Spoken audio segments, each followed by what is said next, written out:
Chapter 1 915916988989999 --1000 Ding. Completed mission, /1000 times. Gain 0.02% XP. Ding. Joricole My Hawk character, 0.08% unlocked. Current level, getting started. In a dilapidated thatched hut. Yuanfeng exhaled a breath of turbidity, and the whole person seemed to have just jumped into the lake and just came up, sweating profusely. His whole body was red and hot, and his heart was pounding, like a large bellows that was constantly pulled in a blacksmith shop, rapid and loud.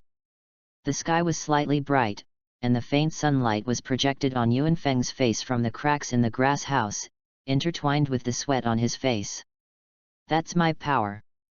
Yuanfeng glanced at the wooden knife in his hand and said lightly, the unfamiliar environment, the unfamiliar body, and the unfamiliar system made Yuanfeng not have too much joy.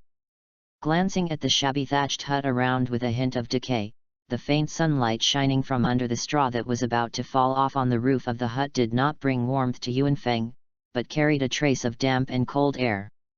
He put down the wooden knife in his hand, closed his eyes and lay down in the straw behind him, intoxicated by his own world, feeling the memories that kept coming to his mind. In the spiritual world, a vague figure holding a sword blade, the tip of the sword was shining, and the sword body was black and bright, like a cold star at night. Time was slowly passing, and the illusory figure was slowly dissipating, and the moment the phantom swung the last sword, it was as if time had frozen. Joricole My Hawk. I didn't expect the inheritance I received to come from him.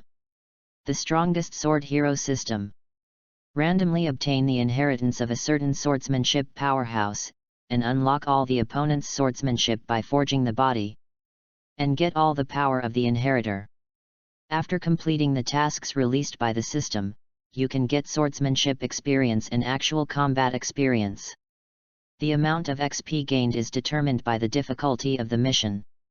Just now, Yuanfeng projected eagle-eye movements, gestures, and breathing everything in the spiritual world, so that in just a moment, Yuanfeng, a novice Ziobai who can't even hold a sword, stepped into the threshold of a swordsman with half a foot before completing 10%, he still temporarily stayed in the swordsman level.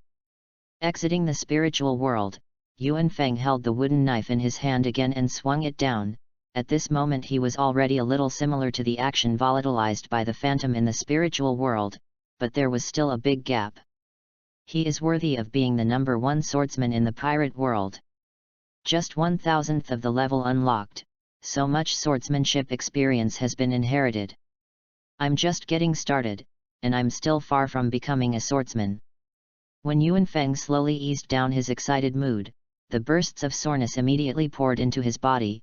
Swinging the knife 1,000 times, it was still a little reluctant for a 10-year-old child. Thinking about him who had to work next, Yuanfeng couldn't help but let out a wry smile. The memories of the past slowly surfaced in Shiraishi's mind. Yuanfeng, who grew up in a welfare home, had no parents, no friends, and no one would care about his existence. Only endless loneliness and pain accompanied him, and no one cared about him until he died of illness, leaving no regrets in the original world. Maybe God took pity on him and gave Yuanfeng a chance to regenerate, a chance to become a strong man and live. When Yuanfeng was tormented by illness in his previous life, only animation could bring him a little spiritual sustenance, so Yuanfeng got what he wanted, and in his previous life, he longed for the power of opening mountains and seas in the anime with a wave of his hand, although now this power is still far away. Although it has just begun, but as long as it is possible, it is enough. No one is born the strongest. And what Yuanfeng has to do is to climb to the top step by step, from the bottom to the top. Just as Yuanfeng was about to change his clothes and go out, a rapid and heavy sound came from outside the thatched hut. Bastard! It's too busy outside, you're still here, watch out for that grumpy old man going to beat you up again. Immediately, a middle-aged uncle who looked a little strong pushed open the dilapidated wooden door, and frowned when he saw Yuanfeng, who was sweating profusely, holding a wooden sword. Why are you still doing this? You must know that the strongest power in the world is magic. Even if your strength is great, you are just a blacksmith. Why am I telling you this? Hurry up and follow me. I see, Uncle Peak. Yuan Feng reacted quickly, and then immediately replied that if you want to survive in this world, you must first have a job with food and clothing. When he grew up as an orphan, his mind grew faster than his peers in this environment, and the bad xi that other peers should have were completely invisible to Yuan Feng. Hearing Yuan Feng's answer, Peak was stunned for a moment. In his eyes, this little ghost should be submissive, a little timid. He never reacted when he saw himself. Why does he look like a different person now? Peak! Hurry up! When Peak was stunned, the people outside urged him to come back quickly, and he turned his head and shouted to Yuan Feng in his loud voice. Boy, hurry up! Yes! Uncle Peak! Yuan Feng changed his clothes and pushed open the dilapidated wooden door, walked out of the gloomy grass hut, and ran towards Peak. This is the new world. Chapter 2. In a blacksmith shop in Tagsk, a young man with black hair and black eyes and a beautiful face with a naked upper body is pulling a huge bellows with all his might. Unknowingly, Yuan Feng has been in this world for a year, and in the year of working in the blacksmith shop, Yuan Feng has gradually become stronger from the original weak boy. Imp! Didn't Lao Tzu give you food at noon? The fire in the stove was too small. An old man with a topless body who looked like the bodybuilder he saw on TV in Yuan Feng's previous life yelled at Yuan Feng. This old man is Yuan Feng's boss, Wayne, the most famous blacksmith in Tagsk. Yuan Feng sped up the speed in his hand and pulled the bellows faster. A look of surprise flashed in old man Wayne's eyes, and he said secretly, "If I'm not mistaken, this little ghost is only 12 years old, and he can insist on pulling this bellows for 2 hours, which is something that even ordinary adults can't insist on, and seeing that he still has the strength to spare, it seems that I have picked up a treasure."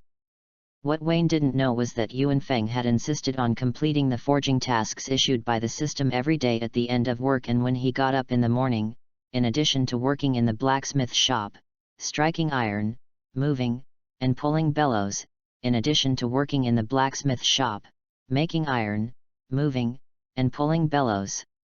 The day's work finally came to an end, and after bringing the last box of iron back to the warehouse, Old Man Wayne gathered everyone in the blacksmith shop. "This month's work has been completed ahead of schedule, and I will give you this month's salary later, so you can have a day off tomorrow and relax." With that, Wayne took out several cloth bags of different sizes from the room and distributed them to the hands of various blacksmiths, including Yuan Feng. "Hey? Boss Wayne, did you send it wrong? Don't I only have 2000J a month? Why are there so many today?" Yuan Feng looked at Wayne, who had been mean and irritable before, in surprise. "Humph, if you don't want it, you can return it to me." With that, Wayne turned and went back to his room. Peak patted Yuan Feng on the shoulder and said, "Little ghost, the old man is such a shrewd person who will not pay you the wrong salary. Since he gave it to you, it must mean that you are worth so much in his heart. Take it and walk around the town tomorrow." Yuan Feng returned to his small grass house, lay on the straw, looked at the night sky from the hole in the roof, was stunned, and unconsciously entered the spiritual world, and the phantom of the eagle-eyed Mihawk appeared in his mind again, just gently drawing the knife, slowly slashing down from top to bottom. It was another simple and no fancy slash, which stunned Yuan Feng again, and slowly Yuan Feng retreated from the mental power space, and a knife slash from the eagle-eyed Mihawk in his mind made Yuan Feng ponder. Could it be that this is the simplicity of the road in the novels of the previous life? The number of Hawkeye Mihawk shots in One Piece is not very small, but there are no moves, some only have the simplest slashes, no bells and whistles. The simpler the moves, the more elusive it is, worthy of being a great swordsman. Ding! Congratulations to the host for entering the realization. Joricole Mihawk has 9.89% unlocked, current level, starter. Hey, it turns out that there is still comprehension. it only made me comprehend 2% in an instant, but it's not close to a swordsman. A little. Up. After that, Yuan Feng fell asleep, and a day's high-intensity work coupled with the sudden entry into the spiritual space comprehension had made Yuan Feng very tired, but it was only this moment that Yuan Feng's proficiency in the role increased by 2%. The morning sun also rose slowly, and the first rays of sunlight in the sky shone on Yuan Feng's small grass house. An array of sunlight shining down from the hole in the roof made the sleeping Yuan Feng gradually wake up. Yuan Feng, who got up, moved his body for a while, and then simply washed by the well water for a while, and picked up an iron sword in the corner of the grass house. The previous wooden knife had been unable to satisfy Yuan Feng half a year ago. This iron sword was a semi-finished iron sword that he spent 4 months' salary to buy from Boss Wayne. 988989999 1000. Ding.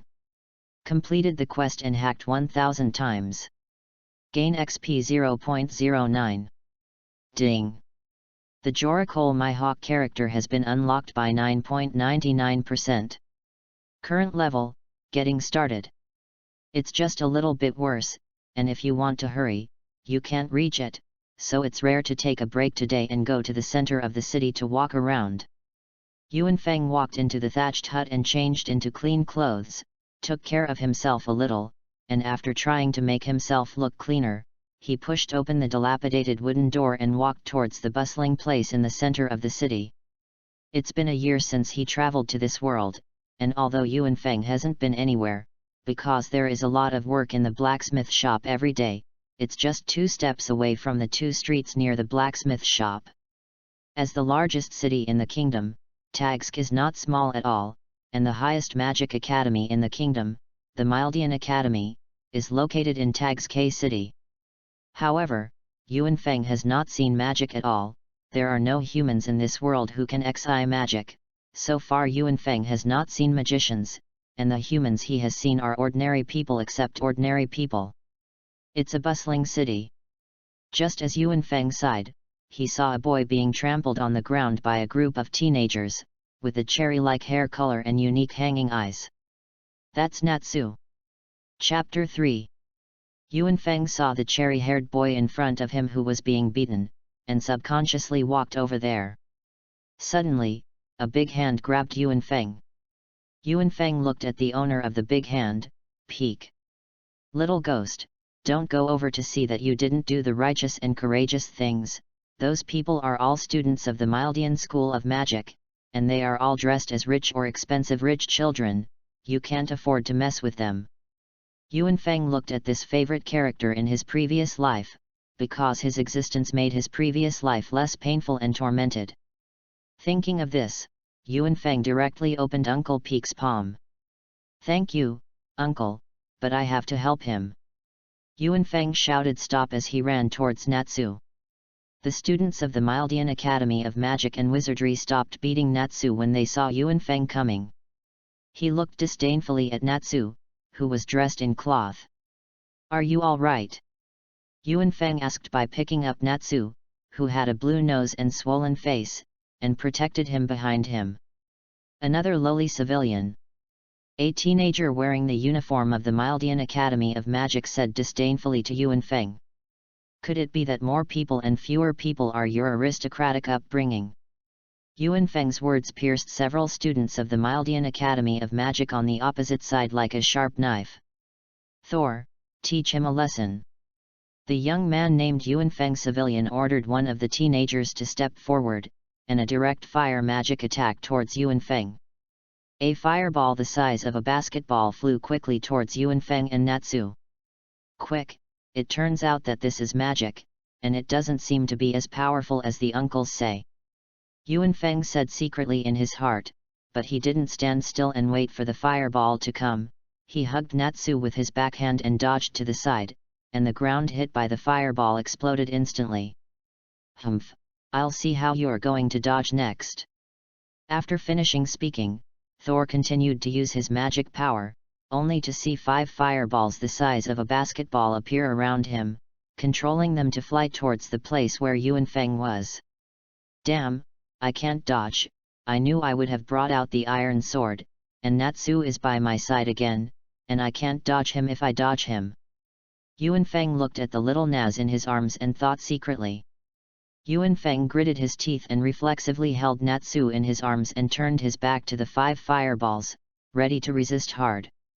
Just as the fireball immediately smashed into Yuan Feng's side, a man of Yuan Feng's age had short black hair, black eyes, black clothes, and a long white cloth, and a pendant on his chest. Blocked in front of Yuan Feng and Natsu. Jelf Duragnir, the strongest dark mage in the world of Demon Tale, creator of the R system and the Eclipse Gate. The 5 fireballs stayed in front of Jelf, as if time had forbidden, and with a light wave of his hand, the 5 fireballs slowly floated into the sky and collided together. After a burst of explosions, Yuan Feng raised his head and looked behind him. This is Jelf Duragnir, known as the genius of the first day of the Mildian School of Magic. Yuan Feng looked at Jerfa's back and sighed. Brother, you're here. Natsu broke free from Yuan Feng's embrace and ran towards Jelf. Well, Natsu, I'm late, what's the pain Natsu? Jelf said with a gentle look at Natsu. Natsu shook his head and said, Brother, this person saved me, he has black hair and black eyes like his brother. Thank you, I'm Jelf Duragnir, this is my brother Naz Duragnir, thank you for helping my brother. Jelf pulled Natsu and politely bent down to thank Yuan Feng. I don't need to say thank you like this, I just can't get used to seeing them bully too many people. Yuan Feng waved his hand to Jerf and said.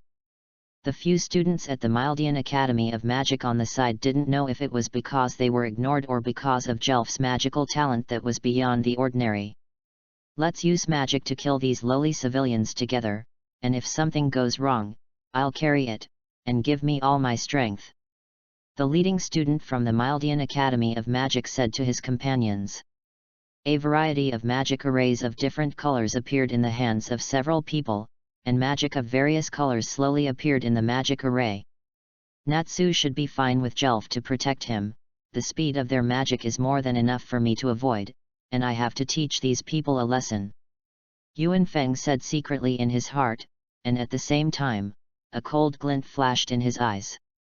Yuan Feng said to Jerf in front of him, You protect your brother, I must go and teach them a lesson. After that, Yuan Feng burst out and ran towards a few people. And the magic of several people in the Mildian Academy of Magic and Magic was ready to be launched, and all kinds of different colors of light flew towards the 3 of them. Yuan Feng avoided a few fireballs that flew towards him, and then dodged to Soul, who had launched a fireball attack on him at the beginning, and attacked Soul with a whip leg. Soul flew out of a distance of 5 or 6 meters after Yuan Feng's whip leg and crashed directly into the stall on the side of the road, unconscious. Yuan Feng looked at Jelf and found that Jelf was still standing in place, no matter what the attribute of magic could not get close to him and Natsu's side, all of them flew into the sky. Seeing this, Yuan Feng's hand was also not slow, and he knocked down a few people respectively. Yuan Feng experienced work every day that ordinary adults could not bear, and his physical fitness was far from comparable to that of his peers. Basically none of these students of the Magic Academy in front of him could not be punched by him without falling to the ground. You're the only one left, Yuan Feng looked at the man who led the students of the Academy of Magic. Chapter 4. Bastard, do you know who my father is? If you dare to make a move on me. Definitely. Without waiting for the other party to finish speaking, Yuan Feng directly punched the man in the face. After beating up the students of the Magic Academy in front of him, Natsu and Jelf walked towards Yuan Feng. I forgot to introduce myself, I'm Yuan Feng, an apprentice at Wayne's blacksmith. Yuan Feng said to Jelf and Natsu. Brother Yuan Feng, did you just do magic? It's so powerful, I punched those people and knocked them down. Natsu looked at Yuan Feng excitedly, although his brother was a top student of the Mildian School of Magic, but Natsu himself did not have any magical talent, so he was very envious of his brother and longed for the Mildian Academy of Magic. Natsu, I'm not magic, I'm just a fist, because I work in a blacksmith so I have a lot of strength, I don't know magic. Yuan Feng said with a smile at Natsu. It's not magic, Natsu said, looking disappointed. Natsu, it's time for us to go back. Jelf said softly to Natsu. Brother Yuan Feng, my brother, and I will go home first, and when I am free another day, I will come to the blacksmith shop to play with you, and you must teach me how to make my strength stronger. Natsu waved to Yuan Feng as she followed Jelf to the other side of town. Brother, that person's fireball just now is so powerful, I can use such a powerful fire magic in the future. Natsu said excitedly to Jelf. Of course, Natsu will definitely use even more powerful fire magic in the future, brother assures you. Jelf said softly to Natsu. Your wishes, my brother will help you fulfill Natsu. Jelf said secretly in his heart. On the other side, Yuan Feng's hearing beyond ordinary people heard the conversation between the two brothers of Duragnye. It turns out that this is the origin of the strongest dragon slayer demon master and the strongest end 400 years later. Yuan Feng whispered to himself, and at the same time secretly surprised Jeff's unparalleled love for Natsu. Looking at the backs of the two brothers leaving, Yuan Feng was about to turn around and return to the grass house to continue refining, and at the same time sighed secretly in his heart. It seems that I still have to hurry up and improve my strength, otherwise in this era when the dragon clan rules the continent, if any dragon clan is not happy to squirt dragon breath here, I'm afraid it's going to be over. At this time, a hand grabbed Yuan Feng's arm, and Peek grabbed Yuan Feng and immediately ran back. Stinky boy, do you know who the person you just beat is? That's the only child of General Ramos in Tegusk City, I'm afraid you're in trouble. Peek yelled at Yuan Feng loudly while pulling Yuan Feng to run. Although the man in front of him was fierce to himself on weekdays, a warm current still poured into Yuan Feng's heart at this moment.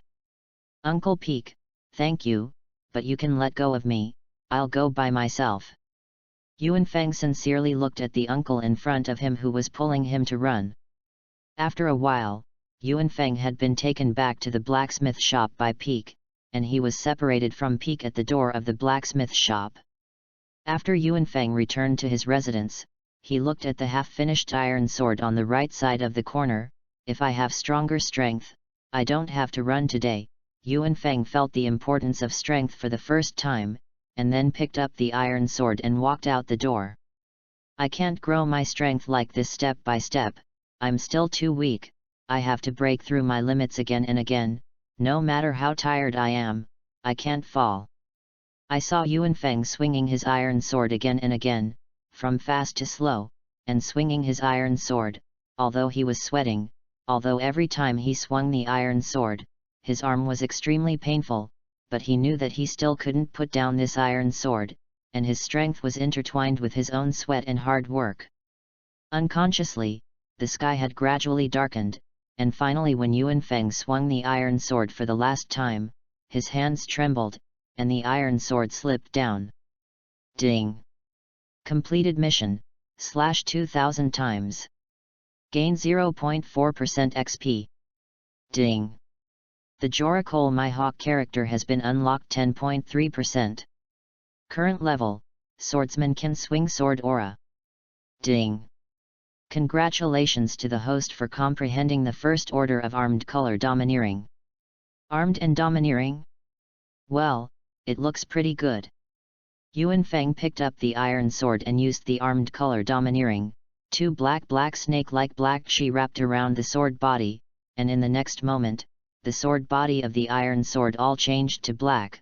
Yuan Feng lifted the black sword on his hand and felt even heavier, and then waved a sword at a stone beside him, and a black sword chi about 3 meters long flew towards the stone not far away. When the sword chi collided with the stone, it only took a moment to cut the stone. Yuan Feng unleashed the armed color domineering, and then swung a sword chi with his backhand and slashed at another stone. It seems that the armed color domineering is blessed for the sword chi, and the sword chi without the blessing of the domineering is only about 2 meters long, and the power is also a lot different, but I finally have the strength to protect myself. After Yuan Feng finished talking to himself, the whole person fell backwards with the sword, and the high-intensity training made the already tired body finally couldn't bear it anymore and fainted after swinging the sword and sending out 2 sword chi. In the mental space, Yuan Feng woke up in a daze and saw the phantom in front of him again, but this time the phantom was far clearer than the previous 2 times. Philo's 18th anniversary brand upgrade to give back to readers. Charge 100 and get 500 VIP coupons. To rush up immediately, event period, August 10th to August 20th. Chapter 5. The Mihawk Phantom in the mental space seemed to be waiting for Yuan Feng to wake up. Watching Yuan Feng wake up, the phantom pulled out a black knife and slashed from top to bottom, without any mud and water. It was still a clean slash. This ordinary slash made Yuan Feng sigh and surprise again and again. Yuan Feng was not lost or discouraged, but watched every shot of the phantom more attentively, every slash, and unconsciously his right hand followed every slash of the phantom and fell repeatedly. Although there was no sword in his hand, Yuan Feng still waved his arm again and again.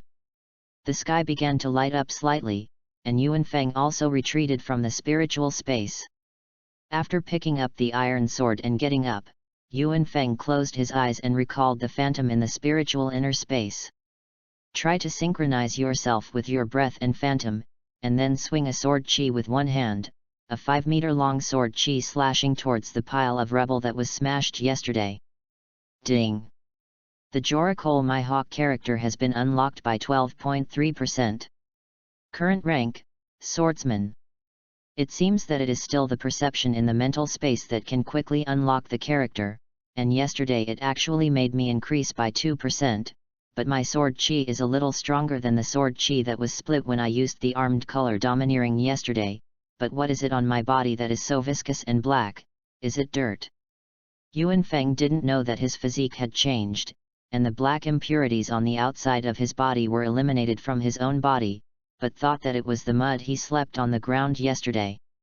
After saying that, he walked to the well and fetched a bucket of water, and began to wash away the black impurities on his body. Yuan Feng, Yuan Feng. Uncle Peek's hurried voice reached Yuan Feng's ears from afar. Uncle, I'll go to the shop right away, wait for me to wash my body. Boy, don't wash it, you hurry up and pack up your things and run. Yesterday you beat the only son of General Ramos in Tegusk City, and now people bring the city defense army to the blacksmith shop and let the old man hand over the people. You hurry up and run, go to the Dragunov Kingdom, which is one of the few places on the continent that will not be attacked by dragons. What? Did you find it so soon? Yes, the old man has been injured by the city defense army. You hurry up. As soon as Peek finished speaking, when he was about to pull Yuan Feng to send him out of the city quickly, Yuan Feng turned around and ran quickly towards the blacksmith shop, but Peek couldn't catch up. The road around the blacksmith shop was surrounded by people watching the excitement. Yuan Feng saw at a glance that the blacksmith shop surrounded by the crowd ran over with an iron sword at a faster speed, and when there were still 5 or 6 meters away from the crowd, Yuan Feng jumped over the crowd to come. At the door of the blacksmith shop, he saw the boss Wayne who was trampled on the ground, and the blacksmiths of the blacksmith shop who were beaten by the city defense army. Boy, the hammer is not pinched like this, it is held like this, and then used the power of the waist of the upper body like this to swing it repeatedly. You are too wasteful of strength to know it. Ha ha ha ha, Nas, what you did is not right, it is not standard at all, you still teach Yuan Feng. It is these people who care for me on weekdays who see it in Yuan Feng's eyes at the moment, because of the uncles who can only hold their heads on the ground and are forced to be beaten at the moment, as well as the old man Wayne who was trampled on his head with his foot. Yuan Feng's eyes turned red in an instant. Take your feet off boss Wayne's head. Yuan Feng said indifferently with red eyes to the general who stepped on Wayne's head. The next moment, a young man with a face wrapped in gauze walked out of the blacksmith shop. He was a student of the Magic Academy who was taught by Yuan Feng yesterday for bullying Natsu. He said viciously to Yuan Feng. It's that he gave me all the slaughter and slaughtered this little scrap. Seeing the soldiers a few meters away from him, he pulled out his magic sword and walked towards him slowly. Yuan Feng did not intend to forgive these people, and directly turned on the armed color domineering, and the armed color slowly began to wrap around the hilt of the sword from his hand to make the iron sword completely black. The iron sword was not opened. Yuan Feng was worried that he would not be able to kill the dead, so he turned on the overlord color in order to increase the sharpness of the iron sword. Yuan Feng didn't wait for the soldiers to come and didn't swing his sword chi, but instead rushed to the soldier closest to him with his legs, and the soldier was stopped and killed with only one sword, and then without exception, in the fear of more than a dozen soldiers, Yuan Feng's feet were covered with blood. After finishing the soldiers in front of him, Yuan Feng looked at the two people in the blacksmith shop with cold eyes. The officer had already put his foot off Wayne's head, and at the same time looked at Yuan Feng in horror, unable to figure out why a boy about 13 years old had such terrifying strength, and General Ramos's only son was already sitting on the ground in fright at this time. Where had he seen such a bloody scene in his pampered condition? Yuan Feng lifted the iron sword and slowly walked towards the two of them step by step. "Young man, this time it's our fault. You've already killed so many city defense troops. If you're killing the young master and me, then General Ramos won't let you go," the general said to Yuan Feng in horror, and at the same time looked at the little young master of the general's family, only to find that the lower half of the body of this high-achieving student of the so-called Magic Academy had been wet, and it emitted an unusually fishy smell. Yuan Feng stopped in front of the two of them, glanced at this so-called nobleman with disgust and said, "You guys, damn it!" With his sword in hand, he slashed the two of them. Chapter 6. Old Man Wayne looked up and was shocked when he saw the once weak young man so decisively kill a dozen people. After a while, when Wayne came back to his senses, he got up and stumbled towards the blacksmith shop, and the rest of the blacksmiths who fell to the ground also got up one after another and looked at Yuan Feng in surprise. "Boy, Peak didn't let you go, why did you come back?" After one of the blacksmiths finished speaking to Yuan Feng, Wayne took a sword wrapped in cloth, walked up to Yuan Feng, handed the sword to Yuan Feng and shouted, "Boy, Peak should have told you which direction to run. You hold this weapon, the road is far away, you may encounter some danger, your half-finished iron sword may not be able to withstand it." "It's so heavy, boss, this sword is too valuable, it has caused so much trouble to everyone, how can I be embarrassed to accept such a valuable weapon from you?" After Yuan Feng lifted the sword, he said to Wayne with red eyes, "Don't grind and chirp, this sword is made by my teacher with a special material, no one in this city can wave it at all, let alone make it into a magic weapon. In my eyes it is no different from the half-finished iron sword in your hand, take it," Wayne said impatiently to Yuan Feng with a cold face. "Okay boy, get out of here, don't worry about us. Now that the Dragon Clan is constantly wantoning destruction, the official people won't do anything to us." After saying that, Wayne walked to the blacksmith shop without heading out. Yuan Feng bowed deeply in the direction of Boss Wayne, picked up his two swords and hurried to his residence. When he arrived at the grass hut, Yuan Feng only took 2 pieces of clothes, and then took out the money bag hidden in the haystack, and then prepared to leave for the Dragunov Kingdom in the east. After leaving the city, Yuan Feng found the right direction and headed to the east. A few hours later, Yuan Feng stopped in front of a forest. "Boy, the kingdom of Dragunov is separated from our town by a Gamarra forest, but don't underestimate this forest, there are powerful magical beasts in it, and there are even powerful magical beasts that can rival the dragon, remember not to go to the Gamarra forest." Yuan Feng recalled in his heart what Uncle Peak had said to him before. This should be the Gamarra forest, these trees are too tall, the trees on the earth in the previous life are completely incomparable. Yuan Feng looked at the towering trees in front of him and said secretly in his heart, "It seems that there is no need to go to the kingdom of Dragunov so soon." Yuan Feng walked into the Gamarra forest alone, preparing to experience a period of time in this forest. Yuan Feng slowly walked on the periphery of the Gamarra forest, as if he was sighing at the mysterious nature of this world, looking at the towering ancient trees and some flowers and plants that could be comparable to his height. Just as Yuan Feng was immersed in this magical forest, 6 demon wolves taller than Yuanfeng jumped out of the one-person high grass not far away, although Yuanfeng was only 13 years old, but he was already close to 1 meter 7 tall. Looking at Yuanfeng, who was drooling at him, he couldn't help frowning, and then pulled out the iron sword on his back and began to untie the bandages wrapped around the iron sword. After unlocking it, Yuanfeng looked at the double-edged sword in his hand in front of him. The sword body was black, and the blade was bright silver and flashing with cold light, and he couldn't help but stroke the sword body in a daze, as if he had forgotten the demon wolves in front of him. When the demon wolf saw Yuanfeng who took out his sword, he didn't hesitate at all, and quickly rushed towards Yuanfeng from different directions. Yuanfeng looked at the demon wolves in front of him and didn't take them seriously, just regarded them as a group of beasts without intelligence, and this kind of contempt was just another confrontation that made Yuanfeng suffer a big loss. 6 demon wolves attacked Yuanfeng in an orderly manner from different directions, and after a while, Yuanfeng was scratched by one of the demon wolves with his claws before he could dodge his thigh. No wonder Uncle Peak said that Gamarra Forest is terrifying. It's such a big demon wolf just came in, and they seem to be organized.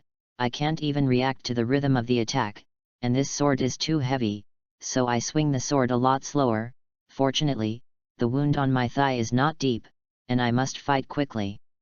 At this time, if there are others, you will find that the eyes of Yuanfeng's left eye have a little yellow and begin to shrink slightly, similar to an eagle's eye. Yuanfeng swung out a sword chi, forced back the demon wolves around him, and took 2 steps back with the pain in his thighs. There must be a head wolf among them, commanding the remaining wolves. Yuanfeng thought that he didn't have too much reservation here, and used his armed color domineering, and slashed out 2 black sword chi in a row, attacking towards the wolves around him. A demon wolf in the middle of the wolf pack, with a low roar. 6 demon wolves dodged in different directions, but there was still one demon wolf who didn't have time to dodge and was cut off by Yuanfeng's sword chi. It seems that you are the first wolf, and I will solve you first. Yuanfeng said to the head of the demon wolf in front of him, and at the same time he swung out 2 sword chi in succession, and the whole person exploded at speed, chasing the sword chi and rushing towards the head wolf. The first 2 sword chi had already forced the remaining 5 demon wolves into a crowded bush, so that there was no better and wider space around the remaining demon wolves for them to dodge the remaining 2 sword chi, only to see the outermost 2 demon wolves, looking at the sword chi flying towards them. Without hesitation, they fled from the gap between the trees on both sides. Chapter 7. Seeing the 2 fleeing demon wolves, Yuanfeng ignored the fact that he still rushed towards the remaining head wolves at an unabated speed. After the 2 sword chi split the bodies of the 2 demon wolves around him, a cold glint flashed in Yuanfeng's eyes, and after a sword sweep, the moment he was disarmed, a wolf head rolled down to the grass. Yuanfeng stuck his sword in the grass, tore his coat into several long strips, and after bandaging his legs a little, he immediately sat on the ground. After sitting for a while, he got up and pulled out his iron sword, endured the pain, cut a demon wolf's leg, walked towards the forest, found the door of a cave, went into the cave and observed that there were no traces of living creatures, and then left the divided wolf meat in the cave and walked out. After Yuanfeng walked out of the cave, he began to bring back some combustible firewood and some dead grass nearby, spread the dead grass in the cave, and began to make a fire outside to roast the wolf's legs. 2 years later. Gamarra Forest. Near a waterfall, a 15-year-old boy with his upper body naked stood on the shore, waving his sword chi over and over again at the waterfall in front of him. 178017811999190019981999 2000. Yuanfeng, who swung out the last sword chi, finally couldn't bear the pain in his whole body and fell to the ground, breathing in a big gulp of fresh air. Ding! Congratulations to the host for completing the task, wielding 2000 sword chi and completing 2.1% of the experience points. Ding! Joracole My Hawk unlocks 31%. Ding! Congratulations to the host for comprehending the domineering first order. Ding! Congratulations to the host for reaching the second level of armed color dominance. Current level, Jian Hao. Before Yuanfeng had time to rejoice, suddenly there was a warm current from all over his body, and then a sharp pain came from the place where the warm current passed through his body, which made Yuanfeng cry out loud uncontrollably. After a while, the pain finally faded away, and Yuanfeng also fell asleep by the waterfall. Within the mental space, Yuanfeng woke up to find himself holding an iron sword on the beach, with short black hair, eagle-sharp yellow eyes, a short beard, a black top hat with white fluff, and often a burgundy-patterned shirt, a black trench coat, white trousers, and black boots. A cross knife hung from his chest, and a huge black knife was carried behind him. It's finally no longer a phantom this time. Yuanfeng looked at Joricole my hawk in surprise. Take a good look at the difference in strength between me and yours. After Hawkeye felt Yuanfeng's gaze, he pulled out his black knife and looked at Yuanfeng and said. The moment the words fell, my hawk also swung his knife and slashed towards the sea opposite. A sword chi about 50 meters long sword chi cut open a sea in front of Yuanfeng. Yuanfeng was stunned by the cut sea, and looked at the sword in his hand in surprise. Can I do this in the future? Yuanfeng said to himself. After that, he also slashed out a sword chi towards the sea, but the length and strength of the sword chi were much inferior to the sword chi of Eagle Eye, and a sword chi dissipated after splitting part of the sea water, and did not cut through the bottomless sea like my hawk. You haven't controlled your power yet, you're not decisive enough to swing your sword, and your movements are superfluous. After Hawkeye my hawk finished speaking to Yuanfeng, he gradually turned into a phantom and disappeared into the seaside transformed by Yuanfeng's spiritual space. While thinking about Hawkeye's words, Yuanfeng closed his eyes and held the sword, recalling every time Hawkeye swung the sword. He also swung it again and again on the beach. After Yuanfeng woke up, the sky had gradually brightened. Yuanfeng picked up his sword and closed his eyes and walked to a waterhole formed by the waterfall in front of him, and slashed at the waterfall from the bottom up. After the sword chi touched the waterfall, it split the waterfall in front of him in an instant, although it was only a few seconds. But it also represents a qualitative change in Yuanfeng's strength.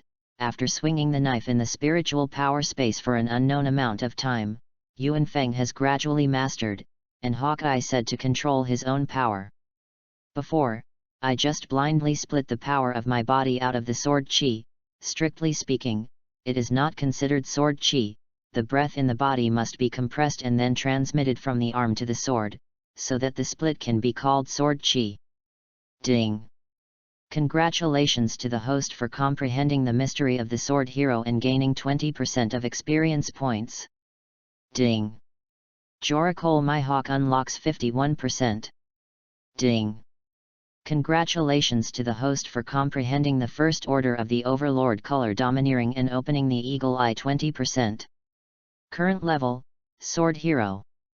Before Yuanfeng could come back to his senses, the voice of the system appeared in his mind. A 10-meter-tall dark brown demon bear walked out of the jungle not far away. It was supposed to be a demon bear who wanted to drink water by the waterhole, and after seeing Yuanfeng in the waterhole, he roared and ran towards Yuanfeng's location. After Yuanfeng glanced sideways at the demon bear suddenly froze in place, and then slowly retreated. Yuanfeng looked at the demon bear suspiciously. In the 2 years of survival in the Gamarra forest, Yuanfeng encountered this situation for the first time. This demon bear is afraid of me. After Yuanfeng finished speaking, his hand was not slow, a sword light swung out, slashing towards the demon bear, and a huge dark blue sword chi cut the demon bear into 2 pieces like cutting tofu. That's half of Hawkeye's power. No, it's my power now.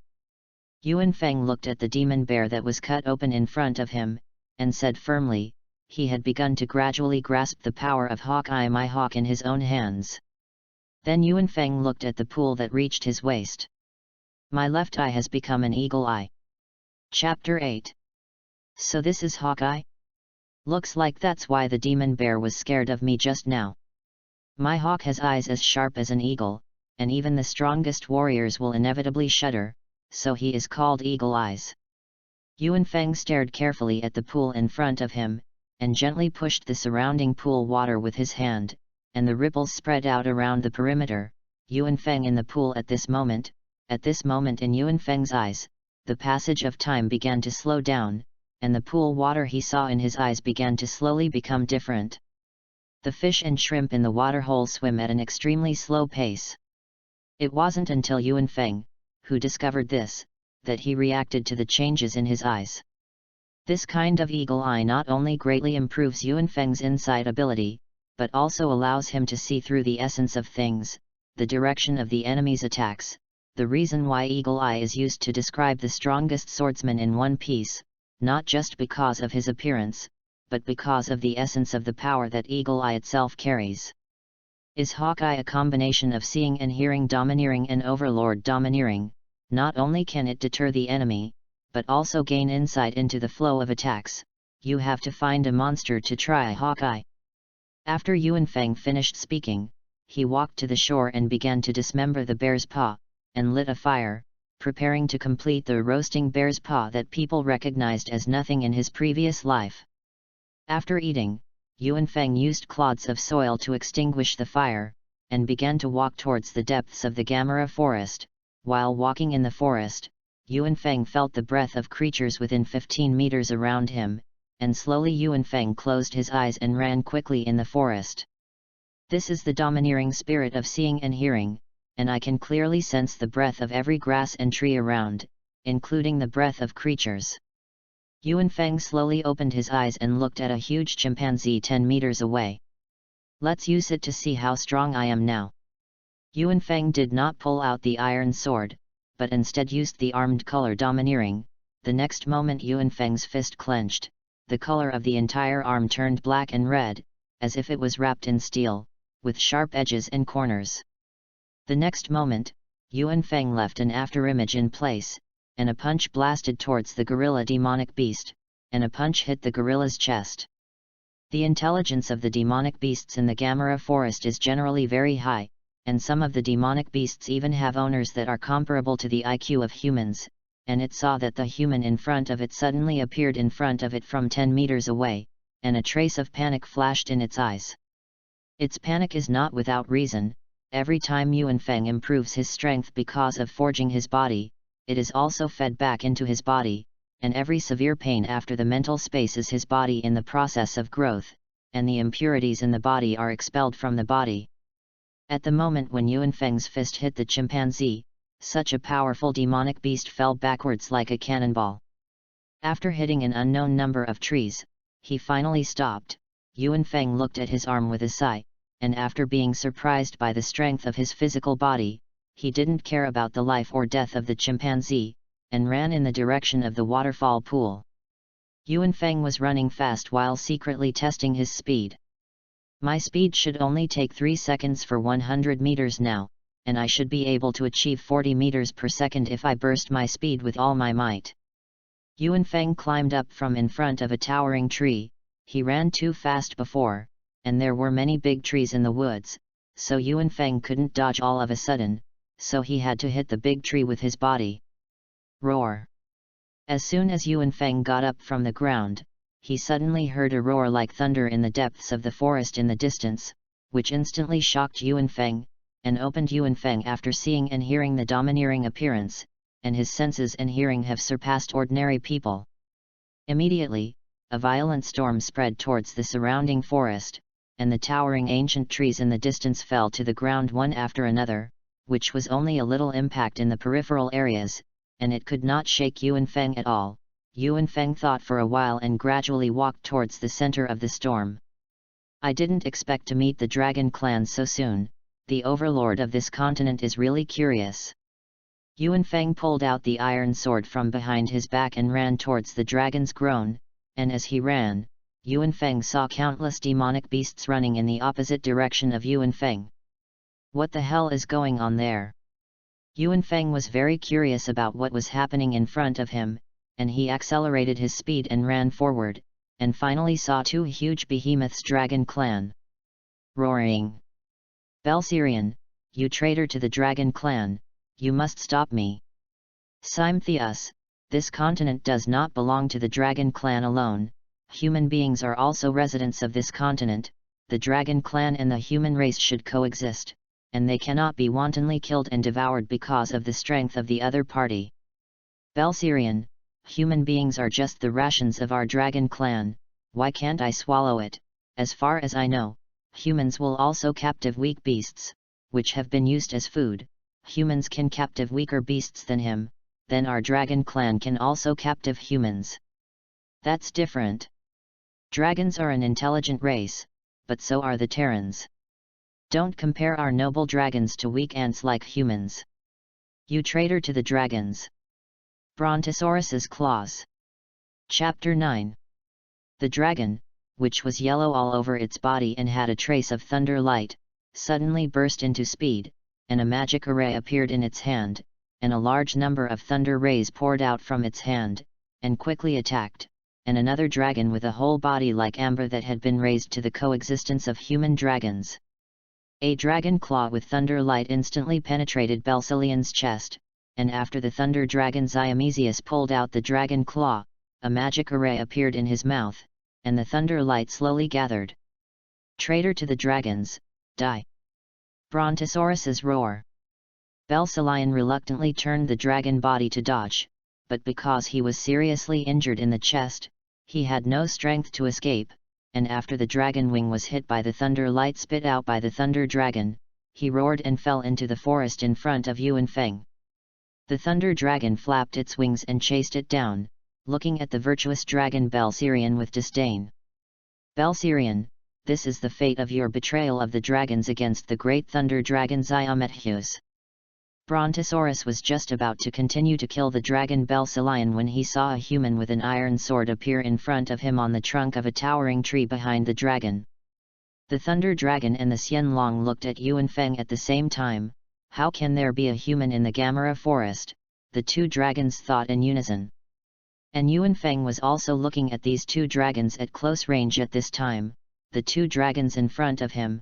How did Yuan Feng feel like a big lizard? But he had an extra pair of wings and the shiny dragon scales on his body, as well as the palms like lion's claws and teeth sharper than ordinary lizards, but the length of about 30 meters also made Yuan Feng feel palpitations. It is worthy of being the overlord of the continent, just standing in front of them makes me feel a little dangerous, and this is the first time I have felt the danger in this world. Yuan Feng couldn't help but hold the iron sword in his hand harder. Aren't you trying to protect the Terrans, and now I'm going to kill this lowly ant in front of you? Brontosaurus's roar. Thunder dragon Zyamesius spat out a dragon breath and attacked Yuan Feng. It seems that Uncle Peak is right when he says to Boss Wayne, in the Demon Tale world 400 years ago, humans were really like ants in the eyes of the dragons, completely ignoring their lives and deaths. However, Yuan Feng was not slow in his hands. After the first battle with the demon wolf in the Gamarra forest, he deeply knew the truth that the first strike is stronger, and then he swung a dark blue extreme sword chi to attack the thunder dragon quickly, and slashed at his neck before the thunder dragon spit out the dragon's breath. The momentum of the sword chi slashed the thunder dragon to the ground, and when the thunder dragon fell into the forest, its dragon breath was also contained, and it erupted towards the sky the moment he fell to the ground. Roar. Humble ant, you can slash my thunder dragon Zyametius, I will tear you to pieces. The Brontosaurus roared and flew up from the ground, and there was a very shallow wound on the dragon's chest and neck, and the dragon's blood was dripping down its face. Yuan Feng was also very surprised when he saw the irascible thunder dragon in front of him. I can barely hurt it with a sword aura with all my strength, is this the strongest creature? Yuan Feng thought as he continued to swing a sword chi towards the thunder dragon. Brontosaurus's claws. The thunder dragon's shining dragon arm directly dispersed the sword chi that Yuan Feng slashed out, and the remaining momentum flapped the dragon wings from the sky and flew towards Yuan Feng's location. I can't avoid it, it seems that I can only use the armed color domineering, I don't know if the armed color domineering can stop it. Yuan Feng knew that it was difficult to avoid the claws of the thunder dragon, and in an instant, he directly opened his arms and turned the domineering color of the armament, and the iron sword in his hand also turned black and red, ready to fight against the claws of the Thunder Dragon in close combat. After the Thunder Dragon's dragon claws collided with Yuan Feng's armed color, the towering ancient trees around him began to tremble one after another, and cracks were spreading irregularly to the surroundings, and the land under the feet of one person and one dragon was constantly cracking. In the process of handing over the forces of the two sides, it was only a few seconds before the sky was shaking. Finally, in an explosion, he lifted away the injured dragon next to him, and at the same time separated the one man and one dragon who had just collided with the strongest force. A puff of smoke and dust began to gradually subside, and Yuan Feng spat out a mouthful of blood. Even if the armed color covered his whole body at the end, it was difficult to resist the final explosion. "Is this the power of dragons?" Yuan Feng said after looking at the surrounding environment. The original towering trees were gone, replaced by cracked earth and countless bare rocks. On the other hand, on the other side, most of the dragon scales on his chest exploded, including the chest that was cut by Yuan Feng before, and it had also been affected by the explosion just now, and more dragon blood was cracked out again. Roar! How could you, a human being, have the strength of a dragon? Brontosaurus's roar. The dragon clan's body was really still strong, and despite being so seriously injured, it still had the strength to squirt a dragon breath towards Yuan Feng again. On the other hand, Yuan Feng was half kneeling on the ground at the moment, and he could only rely on the iron sword in his hand to barely keep himself from falling, although he was not injured multiple times on the surface, but he had at least 4 broken ribs, and the tiger's mouths on both hands had also been cracked, and blood kept flowing from the hilt to the sword body. Is that the end of it? Chapter 10. Isn't that all I have to do here? Yuan Feng said unwillingly. At this time, a very dazzling golden light lit up behind Yuan Feng, and there was a pleasant chanting sound.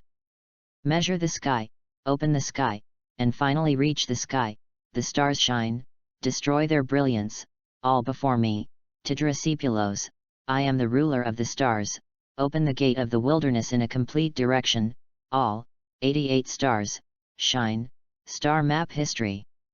Countless stars slammed into the Brontosaurus's roar with their light, causing an explosion to occur. After hearing the explosion, Yuan Feng opened his eyes and looked around in surprise. At this time, Yuan Feng seemed to be floating among the stars of the universe, looking at the stars that were constantly changing directions around him, and constantly attacking the Thunder Dragon spoke. What kind of magic is this? Astral magic? Yes, this is star spirit magic, the history of star maps. A blonde woman in a magic robe appeared in Yuan Feng's eyes in the back. If I'm not mistaken, this should be Lucy Hatphilia, who looks so similar to Lucy in the anime from her previous life. Yuan Feng looked at Anna Hatphilia and said secretly in his heart.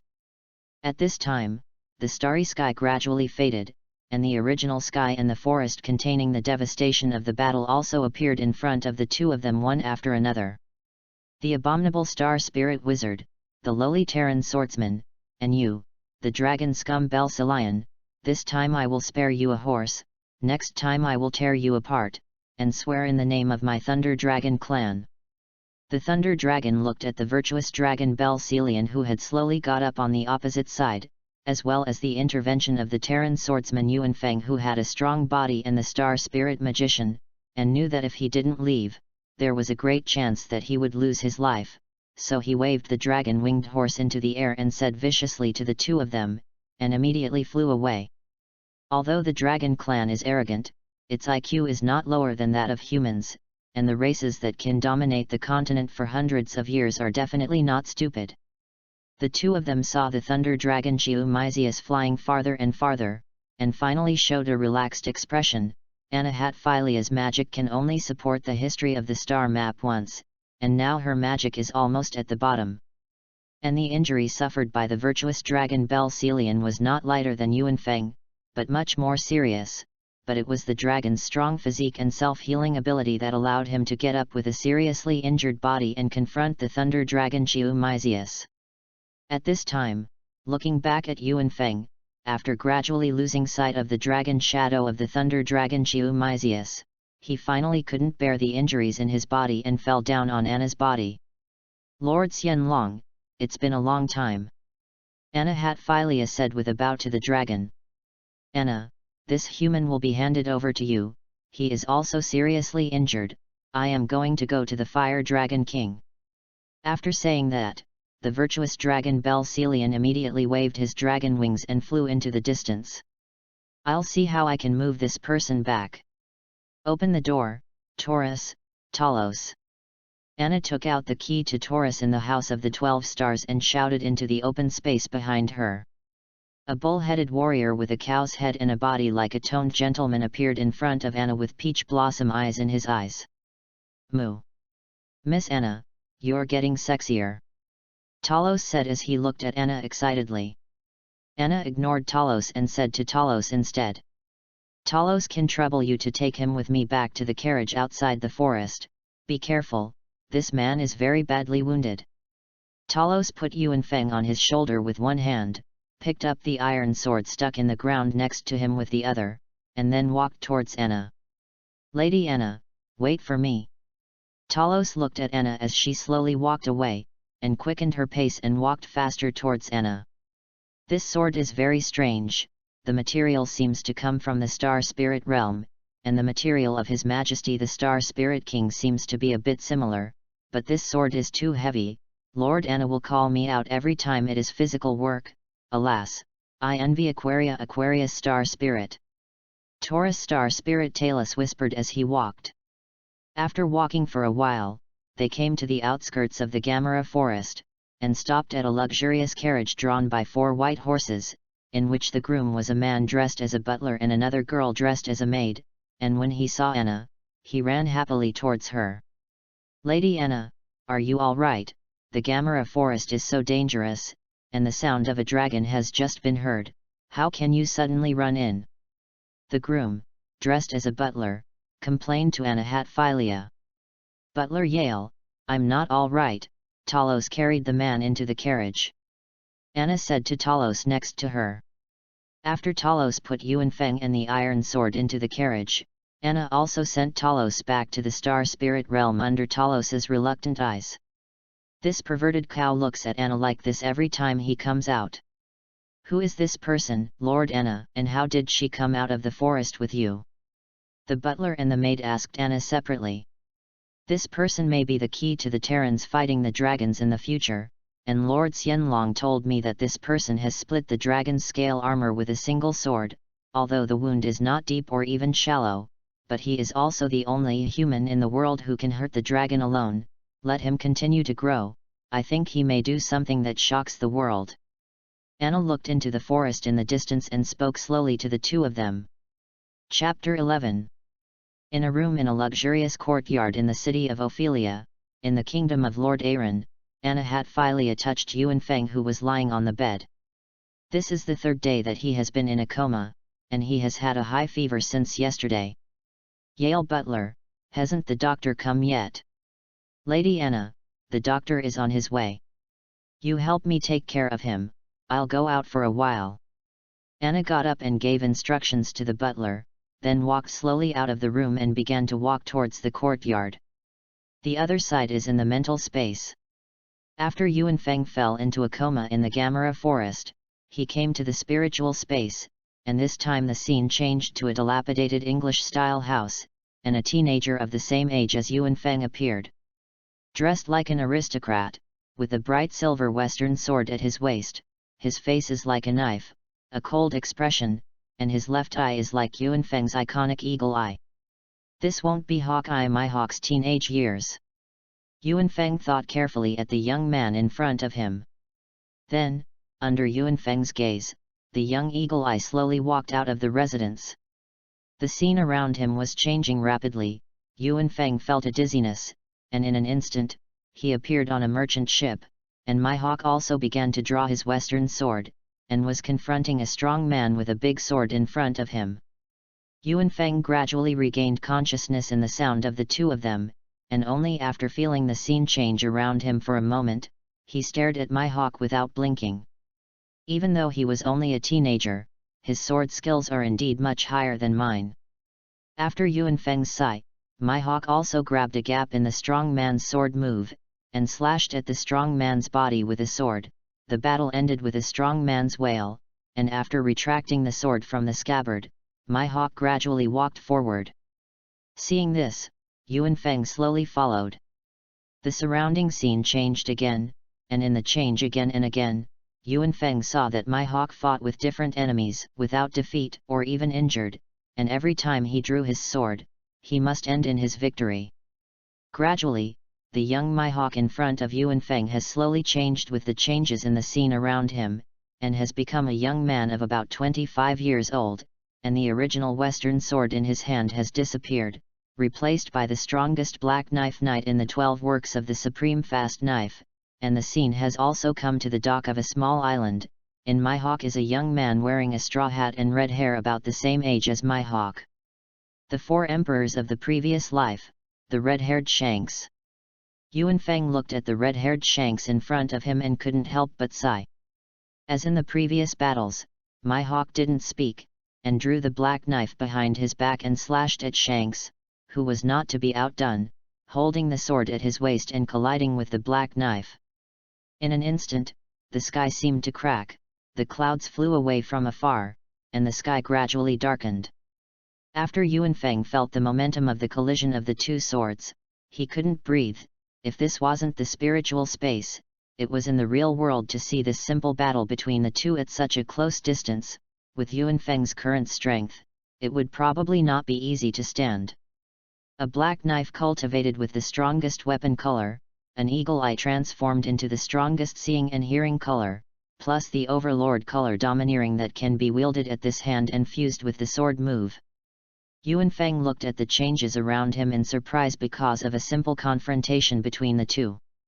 Gradually, the surrounding space has become as dark as ever. And the middle-aged hawk-eyed Mihawk also appeared in front of Yuanfeng's eyes. The moment the 2 looked at each other, Yuanfeng felt a palpitating sensation, like a huge stone thrown into the lake, and the ripples emerged from Mihawk's side. The ripples in that circle seemed to be invisible, just the feeling of the air being shaken, but at this moment, Yuanfeng, who was in front of Mihawk, was already kneeling on the ground and looking at Mihawk sluggishly. Yuanfeng knelt on the ground with a frightened face, his whole body was already wet with sweat, as if there was an ancient beast in front of him, which made Yuanfeng's heartbeat gradually accelerate, and his whole body trembled involuntarily. Time seems to freeze in time, passing slowly. Slowly, Yuanfeng lost consciousness in the mental space. Wu!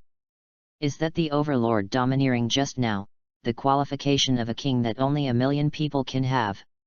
Yuan was sweaty, opened his eyes and breathed in the fresh air. Where is this? I remember I passed out after the Brontosaurus flew away. Sir, this is the Hatphilia Manor, brought back to you by Lord Anna Hatphilia. Anna Hatphilia? Astral Wizard. Yes, sir, you have been in a coma for 3 days, and yesterday you had a high fever. This is the doctor that Lord Anna invited back from the city. You should check your body first, and I will prepare you some lunch. A man dressed as a butler in front of him handed Yuanfeng a glass of water, bowed and finished speaking, and after giving up a place for the doctor, he walked out of the room. Lady Anna, the gentleman has woken up, and the doctor has arrived. Yes, I'm awake. Yale goes to the kitchen to prepare some food for the gentleman, and then we'll go see him. The housekeeper did not go to the kitchen to help Yuanfeng prepare lunch immediately, but went to the manor to inform Anna that Yuanfeng had woken up. Chapter 12. It's really incredible.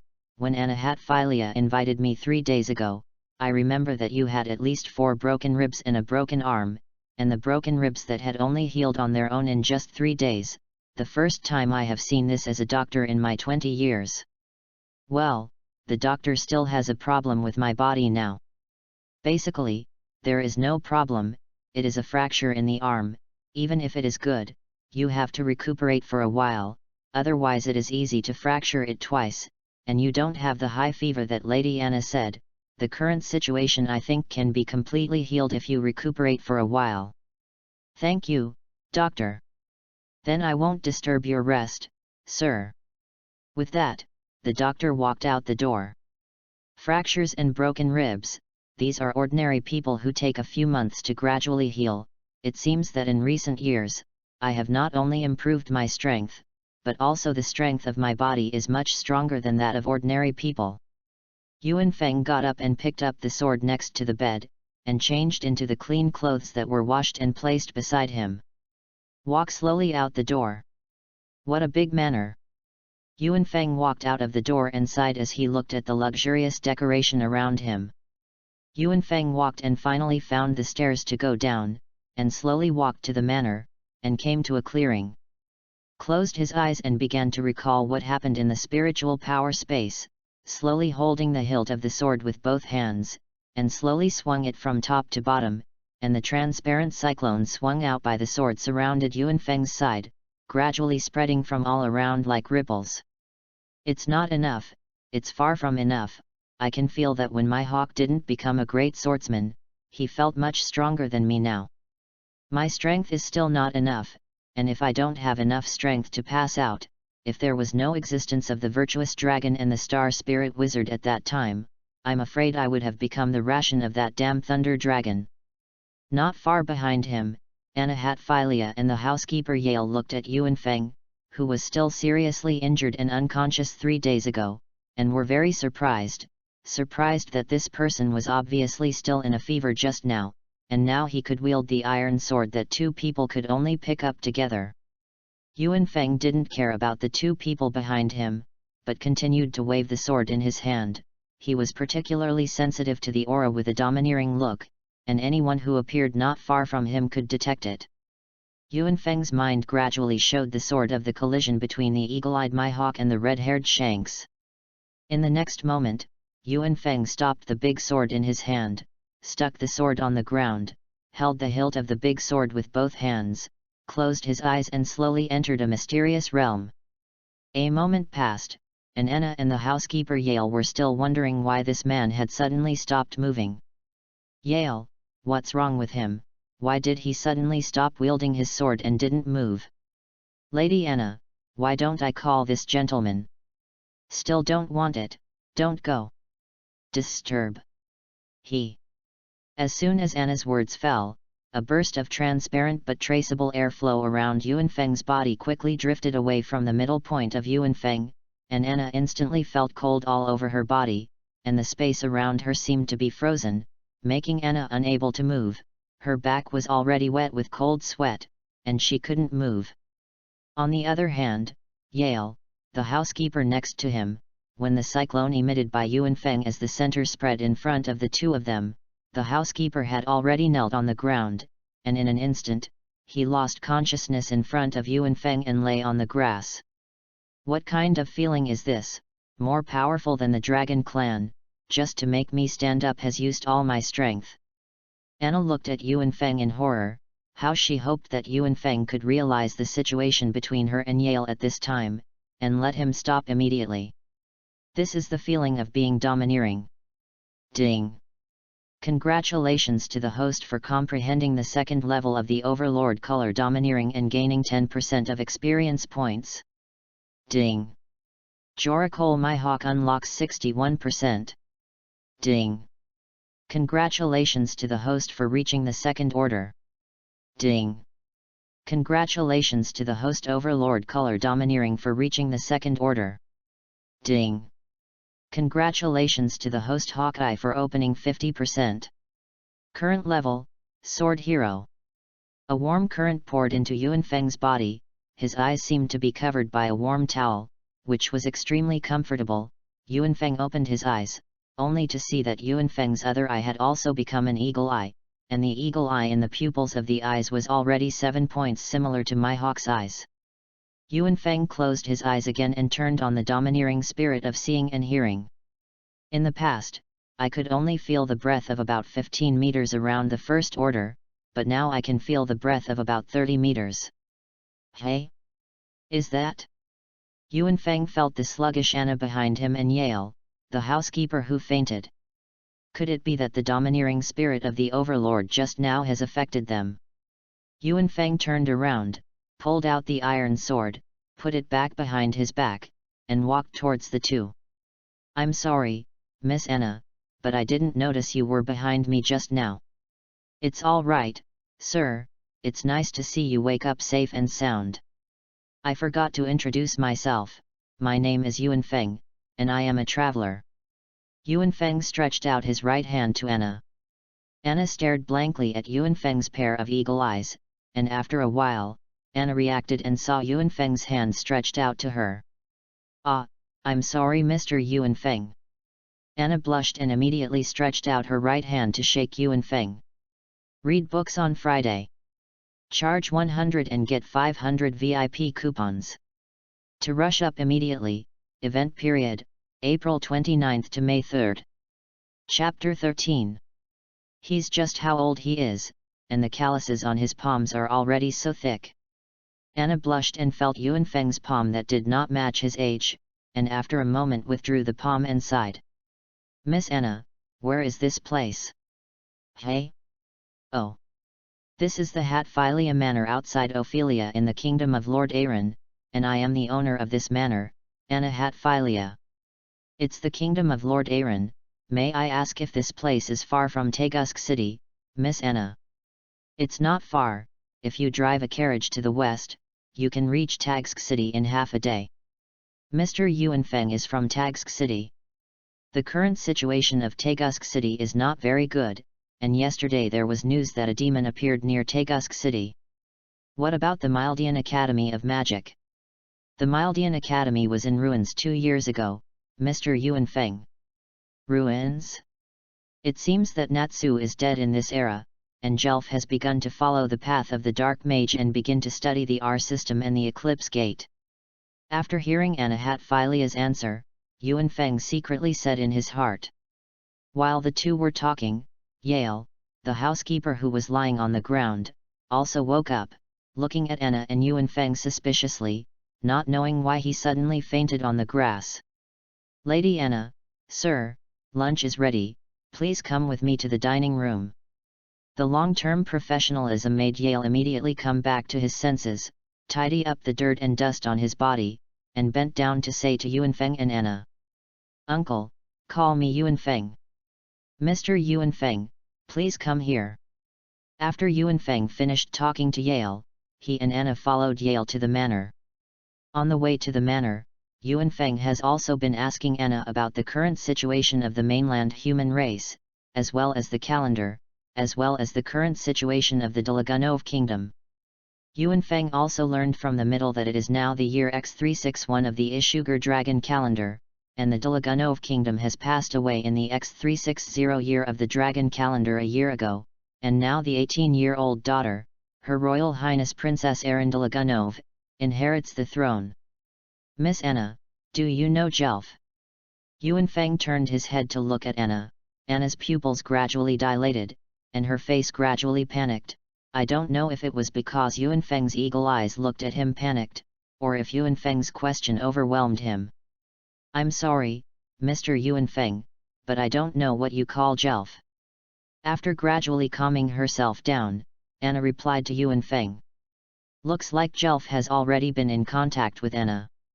Yuan Feng seemed to have seen the answer from Anna's face, and did not pursue the question.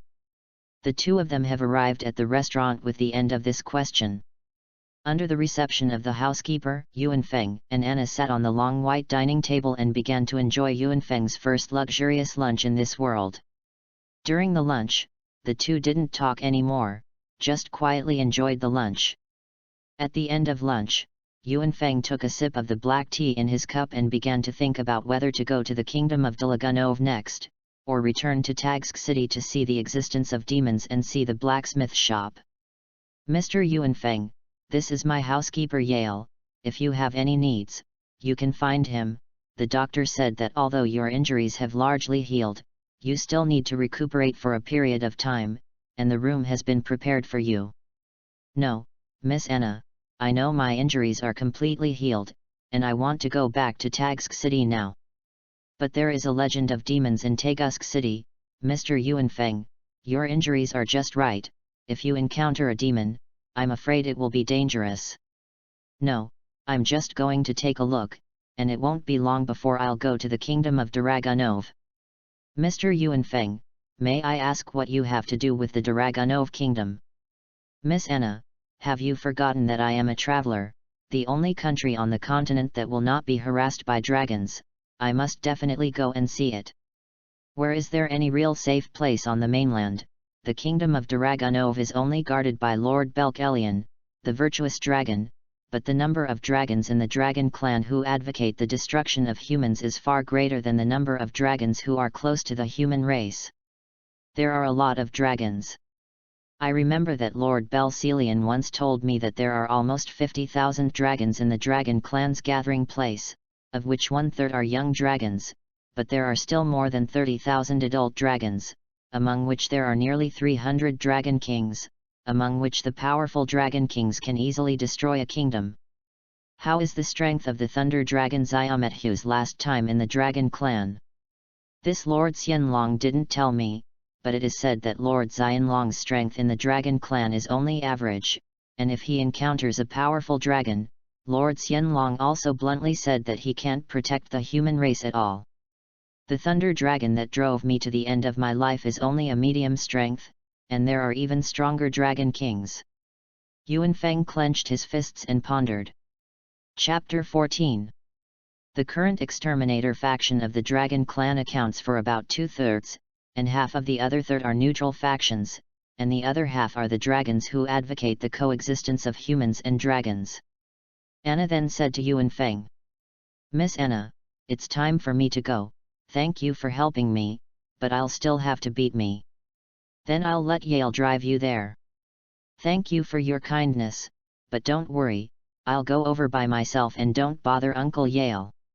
After saying that, Yuanfeng didn't look back, and walked out.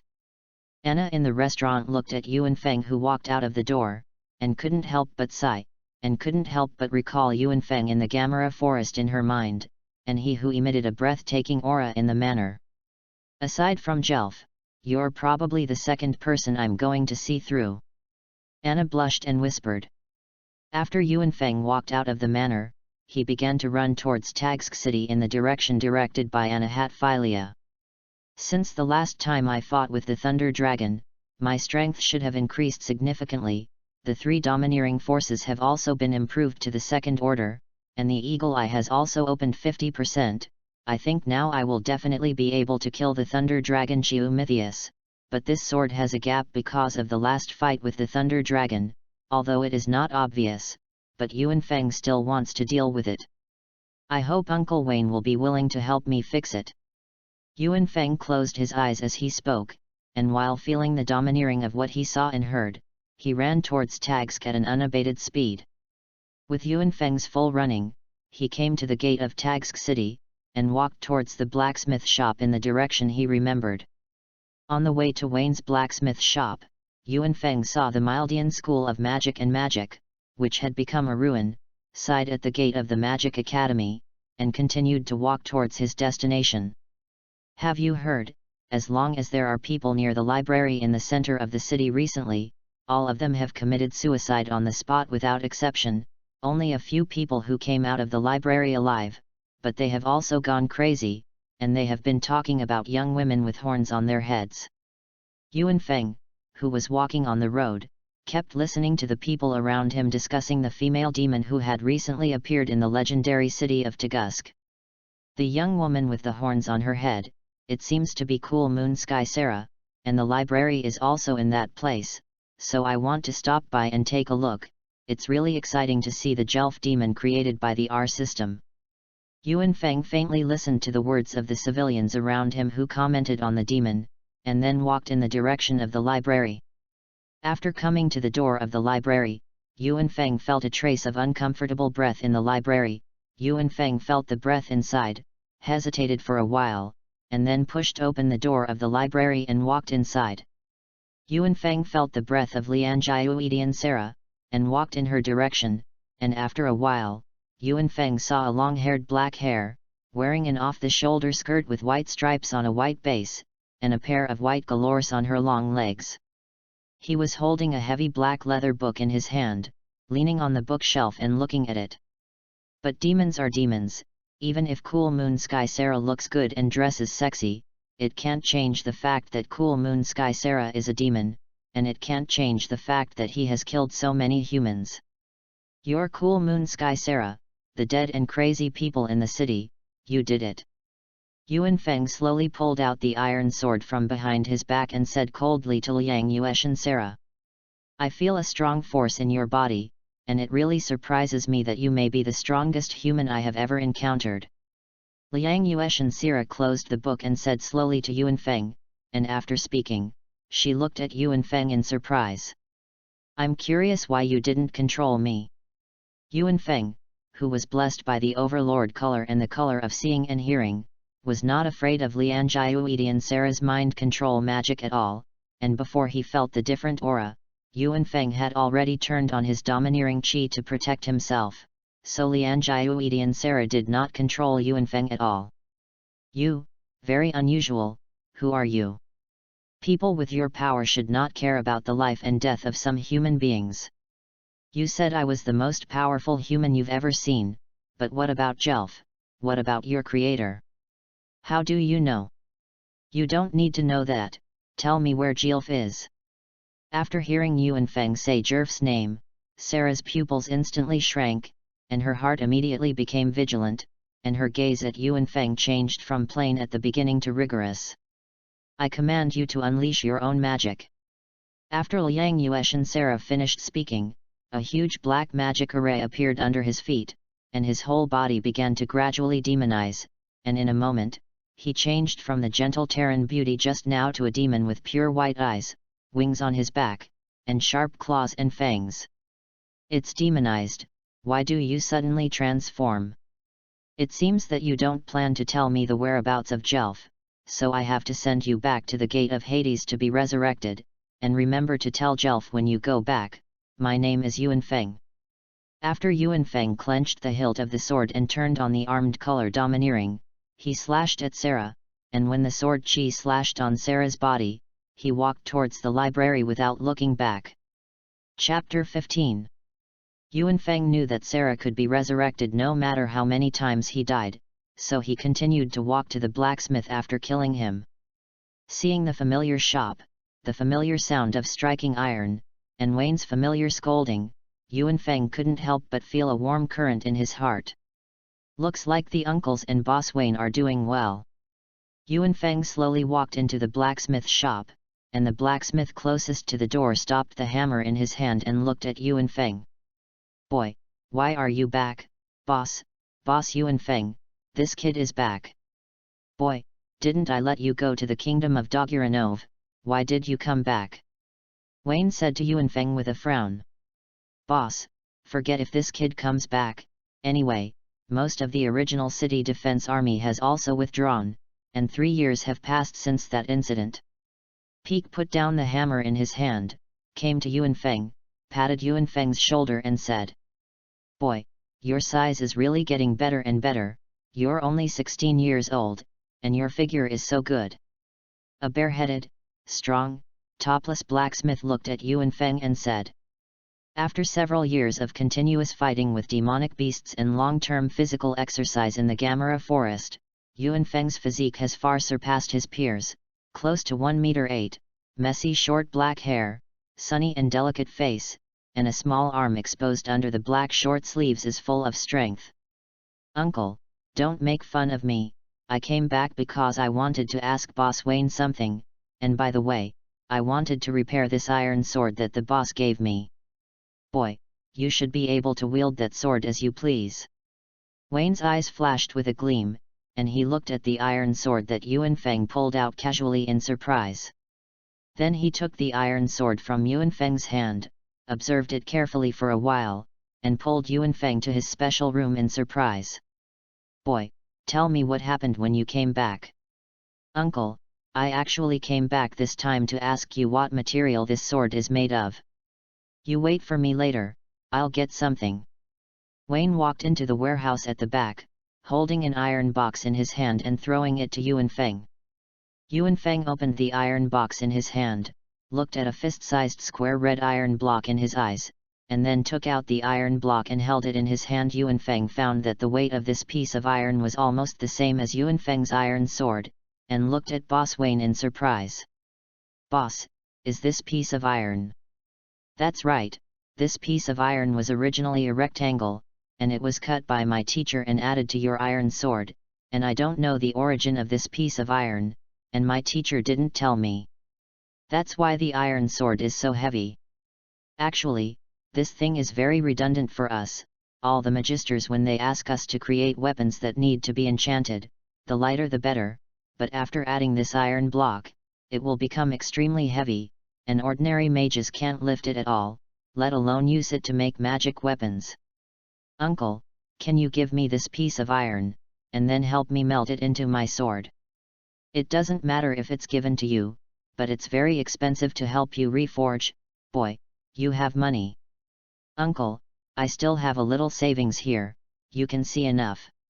After that, Yuanfeng took off the backpack behind him and poured out all the belongings in the bag. A table of gems, diamonds, and gold coins poured out of the backpack under Wayne's dull gaze, all of which Yuanfeng had picked up from the backpacks of some dead adventurers when he was hunting demonic beasts in the Gamarra forest, and as a price for picking up their belongings, Yuanfeng would bury their corpses on the spot every time. "Boy, are you showing off your wealth to me?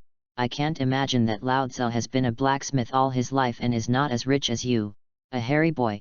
I took these 2 gold bars as a reward for you to buy iron from me and help you process iron swords."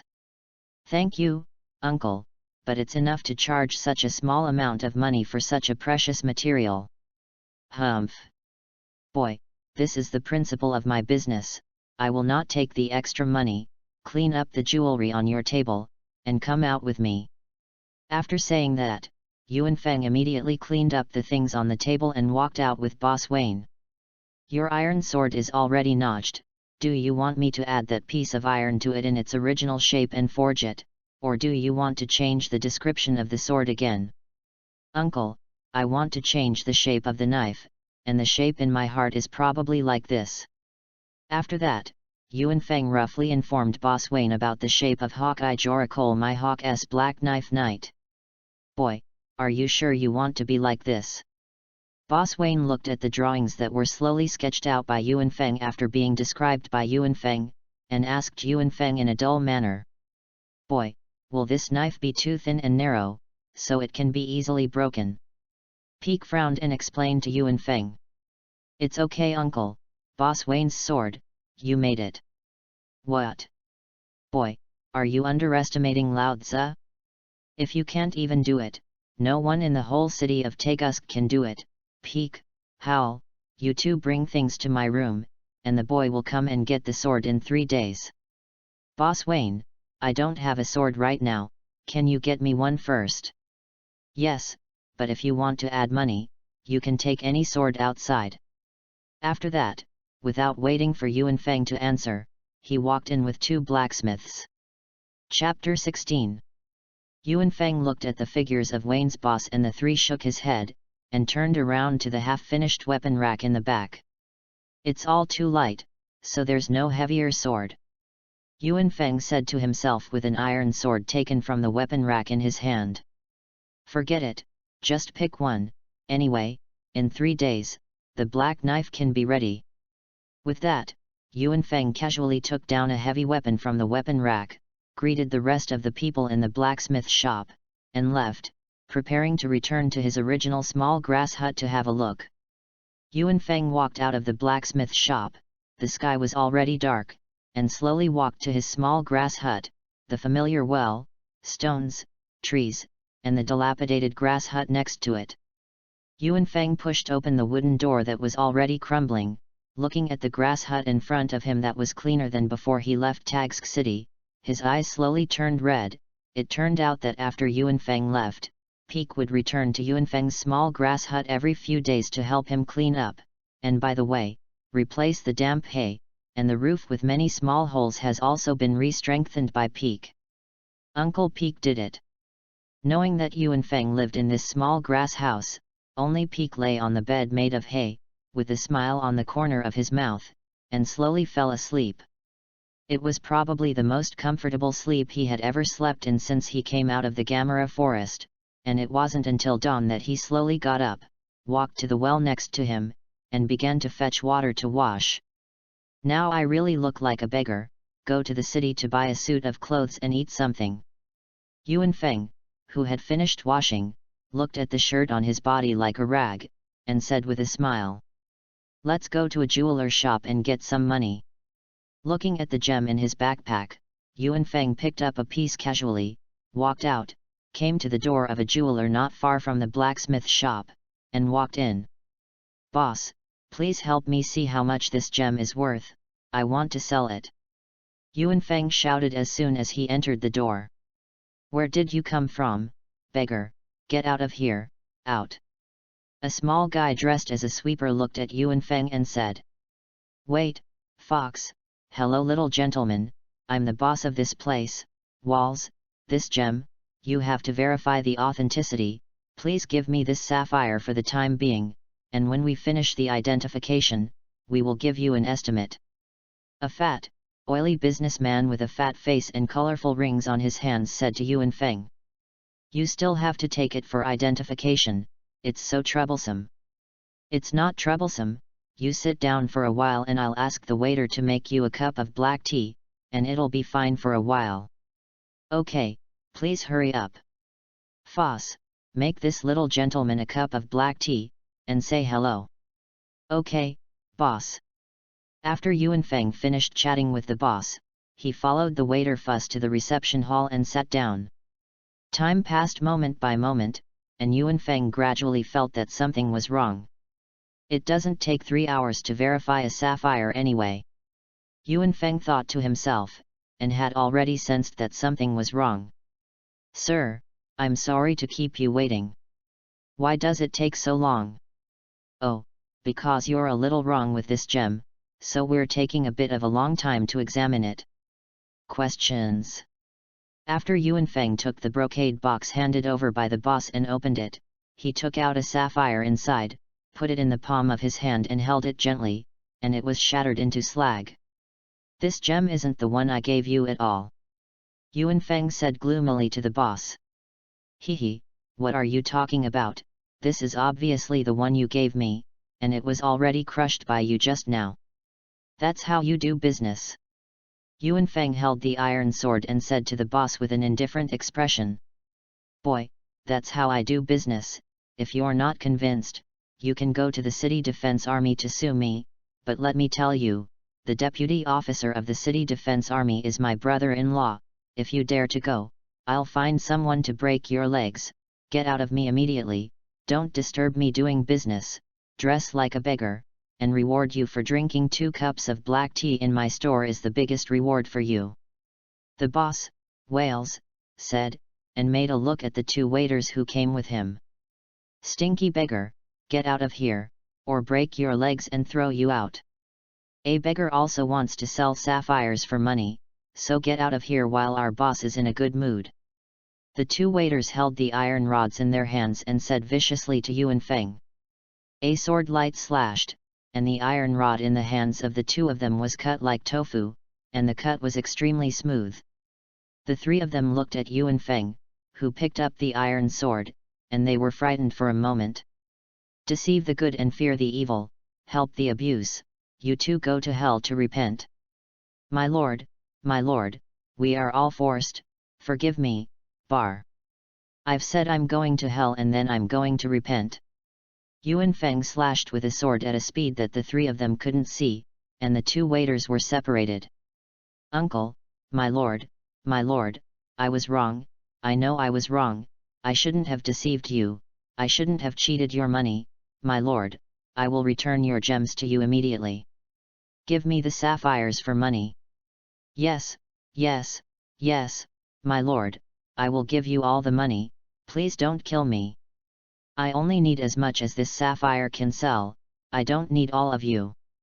Yuan Feng looked at Walls, who was kneeling on the ground and constantly kowtowing to him, with an indifferent face, and sneered in his heart. That's the benefit of power. Chapter 17. Honorable Magister, this is a coin of the same value as your sapphire. Paper money.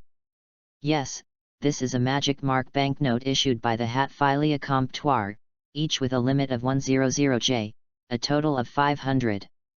After your hard work, you can also go to hell to repent. My lord, it's not that no. Kill me. Because you deserve to die, I didn't think about it and didn't say I wouldn't kill you. Yuan Feng swung his sword and cut off the black-hearted jewelry merchant in front of him.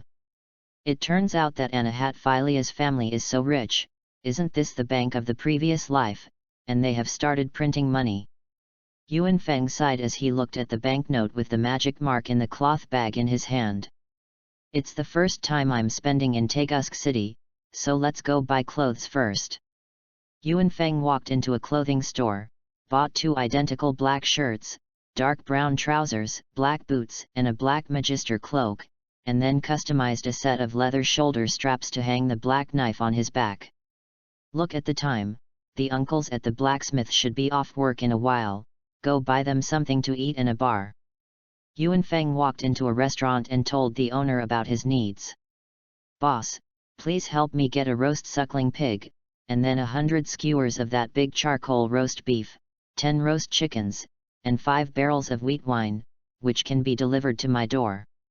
Yes, Your Highness the Magister, may I ask where you want us to send it?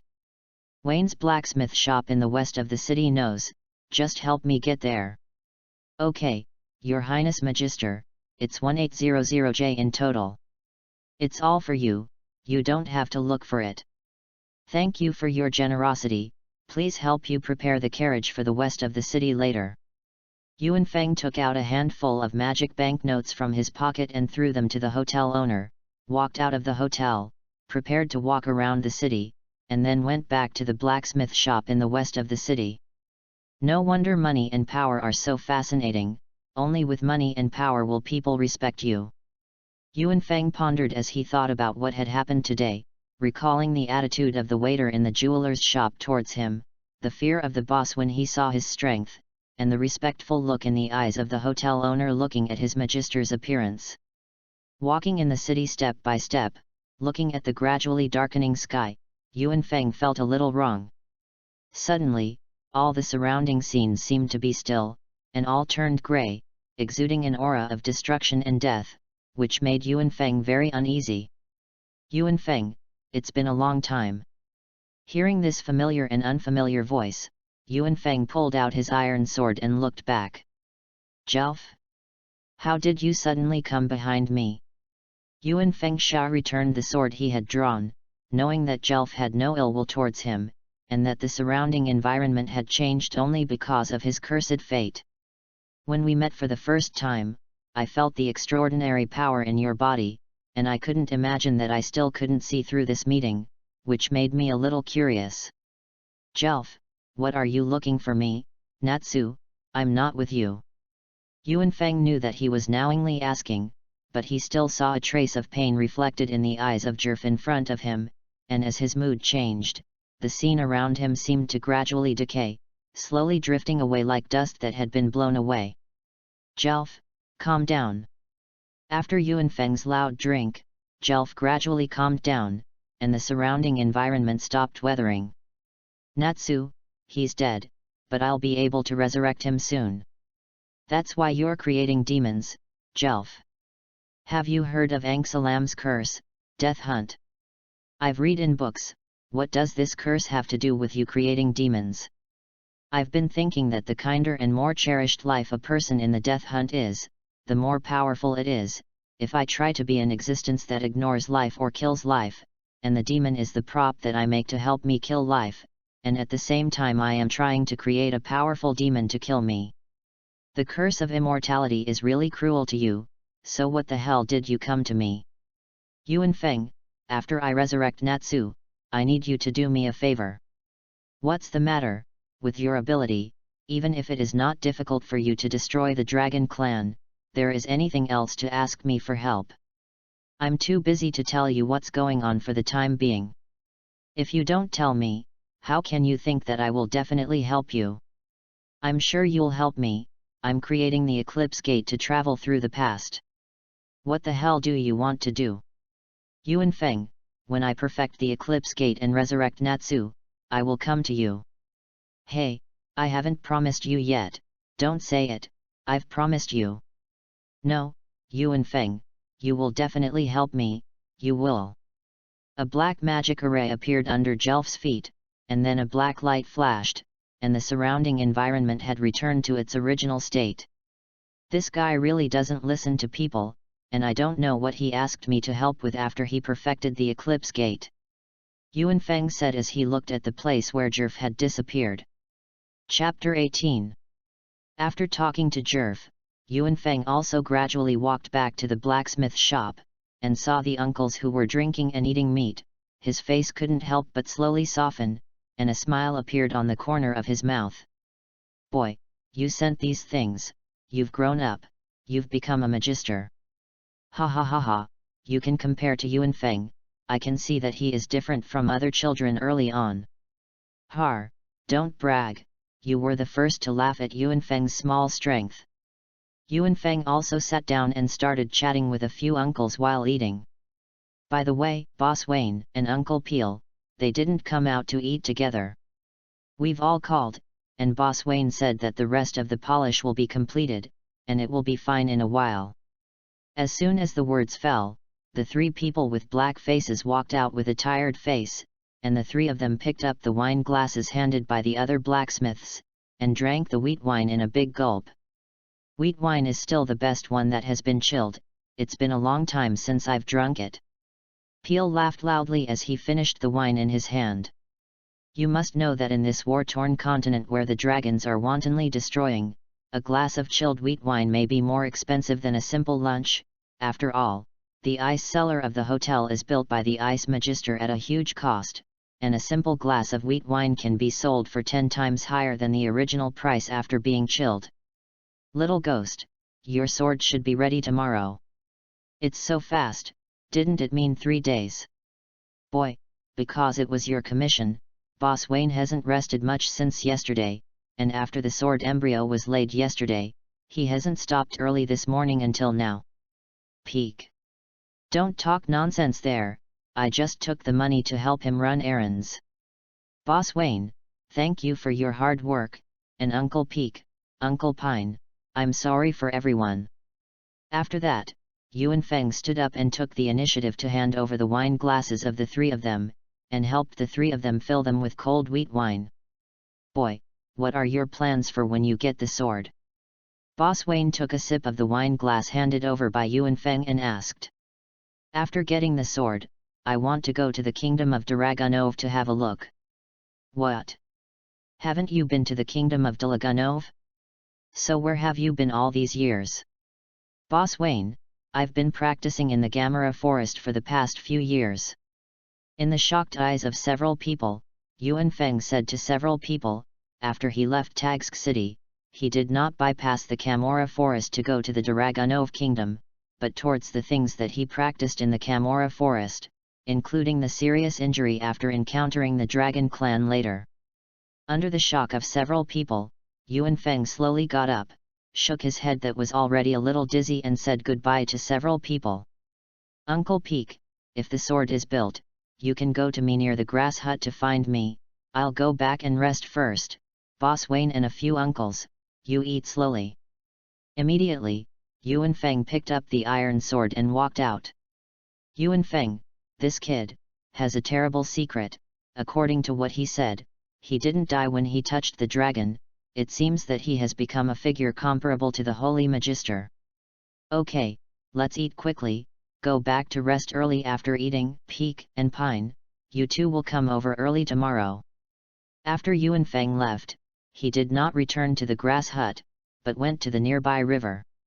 He closed his eyes and held the iron sword in his hand, and slowly entered the spiritual space again. Still the familiar Hawkeye my hawk, and the void and dark space around him, Yuan Feng opened his eyes and looked at my hawk, who also had eagle eyes. Boy, it's kind of interesting, and finally opened the eagle eye. I still have to do this to surpass you. Interesting, you want to surpass me, draw your sword. Without too much nonsense, Yuan Feng pulled out his iron sword and attacked my hawk, and the airflow sword chi generated after the collision of the two swords was like ripples in the dark spiritual space. It only lasted for a second or two before Yuan Feng was slashed by Hawkeye my hawk. Boy, you're going to be far ahead of me. Yuan Feng didn't answer my hawk. He took up the armed color domineering, and the white iron sword in his hand also turned into a black sword shining with sharp light, and then the two sharp eyes collided together. The two of them, who both had eagle eyes, when their eyes collided together, the collision of the two overlord colors made the surrounding void and dark space seem to be about to crack. Yuan Feng knew that he would definitely not be the opponent of Hawkeye in the competition against overlord color, so he ran all his strength casually, holding the knife in both hands, and slashed out a 20-meter-long black sword chi from top to bottom and attacked my hawk. The contempt in my hawk's eyes flashed, and he swung the black sword knight with one hand, and swung out a sword aura about the same size as Yuan Feng's swing. When the two sword chi collided together, a powerful airflow momentum was continuously emitted from the central store, so that Yuan Feng had no choice but to retreat, and he could only put the iron sword horizontally in front of him to stop the airflow. After the two sword chi collided for 3 or 4 seconds, Yuan Feng's black sword chi was shattered, and then the eagle eyes bewildered sword chi slashed at the black sword in front of Yuan Feng, and the black sword was cut off in an instant, and collided with Yuan Feng's chest, although at the moment when the black sword was cut off, Yuan Feng had already protected his chest with an armed color, but the sword chi still gave Yuan Feng a feeling that he was going to chop him to pieces. Boy, it's a swordsman's shame that a weapon is cut off by an enemy. Even the black knife has not been successfully forged. You still deserve the title of sword hero. After Yuan Feng listened to my hawk's words, he also lost consciousness and collapsed in the mental space. P.S. This is the first reward to add more. Kneel down and beg all the officials to appreciate a collection, flowers, tickets, and comments. Chapter 19. When Yuan Feng regained consciousness, it was already noon the next day, and after losing consciousness in the mental space, he had already fainted by the river. Black knife, how to forge a black knife, blessed with an armed color, isn't it called a black knife? Yuan Feng woke up and recalled what he had said to himself after the fight with my hawk. Buzz Yuan Feng once again transferred the armed color from his arm to the sword, and the sword slowly turned black. No, it's certainly not like that, there must be some way. Yuan Feng closed his eyes and began to think. That's not how children fetch water. If you put the whole bucket into the water, the bucket will be full in an instant, and you are too slow to scoop it into the bucket with a spoon like this. But Dad, if we scoop it with a spoon, we'll have more water in the bucket. The conversation between a father and son who were carrying water not far from the river woke up Yuan Feng in an instant. Yes, why didn't I think of it? I used to be like a sword immersed in armed color domineering, although the appearance is reached, but it is not strong enough. After removing the domineering, it still changes back to its original appearance. If I continue to pour domineering energy into the sword little by little, so that the sword turns into a black knife from the inside out, then is it the black knife that Hawkeye said? After saying that, Yuan Feng immediately lifted the domineering, and slowly transferred the domineering luck from his fingertips into the iron sword in his hand, and slowly a cold light flashed in the iron sword, and the sword body quickly turned black. Yuan Feng slowly increased the domineering power transmitted to the sword, and after feeling that the sword was getting sharper and sharper, Yuan Feng swung a sword chi at the river in front of him, and a black sword chi of more than 20 meters split the river in front of him. The river in front of him seemed to be broken, and it hadn't closed for a long time. Yuan Feng looked at the river in front of him with a surprised face that was split by his own strength, although there was still a big gap compared to Hawkeye my hawk, but the current situation at the moment also represented his progress. Ding! Congratulations to the host for comprehending the meaning of the black knife and gaining 5% of experience points. Ding! Joracole my hawk unlocks 66%. Current rank, Sword Hero. It seems that it is one step closer to the Great Sword Hero. The formation of the black knife should be a steady stream of armed color domineering into the knife, I can't imagine that the knife can store the armed color domineering, and slowly absorb it. It seems that it will take a lot of time to cultivate the black knife. Yuan Feng slowly returned to the vicinity of the thatched house, washed up briefly, sat cross-legged at the door of the thatched house, and began to absorb the battle with Hawkeye my hawk in the mental space yesterday, and slowly absorbed every feedback given to him in the mental space. Time passed little by little, when the sun gradually set, and the halo of the setting sun shone on Yuan Feng's face. A hurried voice came from not far away. Boy, hurry up, your weapon boss Wayne has built it for you. Yuan Feng opened his eyes and showed a gleam, looked at the source of the sound in surprise, and immediately got up and ran in the direction of Uncle Peak. Damn, why are you so fast? You kid ran over at a distance of 30 or 40 meters in the blink of an eye. Uncle, this question is not important. You said I wanted the weapon. Boss Wayne has already helped me build it. Well, Boss Wayne asked me to call you over to collect the goods now, and I told you that the knife was terrible. It's really a little bit exciting, Boss Wayne's black knife night. Uncle, I'll go to the blacksmith shop first. Hey, boy, how are you? Wait for me. Peak looked at Yuan Feng, who had disappeared, and whispered. After a while, Yuan Feng had already run to the door of the blacksmith shop, pushed open the door and walked in. Several blacksmiths, including Uncle Wayne, gathered around a table, looking at a black long sword on the table with an obsessive expression. A black knife with a black blade and white blade came into Yuan Feng's eyes. Originally the black knife knight was one of the 12 supreme fast knives in the One Piece world, and the blade was a chaotic blade heavy flower tea, known as the world's strongest black knife. It is owned by the world's #1 swordsman, Joricole my hawk. Although it's just a fake black knife knight, the aura conveyed to me on the sword is already so sharp without the blessing of the armed color domineering. Yuan Feng looked obsessively at the black knife knight in his heart that was built by a total of 3 blacksmiths from Boss Wayne's boss for nearly 3 days. Hey! Boy, you're here, try this sword, it's so heavy that none of us can pick it up when it's finished. Uncle, it's so heavy. Don't underestimate us too much, our blacksmith's strength is hard to pick up, boy, you can wield it. Pine, stop talking nonsense, try it, boy, this is my pride, if you can't move, I'll kill you. Yuan Feng walked to Boss Wayne's side and slowly grasped the hilt of the sword. At this time, a piercing sound came from the center of Yuan Feng's hand holding the hilt, and waves of ripples spread from the middle to the outside. Are you resisting me? Do you think I'm not worthy of being your master, and you're too arrogant? Yuan Feng's eyes erupted with overlord color domineering energy surging into the sword, and at the same time, the palm of his hand continued to pour into the sword, and the harsh sound of the black knife knight from the beginning slowly turned into a creature-like moaning sound, which was very pleasant. Chapter 20. I'm finally honest. After subduing the black knife, Yuan Feng looked at the messy blacksmith shop that had been blown away by the air current, and smiled apologetically at Boss Wayne.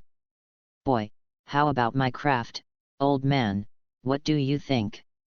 Wayne boss, very nice, I am very happy with your work. Humph, this is my proud work, and the best weapon I've ever built in my life. Sorry boss, make a mess of your shop, there's still a little gem here, you can take it. Count you kid, and you still have a little conscience. Boss, I'll be gone, I can't stay in Tagsk for long. Boy, stay safe. After Boss Wayne whispered, Yuan Feng's figure also walked out of the blacksmith shop, and the blacksmiths who were originally stunned gradually came back to their senses, sighed at everything that had just happened, and then immediately began to follow Wayne to clean up the blacksmith shop. This kid is really unusual. All the blacksmiths sighed in their hearts. Only Peak, who had just returned to the blacksmith shop, didn't know what had just happened, and after the blacksmith next to him described it to him, he also froze, looking at the direction of Yuan Feng's departure outside the blacksmith shop, and he didn't know what he was thinking. On the other hand, Yuan Feng, at this moment, just wanted to find a place to test the knife, and after quickly leaving the city, he came to the periphery of the Gamarra forest, looked at the towering ancient tree in front of him. Yuanfeng pulled out the black knife, and a pleasant moan followed. Yuanfeng held the black knife in his hand with his right hand, and with a horizontal sword, a green sword slashed towards the towering ancient tree in front of him. After Yuanfeng's sword chi slashed out, all the ancient trees at the 30 meters in front of him were cut open, and about 30 square meters of open space composed of trees and wooden piers were vacated in front of him. Yuanfeng walked to one of the severed trees and sat up, put the black knife on his knee, felt the sharp aura around him that had not dissipated for a long time, and entered the spiritual space again. Within the mental space, when Yuanfeng opened his eyes, he saw the eagle-eyed Mihawk in front of him and found that he had come to the spiritual space again, and he didn't have too much conversation with Mihawk. He directly held the hilt of the sword, and slashed at the eagle-eyed Mihawk with a horizontal sword. The two of you come and go, you sword and I sword, slash each other. Each of them emitted a red light in their respective eagle eyes, and then as if the picture in the mental space was reproduced last time, the two of them confronted each other in the spiritual space with swords, and the surrounding space was constantly tearing and cracking. Boy, progress is very fast, and now you can be called a sword hero. Stop talking nonsense, let me feel how powerful you are one more time. As you wish. After the two of them were blown away by the flow of sword chi, Mihawk's expression had changed, and after Yuanfeng felt Mihawk's change, his face was more and more domineering with the weapon color that poured into the sword body, and the black knife in his hand became brighter and brighter. Mihawk held the sword in both hands, and swung a green slashing sword towards Yuanfeng. Yuanfeng looked at the sword in front of him like a giant dragon and was stunned for a second, and immediately the horizontal pillar black knife was in front of him, wanting to resist Mihawk's sword, but when this sword came to Yuanfeng's eyes at close range, he felt that this blow was unusual, and even made him almost lose the idea of resisting. In front of Yuanfeng, the surrounding space has begun to shatter rapidly, and Yuanfeng has slowly begun to lose consciousness along with the fragmentation of the surrounding spiritual space. Boy, come back when you get stronger, I'll wait until you get stronger and surpass me. Hawkeye Mihawk said with a smile at Yuanfeng, who was gradually losing consciousness. When Yuanfeng slowly regained consciousness, the sky was already dark, and there was a feeling of hunger in his abdomen, so he took out a little dry food and water from his backpack, and after simply solving the hunger in his abdomen, he began to walk in the direction of the Dragonov kingdom. At another moment, in a very spacious side hall in the palace of the Dragonov kingdom, there was a light green dragon, virtuous dragon Belsilion, and next to him stood a man wearing a white robe, black armor, waist-length crimson hair, draped over the white and elongated body, exuding an inviolable awe-inspiring and holy atmosphere. And this person is the queen who ruled the kingdom of Dragonov. Aaron Dragonov. Lord Belsarion, what you said is true. Is there really an existence that can compete with dragons without dragon-slaying magic?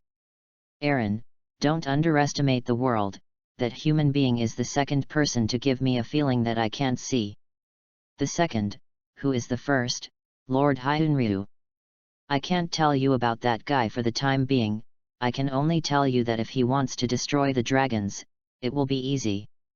Aaron looked at the virtuous dragon Belsarion in front of her in surprise. Then can we ask this magister to help us protect the kingdom of Dragonov? It's impossible, that human can't be called human anymore. Then we can only go to the magister who wielded the iron sword, but where should we find him? When he was injured, I didn't have time to bring him back because I had an agreement with Ignaru, the fire dragon king, but Anahatphilia had already taken him back to heal. Then I will command the soldiers to go at once, Hatphilia Manor. Aaron, be calm, I told you that as the head of a country, always stay calm, don't send someone to him. I feel that this person will come to the kingdom of Dragonov soon. Chapter 21. 2 days later, Yuanfeng passed through the Gamarra forest, and the towering city wall in the distance was already reflected in Yuanfeng's eyes. This is the royal city of the last pure land of mankind, the kingdom of Dragonov, and from a distance it looks much grander than the city of Tagsk. Just as Yuan Feng sighed at the huge city wall in front of him at this moment, a familiar roar came from a distance. Roar! Belserian, you traitor to the dragon clan, get out of here, my thunder dragon Chiumithius has come to destroy you, the scum of the dragon clan. What a coincidence, since I ran into you again, since I did, I must slaughter your lizard today. The corners of Yuan Feng's mouth crossed an arc, and he quickly rushed in the direction of the thunder dragon Chiumithius. Belselion, you defeated men, get out of here. Timotheus, don't be too arrogant, last time I was only defeated by your sneak attack, compared seriously, you may not have beaten me. Just after Yuan Feng rushed to another open space 100 meters away from the city wall, he saw the two giant dragons he had seen for the first time in this world, the thunder dragon Chiumithius and the guardian dragon of the Dragonov kingdom, Belserian. I was looking for you, big lizard, but I didn't expect you to rush to my death so soon. You're a human from last time. Damn human. I'm going to crush you ant this time. Brontosaurus's roar. Let your lizard see how the ants in your eyes kill you today. Yuan Feng pulled out the black knife behind his back, and instead of avoiding the roar of the thunder dragon, he stepped forward and swung his sword to slash out a sword chi, cutting through the roar of the thunder dragon, and a sword chi about 30 meters long split the roar of the thunder dragon and slashed at the thunder dragon Chiumithius. Roar, no way, human being, how did your strength become so strong? Maybe you're too weak, even a sword chi in my hand almost split you, this is the power of the legendary overlord of the continent, the Dragon Clan. Human, you are so arrogant, you will regret your arrogance, be prepared to withstand the wrath of the thunder dragon Timotheus. Brontosaurus's horns. Thunder dragon Chiumithius flew into the air, and then flapped the dragon wings and leaned over towards Yuan Feng, and a large amount of thunder began to emerge from the dragon's horns all over his body, slowly enveloping his entire body and rushing towards Yuan Feng. Yuan Feng's three-color domineering aura was all turned on, holding the sword in both hands, and quickly rushed towards the thunder dragon Chiumithius. Humans don't have to fight hard, the dragon's horns are the strongest weapon in the whole body of the dragon race, and even the entire continent. Yuan Feng didn't pay attention to the virtuous dragon Belserian, and still rushed straight towards the thunder dragon Chiumithius. The strongest thing in the world? It's ridiculous, no matter how strong it is, it can't resist the black knife in my hand, and there is nothing on this continent that I can't keep slashing. On the city wall, after the arrival of the thunder dragon Chiumithius, Queen Irene had already led the first batch of soldiers who had exi the dragon slaying magic to the city wall, ready to help the virtuous dragon Belserian fight, but just saw Yuan Feng, who had just arrived in the Dragonov kingdom, split the roar of the thunder dragon with the sword and cut off the thunder dragon Chiumithius. This is really the power that humans can have, no wonder Lord Xianlong admires him so much, but he is too impulsive, and he wants to forcibly fight against the dragon horns. Why not avoid this attack, and then find an opportunity? Aaron looked anxiously at Yuan Feng in front of him on the city wall, as if in his eyes, Yuan Feng, who was fighting with the thunder dragon, was just irrationally looking for death, or maybe he didn't believe that there would be a dragon clan who could kill the dragon. But Aaron didn't know that Yuan Feng couldn't avoid it no matter what. While Yuan Feng inherited the power of Hawkeye Jorakol my hawk, the sword intent in Hawkeye's heart was gradually inherited in Yuan Feng's heart. Even if he faces the ancient gods, Yuan Feng's strength can be weak, and the momentum of victory can be lost, but this sword intent alone must not retreat. Humans, turn to dust and disperse. Just when a sword and a dragon horn were about to collide together, Yuan Feng's figure suddenly appeared behind the thunder dragon Chiumithius with a silver light, and the thunder and lightning aura of the thunder dragon's whole body also disappeared completely. Just when Aaron and Xianlong wondered where Yuan Feng went, the thunder dragon Chiumithius looked at the sky incredulously and said, "No way, only dragons can kill dragons, why do humans have such power? It's because you're too ignorant, even if I don't kill the dragon today, there will definitely be descendants who will be able to kill you in a few years, Don't underestimate humans, in my eyes you are not much different from the monsters in the Gamarra forest. As soon as Yuanfeng's voice fell, the thunder dragon Chiumaisius was split from the dragon horn directly from top to bottom. The cut was smooth and neat, and the dragon blood stained the open space in front of the Dragonov kingdom. After everyone looked at the suddenly cracked thunder dragon in surprise, they were all stunned, including the virtuous dragon Belsilion. The Terran dragon slayer has finally appeared. I don't know which soldier on the city wall said this, and the people on the entire city wall boiled, and cheers came one after another. It was as if a drowning man in the water suddenly pounced on a piece of wood, and in this place where the dragons were not necessarily safe, there was nothing more than this thing to make these soldiers happy. Chapter 22. Bursts of shouts were heard from the walls of Dragonov, as if to celebrate the birth of the Dragon Slayer. Hurry up and command to go down and open the gates wide, and I will go to meet the Lord myself. Aaron Dragonov commanded the silver-armored officer beside him. Is the movement too big? The people on the city wall seem to be a little excited. Hello respected human powerhouse, I am the virtuous dragon Belsirion, thank you for your help. Don't be so polite, I just avenged the last time, let me introduce myself, my name is Yuanfeng and I am a traveler. Under the simple dialogue of one person and one dragon, Aaron, the queen of the Dragonov kingdom, also led the Magister troops to them. Your Highness, Honorable Dragon Slayer, thank you for slaying the Brontosaurus and helping the kingdom of Dragonov from a catastrophe. Call me Yuanfeng, I just happened to travel around and saw this lizard, and I have a grudge against it, so I don't need to be so polite Queen Irene. Aaron, please return to the palace and talk. General Hoodie, command at once to go down and set up a banquet in the palace, and I will greet this hero of the Terran with the highest courtesy. Yes, Her Majesty. After receiving Aaron's order, the silver-armored officer quickly led a squad towards the city. Your Excellency Yuanfeng, please. Aaron respectfully invited Yuanfeng into the roofless carriage in front of her, and slowly marched towards the city under the guidance of the Magister troops. After walking into the city, Yuanfeng looked at this rumored pure land of human beings, and couldn't help but secretly sigh.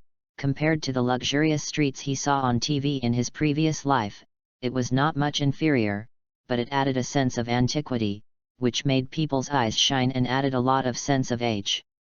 The roads were full of civilians, and after General Hoodie entered the city, he had already loudly and simply announced the time of slaying the dragon outside the city gate.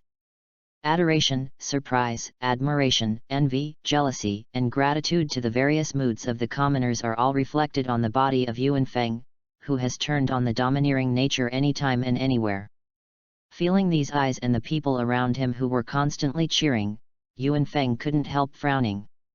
Your Excellency Yuanfeng, may I ask if there is any discomfort, or was he injured in the process of fighting the Thunder Dragon?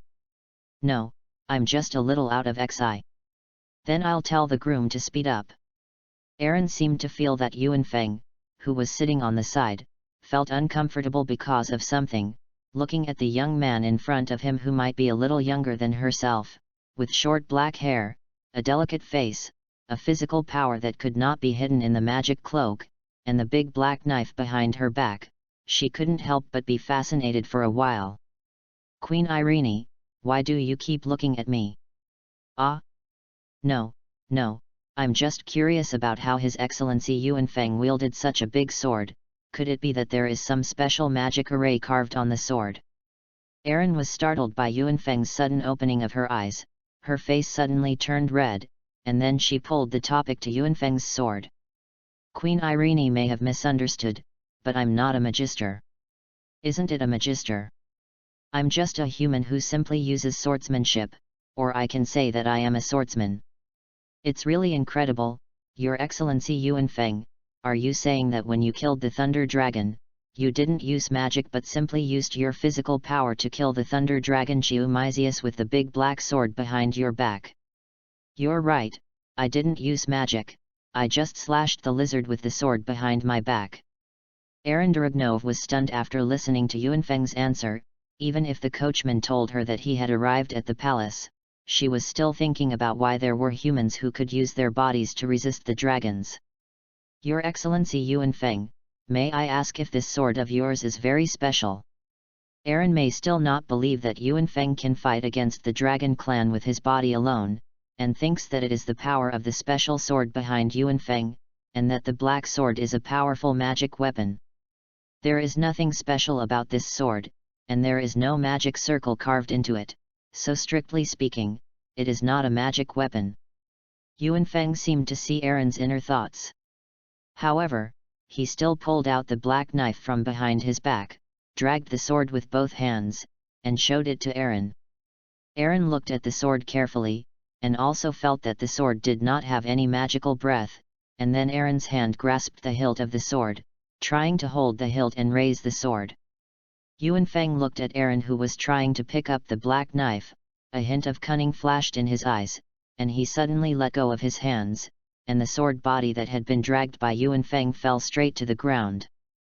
Aaron looked at Yuan Feng's bad behavior. Her face was flushed, but she was unwilling to admit defeat after being in a high position for a long time, and used magic, but she still had nothing to do, and it was difficult to even get up. Whether as a former princess or a current queen, Aaron has ever suffered such grievances. "Your Excellency Yuan Feng, Aaron, don't play, come in quickly, I think something big is going to happen." Then Yuan Feng took the black knife from Aaron's hand and helped Aaron up, but the evil smile on his face did not diminish at all, and he ignored Aaron and walked straight into the palace. No gentlemanly manners at all. Aaron patted the dust around her as she walked in the direction of Yuan Feng. Chapter 23. Fire Dragon King, is this the human race you are guarding to the death? They don't have the slightest respect for the dragon clan, and even dare to slaughter the dragon, and now you are still willing to help the human race. It was the king of the Thunder Dragon who spoke. The Thunder Dragon King has always advocated that humans be included in the foraging object and wanted to keep humans in captivity, but there have always been other dragons led by the Fire Dragon King who have been obstructing. Thunder Dragon King, I'm afraid it was your own clan that took the initiative to find fault, and if you were killed because of your lack of strength, you can't blame anyone. Speaking for humanity is the Fire Dragon King Iganiru. The fiery red dragon scales are all over the back, and the huge dragon is driving a large mountain, with dozens of scars on his body, each of which proves what kind of severe battle Iganiru has experienced to become the Fire Dragon King Ignaru. However, Iganiru's words did not appeal to his fellow clansmen, but instead reacted more violently.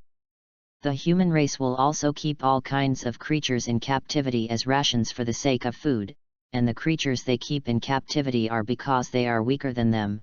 Since humans can keep people who are weaker than him, then why can't we dragons, Iganilus, you say? At this time, the person who spoke to the Fire Dragon King was an Ice Dragon King Harkness who was covered in ice crystals and dark blue dragon scales. If you are a human being, you have to lie down and wait for our dragons to enjoy it, and if you dare to resist now, then you will start a war against the dragons one day in the future. The Ice Dragon King's own strength is very close to Iganiru's, and his attributes are just the opposite of the Fire Dragon King, and the two dragons have always been very wrong, and they have to do the opposite no matter what, especially in the treatment of humans. The Ice Dragon King, the Dragon Kings dominated by the Thunder Dragon King, are a group of Dragon Kings who advocate the idea of enslaving human beings, and the Fire Dragon King advocates that humans and dragons live on an equal footing, resulting in most of the dragons standing on the side of the Ice Dragon King and the Thunder Dragon King who advocate the enslavement of humans, and the dragons who stand on the side of the Fire Dragon King are only a few giant dragons. The remaining group of dragons did not care about anything at all, and even slept on the side during the Dragon King's meeting, and their opposition or approval had nothing to do with them. On the continent of Ishgar, every race has its own meaning of existence, and the meaning of the existence of the human race is not to exist as a dragon to devour in captivity. The Fire Dragon King Iganiru is still trying to convince the many Dragon Kings in front of him. I think what the Fire Dragon King said makes sense, and how can humans have the strength to fight against the Dragon Clan? If there is, it is also forced by some Dragon Clan to be cornered, such as the Thunder Dragon King and your clan. Terfis, the Rock Dragon King, who had the same thoughts as the Fire Dragon King, said to the Thunder Dragon King in front of him. Humph, Fire Dragon King, Rock Dragon King, I advise you to stay away from humans. Human beings are not as simple as you say. The dark magician who appeared before, you haven't seen it, I'm afraid his strength is not much different from the Dragon King. The Fire Dragon King naturally knew who the Thunder Dragon King was talking about.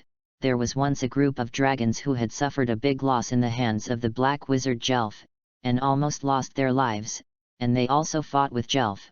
The powerful black magic in Jelf's hands made him have to treat him squarely, and those dragons who had suffered a big loss in the hands of Jelf were basically too underestimated Jelf. And the Dragon Slayer is indeed just a neutral wind dragon in the sky passing by the Dragunov kingdom, accidentally saw the thunder dragon that was fighting with Yuanfeng, from his own eyes, saw the thunder dragon was split in half by Yuanfeng. According to the news passed back by the wind dragon, the strength of this dragon killer is not weak, it should be very close to the Dragon King. After this thunder dragon was killed, the wind dragon immediately rushed back to the Dragon clan to inform the Dragon Kings present who were holding a Dragon King meeting.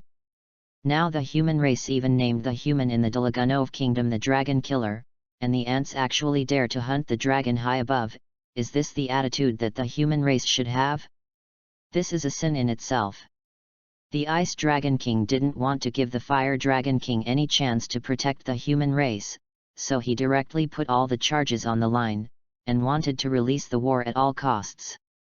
I'm afraid you want to start a war yourself, Irish K. My grudge with you is mine with you, don't get involved in the race war. The Fire Dragon King is very helpless for the Ice Dragon King who has always been his opponent. Originally the Fire Dragon King was not the first dragon who proposed to get along with humans, and the Ice Dragon King was not the ruling faction. The two dragons were originally neutral and ignored the other two voices in the Dragon clan. And after the Fire Dragon King decided to join the family faction, the Ice Dragon King seemed to have to fight against the Fire Dragon King, and joined the ruling faction in reverse, and now he wants to start a war. In his opinion, if he can make the Fire Dragon King uncomfortable, then he will be very happy, so he has been working against the Fire Dragon King, and his heart actually has no interest in human beings as a weak creature at all. Forget it, Ignaru, whatever you say, they won't listen. Behind the Fire Dragon King is Atlas, the Hellfire Dragon. Atlas is an old friend of the Fire Dragon King, and one of the few dragons who have always supported him behind the scenes. I advise you not to joke with the fate of the dragons, and I will save humanity no matter what. Chapter 24. The Fire Dragon did not listen to the advice of his old friend's Hellflame Dragon, and of course the Fire Dragon King did not want to start a war. Fate? The fate of the Dragon clan has always been in the hands of the Dragon clan itself, not the human race. The Ice Dragon King walked up to the Fire Dragon King and said, "What if I said we had to intervene? Then we will destroy you together, and then there will be no Fire Dragon King Iganira from now on." The smell of gunpowder from the two dragons of the Ice Dragon King and the Fire Dragon King became heavier and heavier, and the two different breaths on the two dragons began to burst out in all directions. That's enough, don't go too far with the two of you, this is a Dragon King meeting after all, it's best for the two of you to go out and quarrel. And our meeting today is not to discuss the existence of the human race and the Dragon Killer. Ice Dragon King, don't be too hostile to the Fire Dragon King, remember that everyone here is the same race. At this time, the source of the sound that stopped the Fire Dragon King from arguing with the Ice Dragon King was in the center of many Dragon Kings, a giant dragon covered with golden dragon scales, with two horns on its head, and a slightly larger body than the other Dragon Kings. Every 100 years, the dragons elect one of the most powerful dragons to be the leader of the dragons, and this dragon with golden scales is the leader of the dragons, the Holy Dragon King Leolis. After the Holy Dragon King stepped in to stop the Fire Dragon King and the Ice Dragon King, the two dragons slowly returned to their original positions. The Terrans are dispensable for the dragons. I don't want you to quarrel because of a weak dispensable race, and I don't want to see the dragons split because of the Terrans. even if there are dragon killers among the Terrans, it will not affect the fact that the dragons are the rulers on this road. The Holy Dragon King spoke softly to the surrounding dragon clans divided into 3 factions. Lealese, but there are already 2 people in the human race who can threaten the life of the dragon race. One of their strength is comparable to the Dragon King, and the other seems to be very close to the Dragon King. If we sit still, the human race may have more existences that can compete with the dragon. A Dragon King covered in crystal dragon scales said to the Holy Dragon King, "Don't be so unconfident in our race, the Crystal Dragon King. The number of human races exceeds the number of dragons by 1,000 times. In the history of the human race for thousands of years, there are only 2 humans who can compete with the dragon race, even if it is a dragon clan killed by the human race. The Thunder Dragon Geomysius is just a medium strength in the Thunder Dragon faction. It is just an exaggeration to say that he is close to the strength of the Dragon King." The Holy Dragon King said slowly to the surrounding Dragon Kings. "But the Holy Dragon King, now it is indeed our people who have been slaughtered by humans. Should we forget about it like this?" The Thunder Dragon King was still a little unwilling to say to the Holy Dragon King. "The pride of the Dragon clan has been forgotten by you, Thunder Dragon King, since it was the dispute that Xiaomethus provoked first, then it was his own strength to be killed. Since that human can kill him, it proves that he is no longer an ant. Then let's forget it. What about the dignity of our dragon clan?"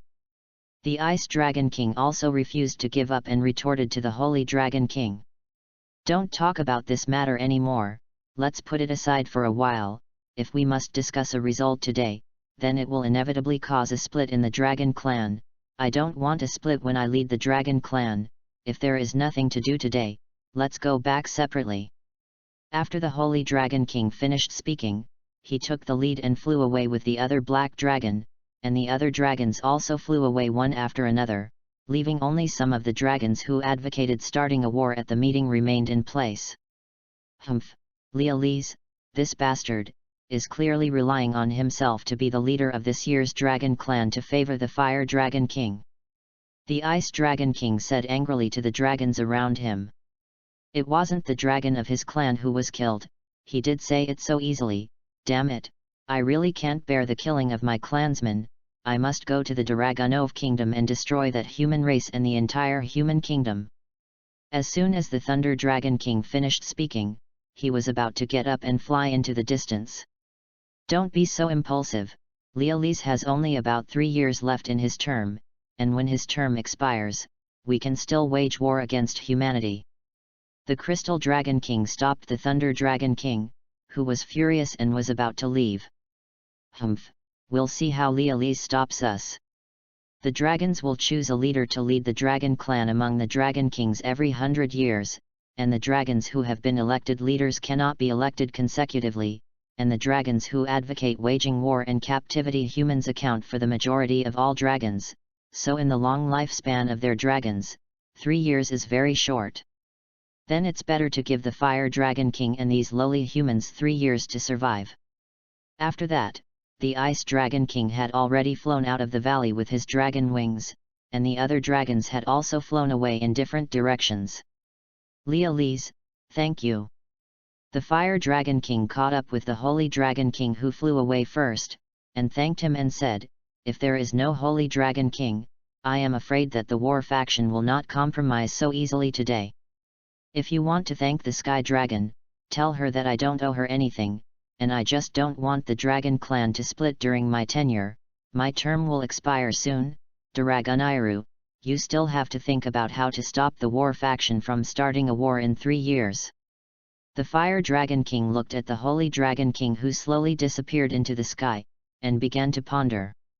Chapter 25. Yuanfeng followed Aaron into the palace step by step. Inside the palace, as if walking into an ancient temple, with the wall made of polished marble, and all kinds of monsters carved inside and outside the surrounding walls, all of which seemed to be a work of great craftsmanship, which made people marvel. In the center of the main hall, there is a huge magic crystal, on which the image of the Dragonov kingdom is floating. Aaron looked at the young man who had just deliberately made her look ugly at the gate of the palace, and was looking at the palace in a dazzled manner at the moment, and couldn't help but have a smile on the corner of her mouth. I'm still a teenager after all. Next to the throne, the virtuous dragon Belsalion was lying on his side. Aaron, Your Excellency Yuan Feng, you are a little slow. Hyun Ryong lay on his side and complained to the two of them. You have wings to fly in, and we can't fly, so we'll have to walk in. Yuan Feng said superfluously to Xian Long. Lord Xian Long, you said that something big might happen, but I don't know what it is. Today is the Dragon Clan's Dragon King meeting. All the Dragon Kings have appeared in the distant Hirshu's Valley. When Lord Yuan Feng killed the Thunder Dragon, I saw a wind dragon passing by in the sky, and saw the matter of Lord Yuan Feng killing the Thunder Dragon. I am afraid that this matter will spread to the Dragon Kings. Pass it in and pass it on, so what? Yuan Feng didn't care what Xian Long said. In his opinion, he already had the strength to fight against the Dragon Clan. Even if it was the Dragon King himself, he wouldn't necessarily lose. Your Excellency Yuan Feng, your strength may already be very strong, but it can only be said to be close to the strength of the Dragon King. One Dragon King can at least single out 100 dragons. What? Lord Xian Long, what you said is true. The Dragon King is so powerful, can he defeat 100 with one? About 200 years ago, there was an outlier in the Dragon Clan. There was a crystal dragon with the strength of the Dragon King in the Dragon Valley, and he took pleasure in devouring his own clan, and killed and devoured more than a dozen young dragons in the Dragon Valley, and then the Dragon Clan issued a hunt order when the Dragon King was in the meeting, and it was bound to kill this alien. In the pursuit of more than 10 years, the dragons died, hundreds of adult dragons, which was a big blow to the dragons who were not very numerous, and later under the pursuit of the Fire Dragon King Aguniru, he seriously injured the Crystal Dragon, but let him escape. And then, Lord Xian Long.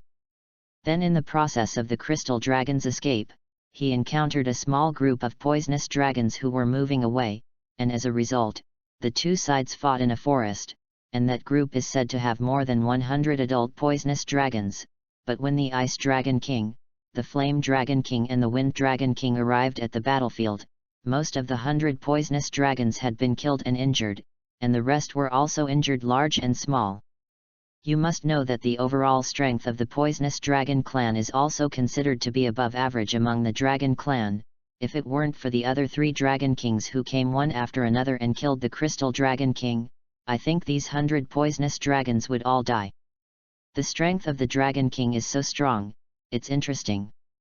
Yuan Feng was not discouraged or afraid, and a pair of eagle eyes became brighter and brighter.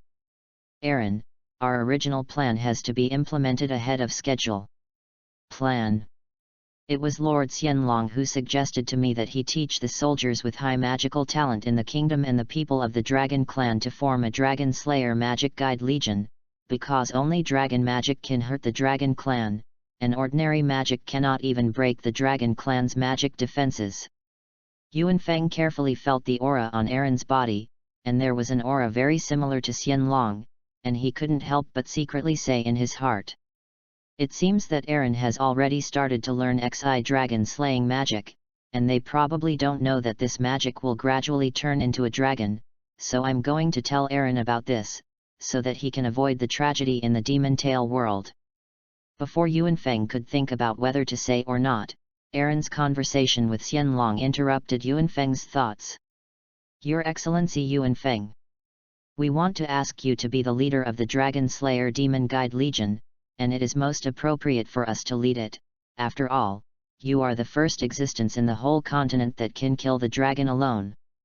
Queen Aaron looked at Yuan Feng with a look of hope and said, No, Queen Irene, I'm just a traveler, and I have little interest in this position. Then Your Excellency Yuan Feng can help our Delagunov kingdom defend against the dragons together. I'm sorry, I didn't have that kind of plan. I also said that I killed the Thunder Dragon today because I had a grudge against him. Can you watch your fellow citizens being devoured as food and remain indifferent? I don't have as great righteousness in my heart as you. In the troubled times, you only care about your own safety, and don't care about the lives of others. You are really too selfish. I think I misjudged you, Your Excellency Yuanfeng. Whatever you think, I don't have any reason to help anyone, my life is my own. Aaron, don't say any more, Your Excellency Yuanfeng has just had a fierce battle, you must be very tired. Aaron has prepared a banquet for you, wait for a while and then visit the royal city of Dagano for a few days. Then trouble Hyunlong and Queen Irene's hospitality. Squire, take Your Excellency Yuanfeng, go and rest first, and inform you can't stop Mr. Yuanfeng from going anywhere in the palace. Immediately, Aaron coldly ordered the attendants outside the palace to arrange for Yuanfeng to rest first. Chapter 26. Aaron, don't be too anxious, the strong often don't like to be entangled because of these things. Lord Hyunlong, I don't think he's going to stay and help us. Not necessarily, I felt that there was no evil and darkness in this young man's heart, but his eyes were brighter and simpler than any human eye I had ever seen, and there was no desire, and the human without desire and demand was the most difficult thing to do. I didn't expect Lord Xianlong to have such a high opinion of him, it's the first time I've heard you praise a human like this. Aaron, this is the truth, this teenager should be similar to you when you calculate your age, and you are already at the age of the human community to need a mate. What are you talking about, Lord Xianlong? It's impossible for me to marry such a person. Aaron blushed and looked at Hyunryong and said, pretending to be serious. Ha ha ha, Irene, I grew up watching you, except for your father, the previous king, I think I should know you best, let it be, don't resist your inner thoughts, follow your heart. Okay, Lord Xianlong, I know, you can rest first, and I'll go down and prepare the plan for the dragon-slaying demon guide legion. Xianlong, who watched Aaron go away, couldn't help but sigh in his heart. This human is really not simple, the last time I saw him, he wasn't so powerful, this time just looking into his eyes makes me feel like I want to surrender. In some ways he is even more like a king than Irene, no, even more like a dragon king. Yuanfeng was led by the attendant to a side hall. After the attendant retired, Yuanfeng lay down on the big bed, thinking of what the virtuous dragon Belsalion said in the palace today. It's not that the dragon clan can't resist, but I think that the ordinary dragon clan is a little weak, the dragon king, it's really exciting. Even Yuanfeng himself didn't feel it, his state of mind has changed a lot since he killed the thunder dragon, and he slowly began to climb gradually from a human being who pursued self-preservation at the bottom, and began to think about how to challenge a stronger dragon king. Yuanfeng lay on the bed and slowly fell asleep. Within the mental space, in the void and dark spiritual space, Yuanfeng opened his eyes, and my hawk, who was not far away in front of him, appeared in front of him again. What is a great sword hero? It's up to you to comprehend this. Your sword intent and the three domineering spirits have reached the top that the sword master can reach, but there is still something missing in your heart. What am I missing? You lack the heart to be a king, you don't have the consciousness to become a king, and you are just blindly imitating me. Your power is not my power, but it belongs to my power. The heart of a king, imitation, my own power. When you really have the consciousness of becoming a king, you can exert the true power of the overlord color domineering, and now what you have mastered is only a part of the overlord color domineering. I understand, in the long-term training in the Gamarra forest, it should be since I came to this world, all I think about is how to protect myself, how to live well. Now my strength is enough to protect myself, but I am still content with the status quo. I don't need to imitate you anymore, what I need is to surpass you. My strength will not be worse than yours, or even stronger. I'm looking forward to you coming above me.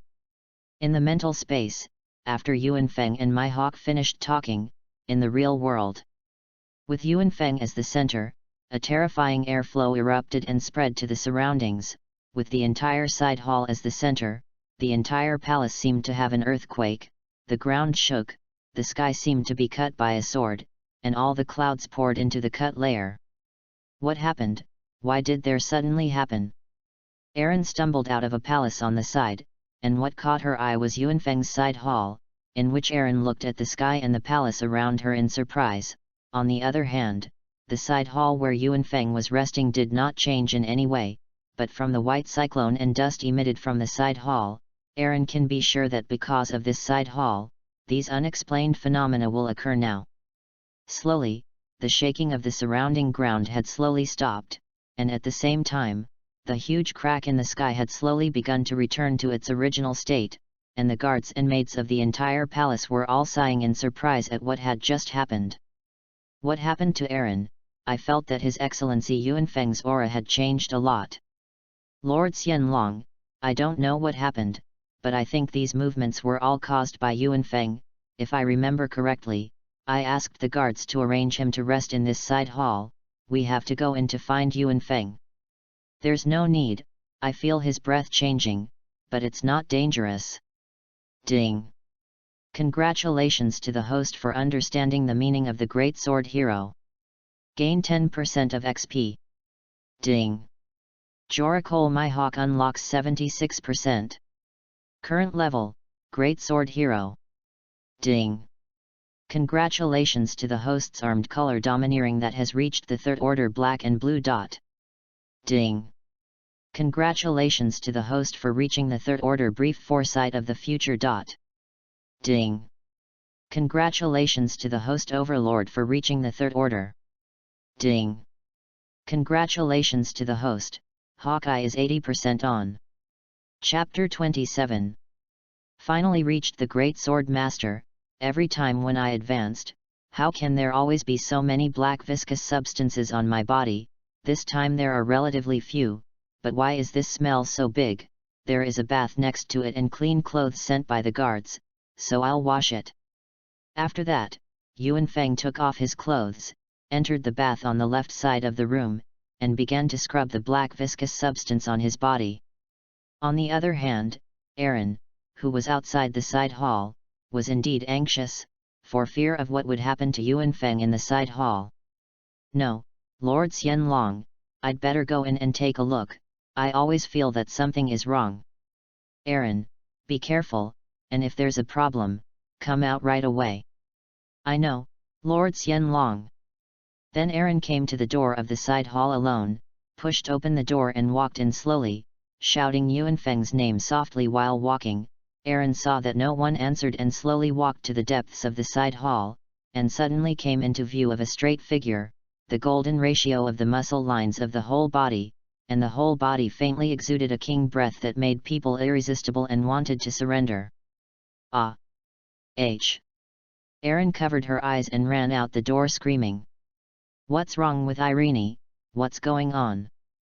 The dragon's sense of hearing and senses are unusually sensitive, and after hearing Erin screaming and running out, he immediately asked Erin. It's okay, I'll go and continue to prepare for the dinner first, and when His Excellency Yuan Feng comes out, you can ask him to find a guard to bring him over. Oh, aren't you going to pick him up and take him to the banquet yourself? Xianlong looked at Erin, whose face was unusually red, and couldn't help but joke. No, I still have a lot to do, Lord Xianlong, so I'll go first. With that, Erin left the door of the side hall with the maid without looking back. Even the maids were curious in their hearts. After all, it was the first time they saw Erin like a normal blushing little girl.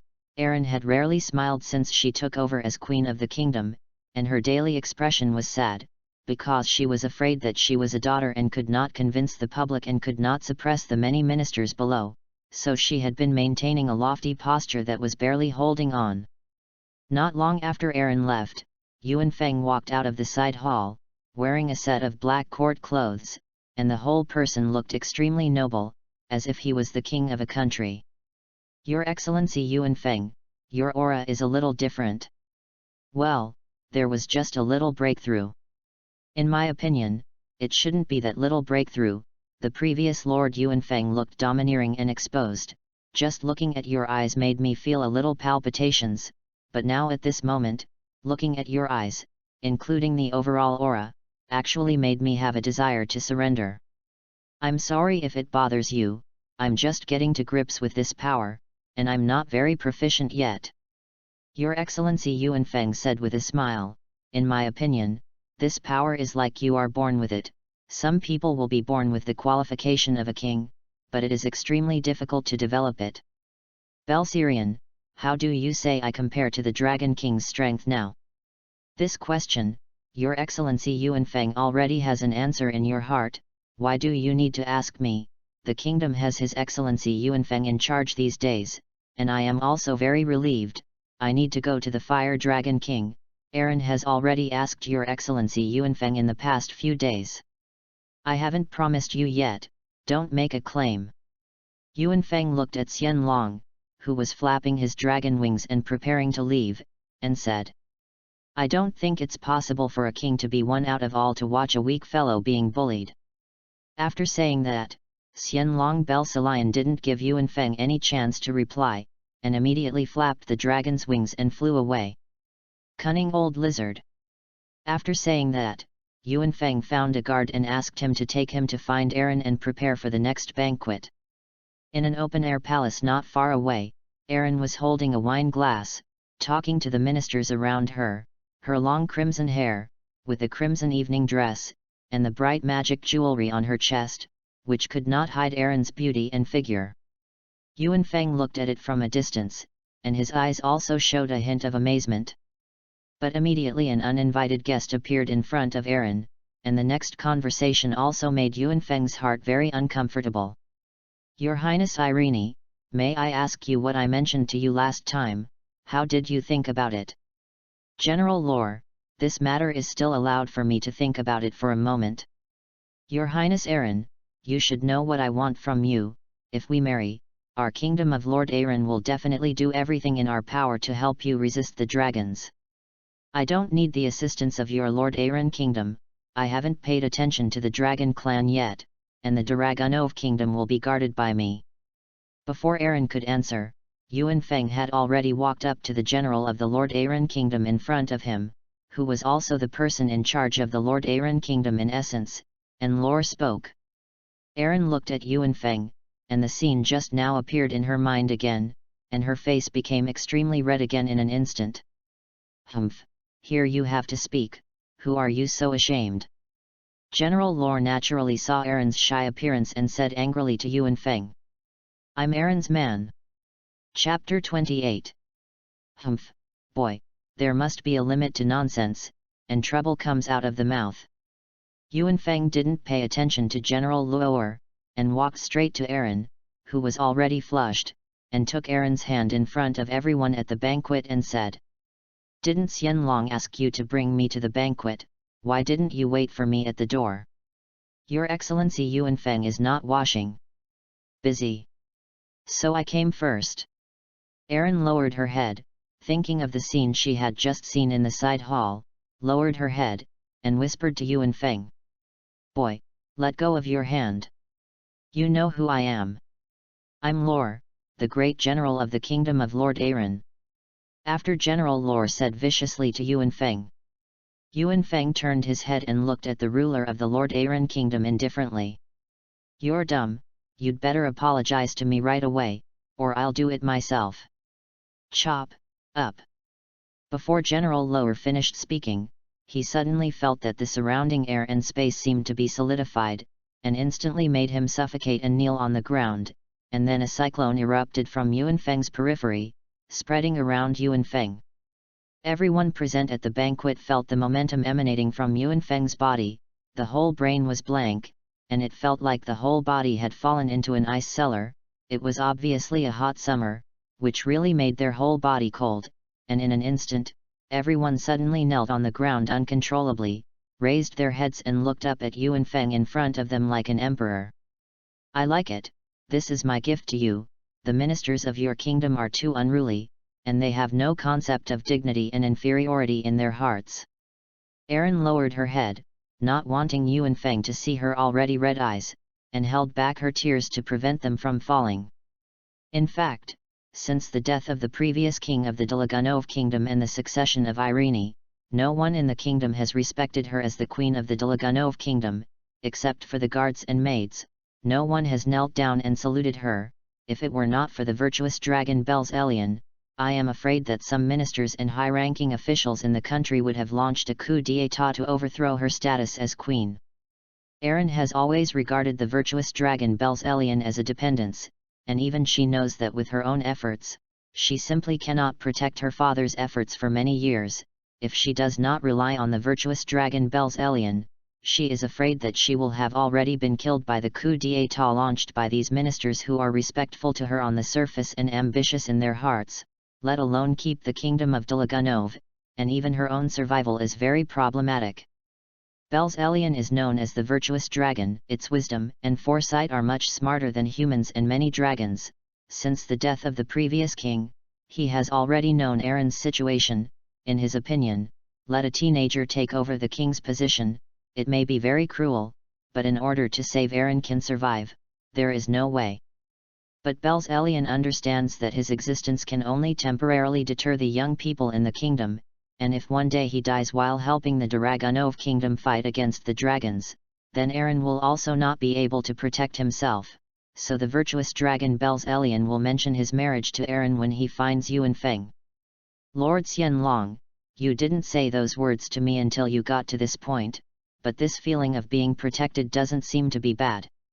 Erin looked at Yuan Feng, who stopped in front of General Luo and thought to herself. General Lore, do you know why the human race is an ant in the mouth of the dragon race, and why humans are kept in captivity by dragons like pigs? Because of the difference in strength. If you look at the ant on the side of the road in a good mood, you may ignore it, but if you are in a bad mood, you will trample it to death. Yuan Feng quietly looked at the ruler of the Lord Aaron kingdom who was kneeling on the ground and trembling constantly. You? Who the hell are you? What people? General Luo'er's whole body trembled, and he held back the fear in his heart, and said to Yuan Feng, who was like an emperor in front of him.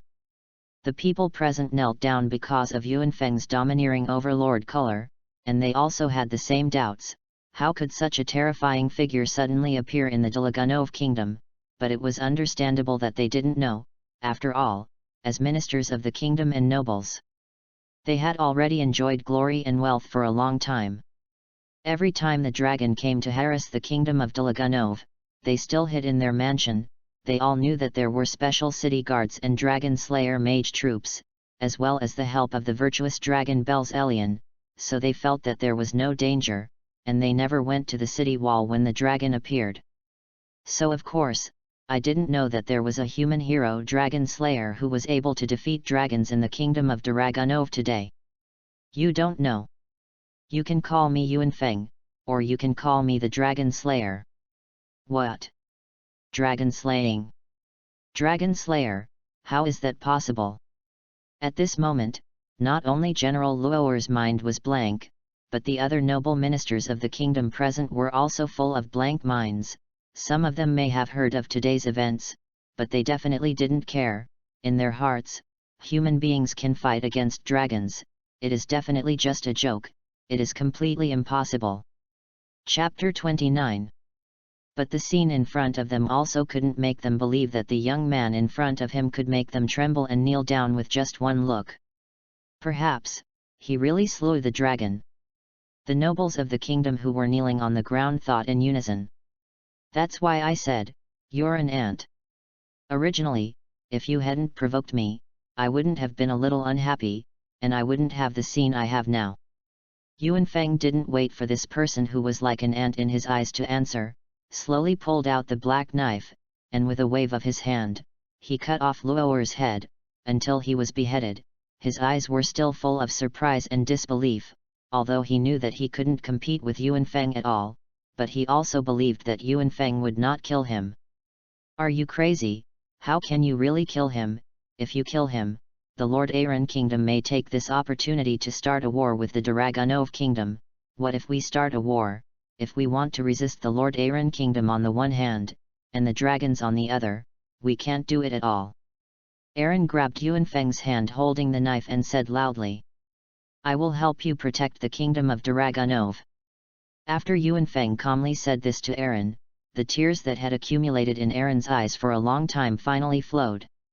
What I said, it won't change. I said you are my woman. Bastard, I'm the queen of the kingdom, how can you say such things again and again? As long as it's what I want to say, then I can say it. That's just what you said. I didn't say yes. At this moment, Aaron was complaining to Yuanfeng like a child. Why, I suddenly peeked at someone else taking a shower, and I played a trick. Yuanfeng leaned his head into Aaron's ear and said jokingly. I was careless, I was just afraid that you would be in any danger inside. I am the queen of the dignified Dragunov kingdom, how could I deliberately go to see you take a bath? Aaron blushed and lowered her head and said to Yuanfeng in a small voice. Yuanfeng didn't say anything more. Everyone has a love for beauty, even Yuanfeng is no exception. He was already very surprised when he saw Aaron for the first time. After breaking through the big sword, his mood has also changed, and his understanding of the overlord color is far more than before, and his strength has also made a qualitative leap. So far, Yuanfeng knows that from now on, every bit of strength improvement is beyond his control, and after he really feels that he has strength, he has begun to follow his heart and do whatever he wants. So when he heard someone mention marriage to Aaron, Yuanfeng felt a little unhappy in his heart. Now I give your majesty Irene an order that anyone but me will kneel down for me when they see Queen Irene.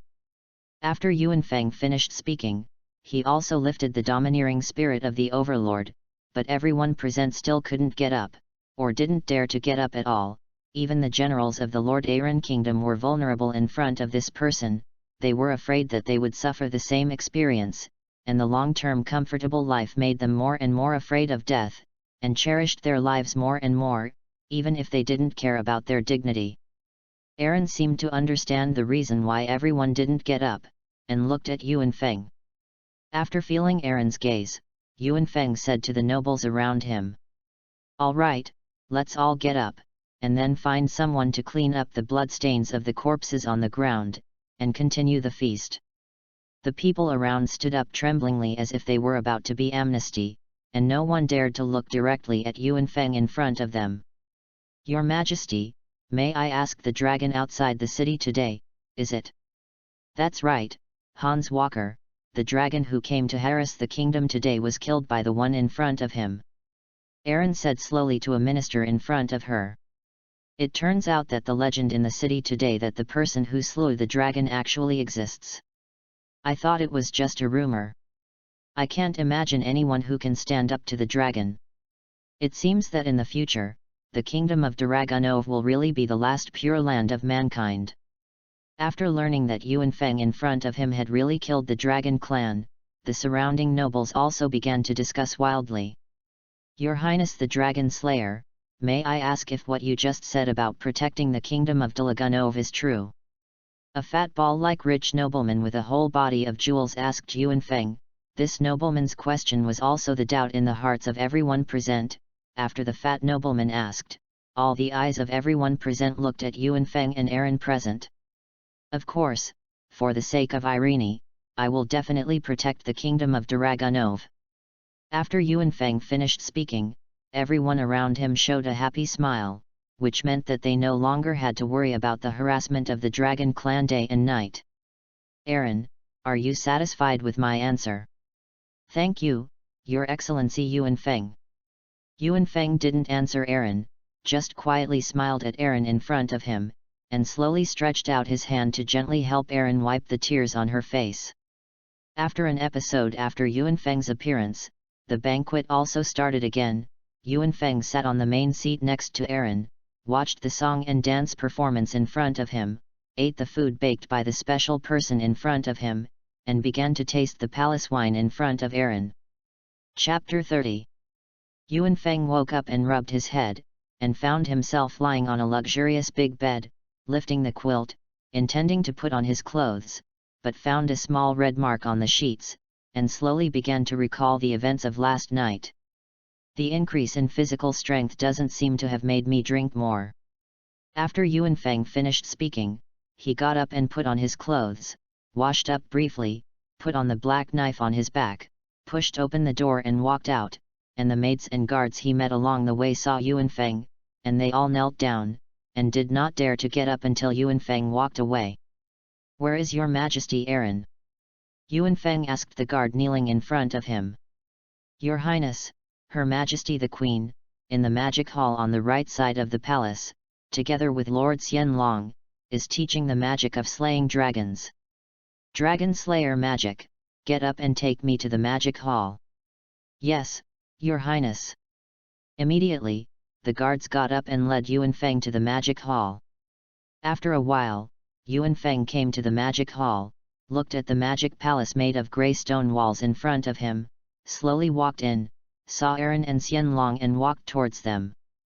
Aaron also saw Yuanfeng at the entrance of the main hall, and then her face turned red involuntarily, and then recovered. "Your Excellency Yuanfeng, I heard Aaron say that you have already agreed to protect the Dalaganov kingdom." "Bells Elian, I'm just protecting Aaron and helping Aaron protect the kingdom of Daraganov." "Yuanfeng, can you be a little respectful to Lord Xianlong?" "It's all right, Aaron." "Well, since that's Aaron's request." Before Yuanfeng finished speaking, suddenly a blue-black flame attacked Yuanfeng and Aaron. Yuanfeng drew his knife casually, and then took it back behind his back. Before and after less than a second, I saw that Yuanfeng did not split the sword as before, but just used the sword to emit an air current, which instantly blew away the blue-black flames. After Yuanfeng dispersed the flames, he saw a young boy with dark blue hairstyle and a cold face with a murderous aura appear in front of Yuanfeng. All the other magisters of the Dragon Slayer Magister force around were already stunned, looking at the young man in front of him who was desperate for his daily training and never said a word, as if they were surprised why this person was so desperate. In front of him was the first Dragon Slayer in history, that was a powerful existence that could kill dragons. "Akuno Lokia, what are you doing?" Aaron said angrily as she looked at the young man who was attacking Yuanfeng in front of her. "Akuno Lokia, this is the dark dragon that can rival Jelf in the afterlife, ending the existence of the dragons." Yuanfeng thought in his heart while looking at the young man in front of him. "Lord Yuanfeng, I heard that you killed a thunderbolt dragon outside the city yesterday. I want to test the gap between me and you, and I want to know how far I am from killing the dragon." "Akuno Lokia, you have a lot of potential, but you are still far away. Your Excellency Yuanfeng is not an existence that you can compare. Hurry up and apologize." Before Yuanfeng could answer Akuno Lokia, the virtuous dragon Belsalion had already opened his mouth to say to Akuno Lokia, "Lord Xianlong, I have been in the dragon-slaying demon master army, XI dragon-slaying magic for a long time, and today I must know the gap between me and the dragon." When the dragon Belsalion and Aaron were about to say something, Yuanfeng looked at them and shook his head. "Take out your strongest move, and let me see the so-called dragon-slaying magic."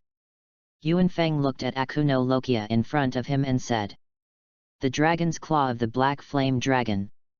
Akuno Lokia didn't say much nonsense, and directly used the most damaging dragon-slaying magic he could use so far, only to see that a layer of dark matter appeared in his right hand and wrapped his right hand and continuously emitted black and blue dragon flames, quickly rushing towards Yuanfeng.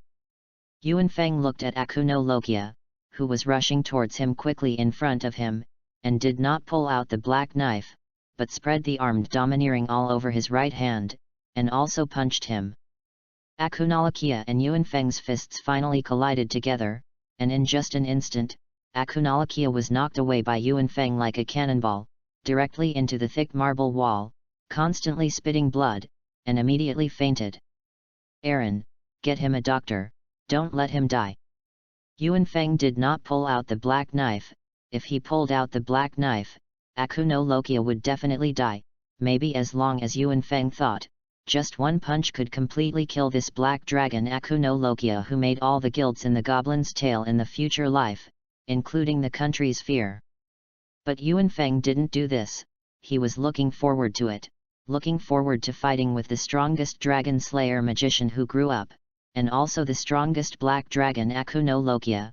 When Yuanfeng broke through last time, he had already changed from only thinking about survival to longing to fight with a strong enemy.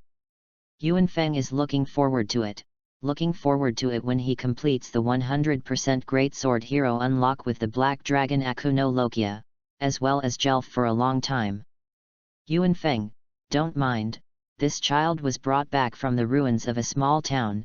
The town where he lived with his family was destroyed by a passing dragon, only he survived, so he was very eager for power, and when he came back, he even had a look of hatred for Lord Xianlong.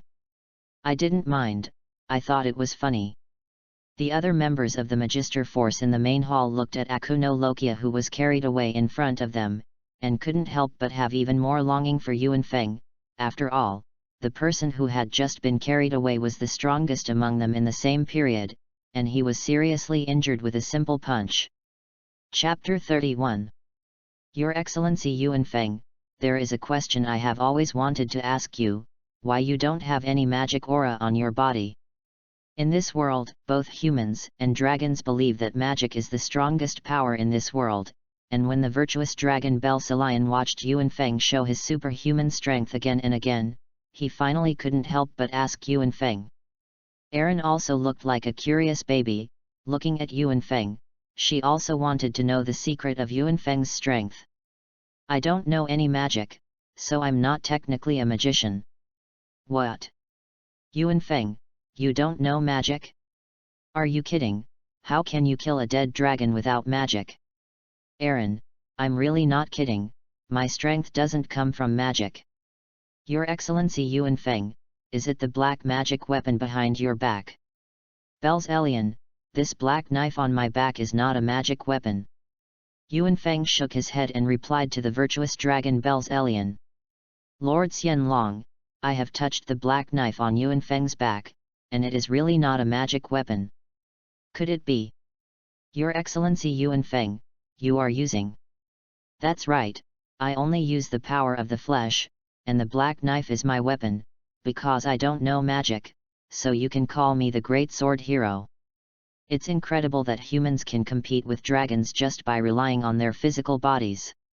Not every human being, maybe I'm an exception. Yuan Feng, can you teach your strength to others? Erin, I can't do it, I said I'm an exception. Yuan Feng didn't promise Erin, which made Erin a little disappointed, but what she didn't know was that Yuan Feng couldn't promise him at all, and now the power he has can be said to be because of the existence of the system. Without the existence of the system, he may be a little blacksmith in the blacksmith shop. Erin, Belsalion, it's best to stop the dragon slaying magic now, and Erin don't xi, anyway, you have my protection. After that, Yuan Feng didn't wait for Erin to answer, and had already left. Lord Xianlong, why did Yuan Feng say that he wouldn't let us xi dragon slaying magic? Erin, the dragon slaying magic will definitely have flaws that we don't know about, but because you have just started xi to cultivate the dragon slaying magic now, you may not have reflected the existence of flaws yet, but this does not mean that there will be no flaws. Could it be that he has seen the flaws in the dragon slaying magic? I should ask Yuan Feng, Lord Xianlong. Your Excellency Yuan Feng, if you haven't xi any magic, then you shouldn't feel magic, let alone see the flaws of this magic by watching Akuno Lokia's moves once. Lord Xianlong, what could be the worst thing about xi dragon slaying magic? I don't know, after all, no dragon has tried to teach magic to humans before. Erin, may be Yuan Feng right, from tomorrow you don't want to xi dragon slaying magic. No, Lord Xianlong, I have to xi dragon slaying magic, not only because of the Dragonov kingdom and its people, but also Yuan Feng, I want to fight with him and resist the existence of dragons together. Then you guys, the recruitment of the dragon slaying demon master force is not mandatory, all the recruitment is your personal voluntary. Presumably you have just heard my conversation with Her Majesty the Queen and Her Royal Highness the Dragon Slayer. The dragon slaying magic may be flawed, and this flaw is not even known to us. It may not be a big problem, or it may die if you xi, all are possible. Xianlong knew that Erin had made up his mind, and turned his head to look at the half-kneeling magisters in the middle of the field. These boys, the youngest was no more than 15 or 16 years old, and the oldest was no more than 25 years old, all of them were embarrassed at the moment. The dragon-slaying magic may be the most powerful magic they have come into contact with so far, but what if this magic is really flawed? But if they quit at this time, and there will be no flaws in the future, wouldn't it be regrettable? In the silent hall, a voice finally broke the silence. Your Majesty, Lord Xianlong, I give up. Finally, someone couldn't bear to say that in his opinion, life may still be important, even if the dragon-slaying magic does not have any flaws, and the cultivation will not have any effect on the human body in the later stage, but he still has to fight the dragon, then he will be wiped out if he is not careful. Your Majesty, I'm sorry I gave up. I give up too. Me too, and I give up too. After someone started, the people behind seemed to finally can't bear it, and they all opened their mouths to Aaron and the virtuous dragon Belsalion in front of them. The kingdom doesn't force you to be recruited, Angel, take these people out of the palace. Yes, Your Majesty. Thank you, Your Majesty. A third of the 100-odd people present stood up, thanked Aaron, and walked out with Angel's guards. Are you sure you want to continue to cultivate Xi dragon-slaying magic? Yes, Your Majesty, we have no regrets, as long as we can fight the dragon, even if the dragon-slaying magic will be flawed, we can accept it. The dragon-slaying magisters, kneeling on the ground, replied loudly to Aaron and the virtuous dragon Belsalion. Chapter 32. On the other side, in the kingdom of Lord Aaron. In the huge palace, 2 purple dragons were lying around the throne, and a neatly dressed man holding a golden jewel-encrusted scepter was kneeling on the ground, when suddenly a soldier came quickly from the outside, knelt behind the man, and whispered to him. Your Majesty, news has been sent back from the kingdom of Daganov that His Excellency the General has been killed in the palace of King Daganov. What? General LOL was killed in the kingdom of Daganov? Yes, Your Majesty, it is said that he is a strong man who slays dragons. What? Slay the dragon? Roar. How can humans kill a dragon? Exaggerated and strange. Hehe, 2 adults, this news must be false, and the kingdom of Daganov must be afraid of the retaliation of our kingdom of Lord Aaron to tell this kind of lie. Hades, hurry up and send today's tribute, otherwise if I'm hungry, I can't help but eat you. 2 honorable dragon lords, I have already ordered people to send today's tribute on the way over. Kneeling on the ground is His Majesty the King of the Lord Aaron Kingdom. The 2 dragons in front of him were encountered by General Lore not long ago and brought back.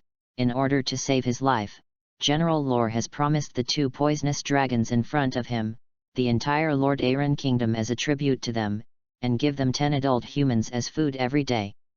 Since then, the 2 dragons have occupied the throne that originally belonged to the king of the kingdom of Lord Aaron, and began to enjoy themselves in the palace. Each dragon has to eat 10 adult humans every day, but also eat a large amount of human food and wine in the palace.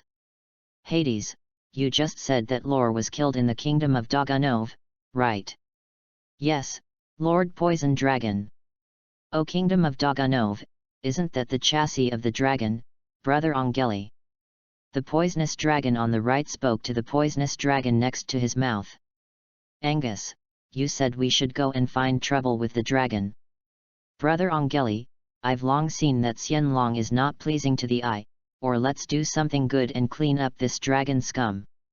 What you say makes sense, then let's turn the kingdom of Daganov into the territory of our brothers. I don't know, the humans of the Daganov kingdom will taste a little better than the humans of the Lord Aaron kingdom, hehe. 2 adults, how can such a trivial matter allow the 2 adults to bend down? The mere Daganov kingdom, with the army of our Lord Aaron kingdom, can be easily defeated. Hades, I admit you're a little more useful than Lore, so you can do it.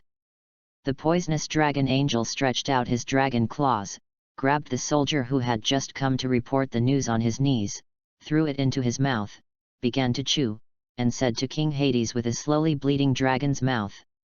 Thank you, for your compliment, then I will immediately arrange the army and bring down the Daganov kingdom to the 2 adults.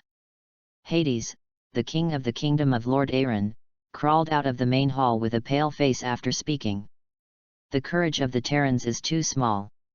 Brother Angeli, it's not the first time, it's good to get used to XI.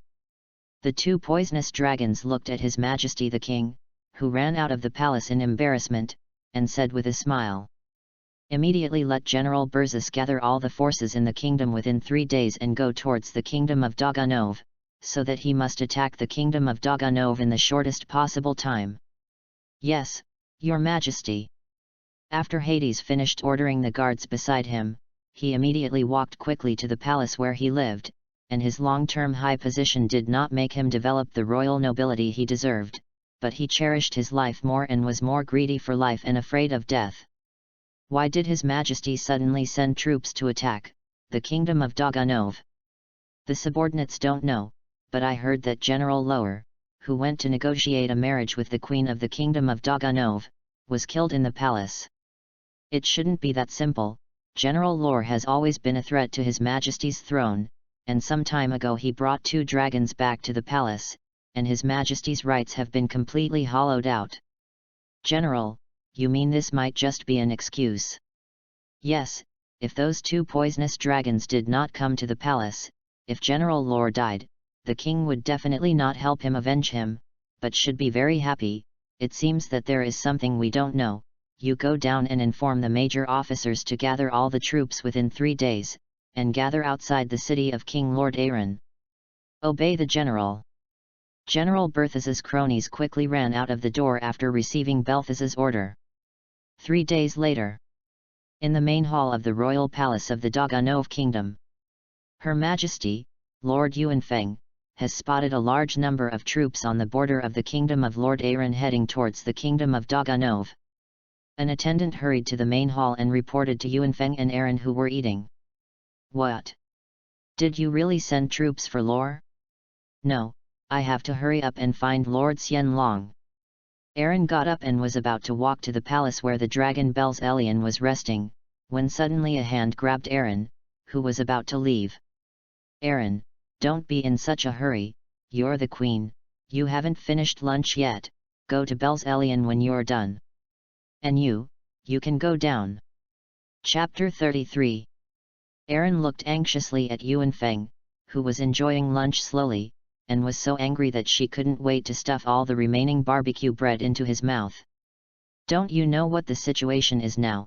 Lord Aaron's army is about to attack, and he even asked me to spend lunch with him here slowly."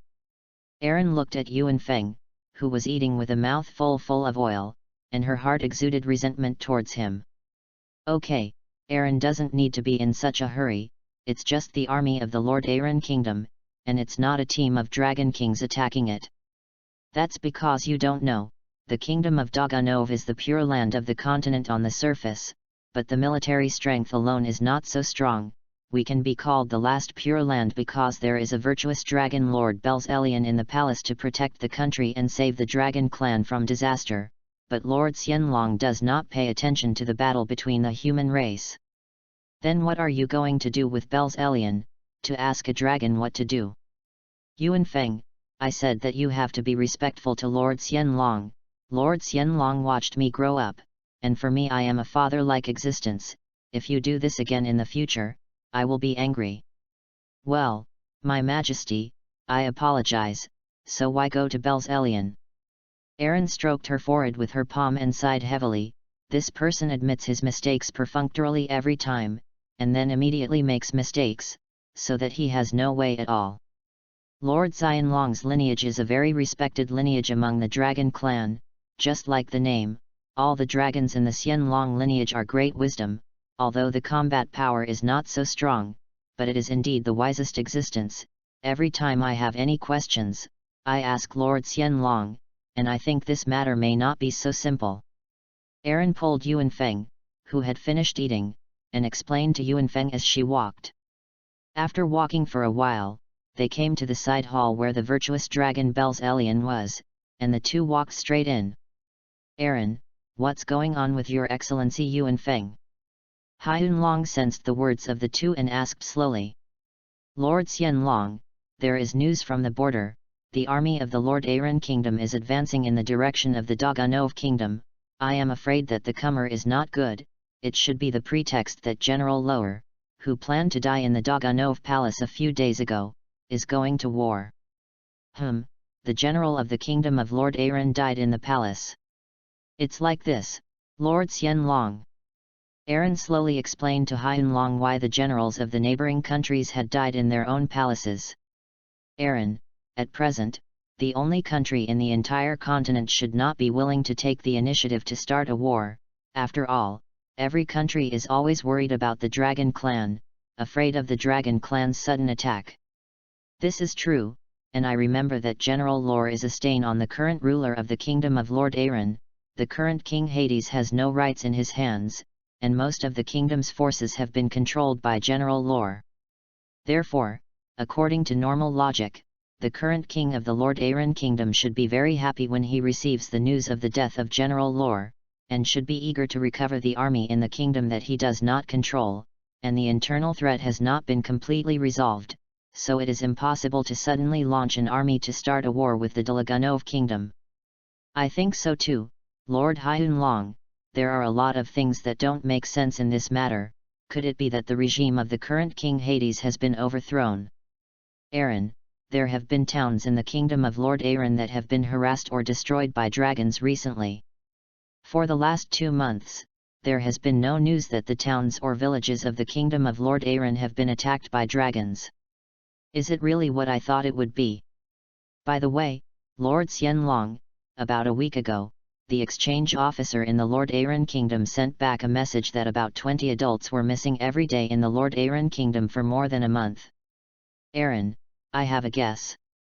Bells Elian, do you think the kingdom of Lord Aaron has a deal with some dragons? Deal? Yuan Feng, what are you talking about? How could the Dragon Clan make a deal with the human race? Aaron looked at Yuan Feng and Xianlong in front of her with a suspicious expression. Your Excellency Yuan Feng, the guess you said is what I guessed. I'm afraid this guess is very probable. Lord Xianlong, what are you talking about? Why don't I understand? What you said has something to do with this upcoming war. Little fool, why can't you turn your head? Damn, you say who can't turn their heads? My Majesty, remember Bells Elian asking you if the kingdom of Lord Aaron had been attacked by dragons recently? Remember? What's wrong?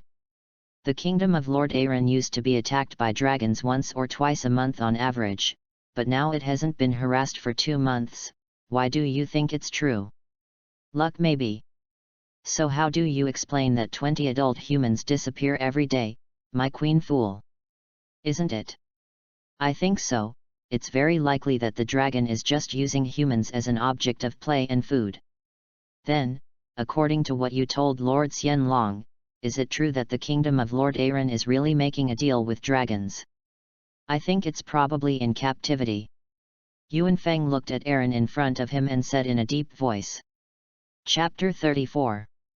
Lord Xianlong, then you will intervene in this war. Aaron, I said it, I will not interfere in the war of mankind. What we just said is just my speculation with His Excellency Yuan Feng. This speculation has not been confirmed by the facts, so it also means that there will still be other possibilities. After hearing Xianlong's answer, Aaron looked at Yuan Feng. Since ancient times, heroes have been sad about the beauty pass, and Yuan Feng is no exception. Looking at the helpless and aggrieved person in front of him, he smiled faintly, and was about to promise to follow Aaron to fight together, when an inappropriate voice suddenly appeared. Aaron, Your Excellency Yuan Feng, can't help you participate in the war between the 2 countries. Lord Haiyanlong, why is that? Aaron looked at Xianlong Bells Elian in disbelief, as if wondering how Xianlong would not allow Yuan Feng to participate in the war if he didn't help himself, which made him face the army of the Lord Aaron kingdom. Aaron, Your Excellency Yuan Feng's strength has surpassed that of humans too much. If he joins this war, I'm afraid that all the armies from the kingdom of Lord Aaron will have to die. This is not much different from the dragon approach of the exterminating sect. The strong cannot use their own strength to destroy the growth and ecology of each race, and the power of His Excellency Yuan Feng has been able to affect it, so I don't think he can participate in the war. Bells Elian, so you're restricting my freedom. A red glint appeared in Yuan Feng's eyes, and the momentum around his body began to change. The momentum that Yuan Feng burst out made Belzelian very surprised, but the man in front of him gave him too much surprise. Just resisting this momentum already made him feel as if he was about to kneel down and surrender. Although Belzelian is not a powerful dragon in the dragon clan and does not like to kill and devour humans, but the dignity and pride that every dragon should have, the pride and dignity of the virtuous dragon Belzelian as a dragon in the face of Yuan Feng, whose strength is definitely stronger than him, does not have any retreat, but insists on his own ideas. In his opinion, human war can promote the progress of the country in disguise, and no country can survive forever, and the annexation of the weak and weak is also the criterion of their human race, and the power far beyond the human war cannot appear in the war at all, otherwise it is a massacre. That's why Belzelian will stop Aaron and prevent Aaron from taking Yuan Feng to meet the army of the Lord Aaron Kingdom, otherwise it will be a one-sided massacre, which will seriously affect the ecological environment of a race. Yuan Feng looked at the Xianlong Belzelian in front of him, and his right hand gradually touched the black knife behind his back, and Xianlong saw Yuan Feng who was about to make a move, and a magic array slowly appeared in the dragon's claws. Just as the two were about to fight, a figure stood in the way of them. Yuan Feng, please don't, Lord Xianlong is actually right. Even if he was right, he couldn't restrict my freedom. Yuan Feng, please don't hurt Lord Xianlong. Yuan Feng looked at Aaron, who was begging him with tears in his eyes, and left the hilt of the sword behind his back with his right hand. Your Excellency Yuan Feng, I have not restricted your freedom. Needless to say, Belzelian, if I can't do what I want, then my power is just a decoration for me. Yuan Feng said coldly to the virtuous dragon Belzelian. Aaron, you don't want me to help you. I really want you to help me, because I know that with the current army of the Dragonov Kingdom, I can't resist the invasion of other countries at all, but I also think that what Lord Xianlong said is right. Yuan Feng, you probably shouldn't participate in this war. I see, Irene. Yuan Feng sighed, looked at Aaron in disappointment, and then slowly walked outside. Lord Xianlong, I did something wrong. Xianlong looked at Aaron, who was in tears, and did not answer, waving his dragon wings and flying out of the open-air hall. Yuan Feng looked at the virtuous dragon Belzelian who was flying away in the sky, his eyes exuded a killing intent, and his hand involuntarily touched the black knife behind him.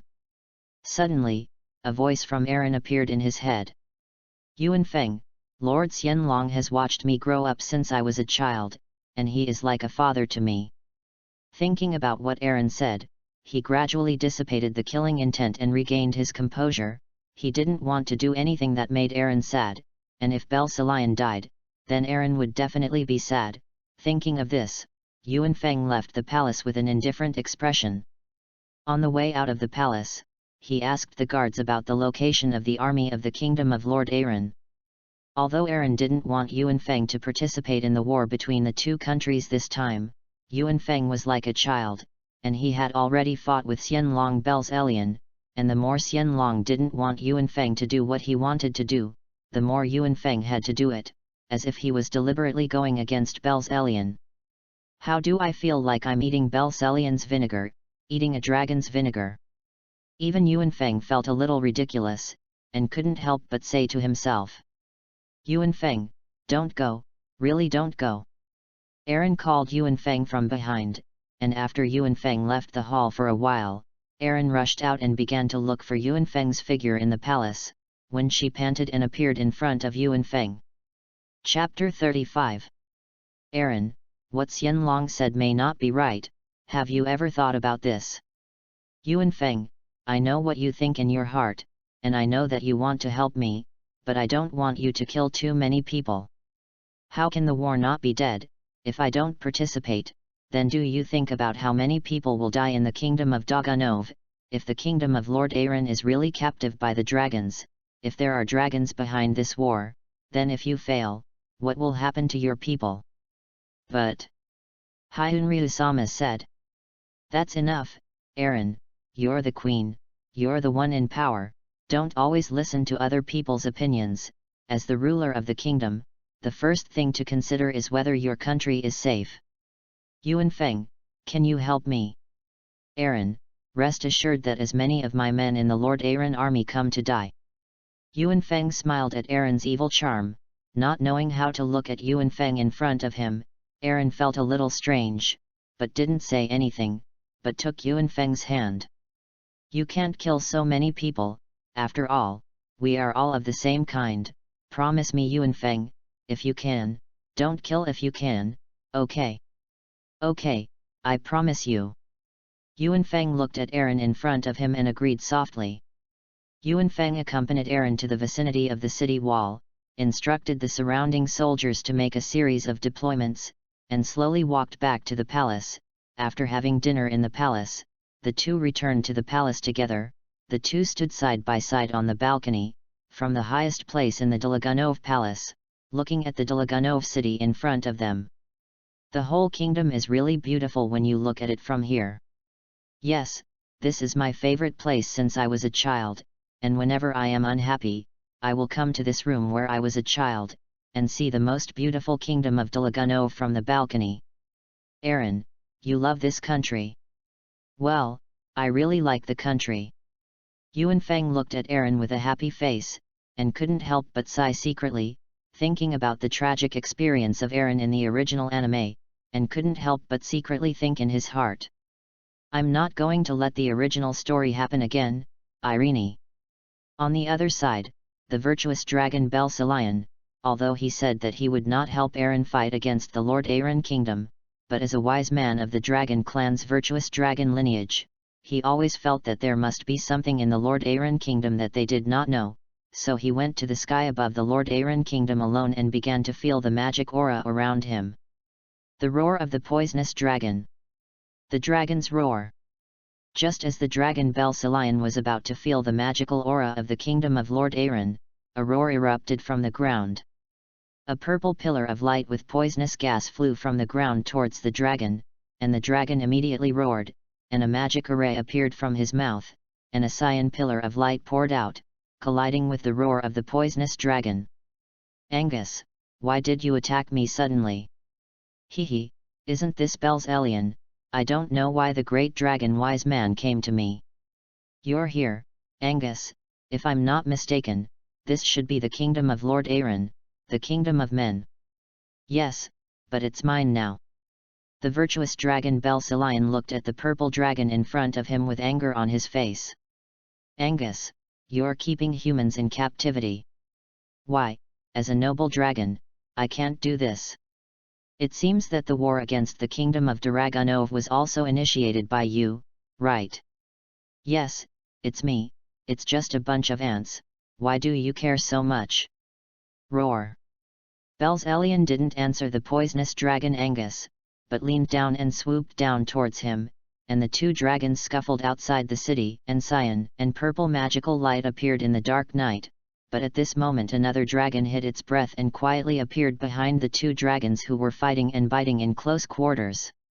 The claws of the poisonous dragon. The elder brother of the two poison dragon brothers, a purple magic array erupted from the claws of the angel dragon, and struck towards the chest of the virtuous dragon Belsalion.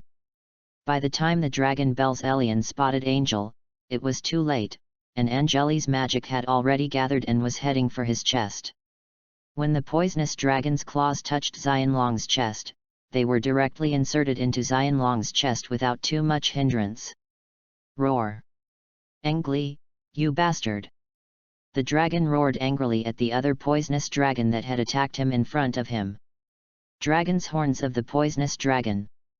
After Angel pulled out the dragon claws, a lot of dragon blood also splashed out of Belsalion's chest, and at the same time, Angus on the other side had already charged his magic, and after a dazzling purple magic array wrapped the dragon horns on his head, Angus quickly crashed into the front of the virtuous dragon Belsalion not far away. Roar. Dragon clan, how can there be such scum as you two brothers? Humph, Belsalion, all stories are written by the victors, and as the wise men of the dragon clan, they don't understand this point. Yes, Angus and I have always been two brothers, you forgot.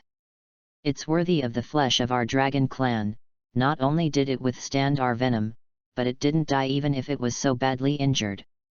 The two poisonous dragons looked at the dying dragon in front of them and sighed. Chapter 36. Brother Angeli, I'm going to kill Xianlong. Kill him, and I feel that the dragon clan of the Xianlong lineage may be in trouble with us. The hook of the dragon. The dying dragon on the ground secretly used his magic power, and spread the magic power all over the dragon's claws, and the cyan magic array appeared on the dragon claws of the dragon Bell's alien, and a burst of dazzling cyan light rushed towards Angus. Angus, be careful. Angel just wanted to remind his younger brother Angus, but Xianlong suddenly erupted, and the speed was really too fast, so that Angus couldn't react, and he was already hit through the shoulder by Xianlong. I saw a hole in the shoulder of Angus, who was attacked by the dragon, and the blood was flowing frantically outside the walls of the Lord Aaron kingdom. The entire open space was covered by dragon blood, and the whole land was dyed red. Roar! Damn fellow, you dragon scum, go die! Poison dragon's hook. After the poisonous dragon Angel saw Angus who was attacked by the dragon Bell's alien in front of him, he angrily used his dragon claws to build a magic array and then hit the dragon. The wound of the dragon Bell's alien was hit again, and at the same time, the poisonous dragon Angel was beaten to the side of the small mountain in the distance. The roar of the poisonous dragon. The roar of the poisonous dragon. The two poisonous dragon brothers have completely ignored the trouble after killing the virtuous dragon Bell's alien, and at this moment, the two people who are very angry can no longer reason down, and they directly spray a dragon breath towards the virtuous dragon Bell's alien, who is already dying and not far from death. Aaron, I can't help you protect the kingdom of Dragonov, ahem. However, with the existence of His Excellency Yuan Feng, I should not be needed either. Xianlong's eyes were about to lose their brilliance, and he was powerless to resist the attack in front of him, and in his heart, before he died, he still thought of the Aaron Dragonov who he watched grow up and cared for all the way. Goodbye, Aaron, Your Excellency Yuan Feng.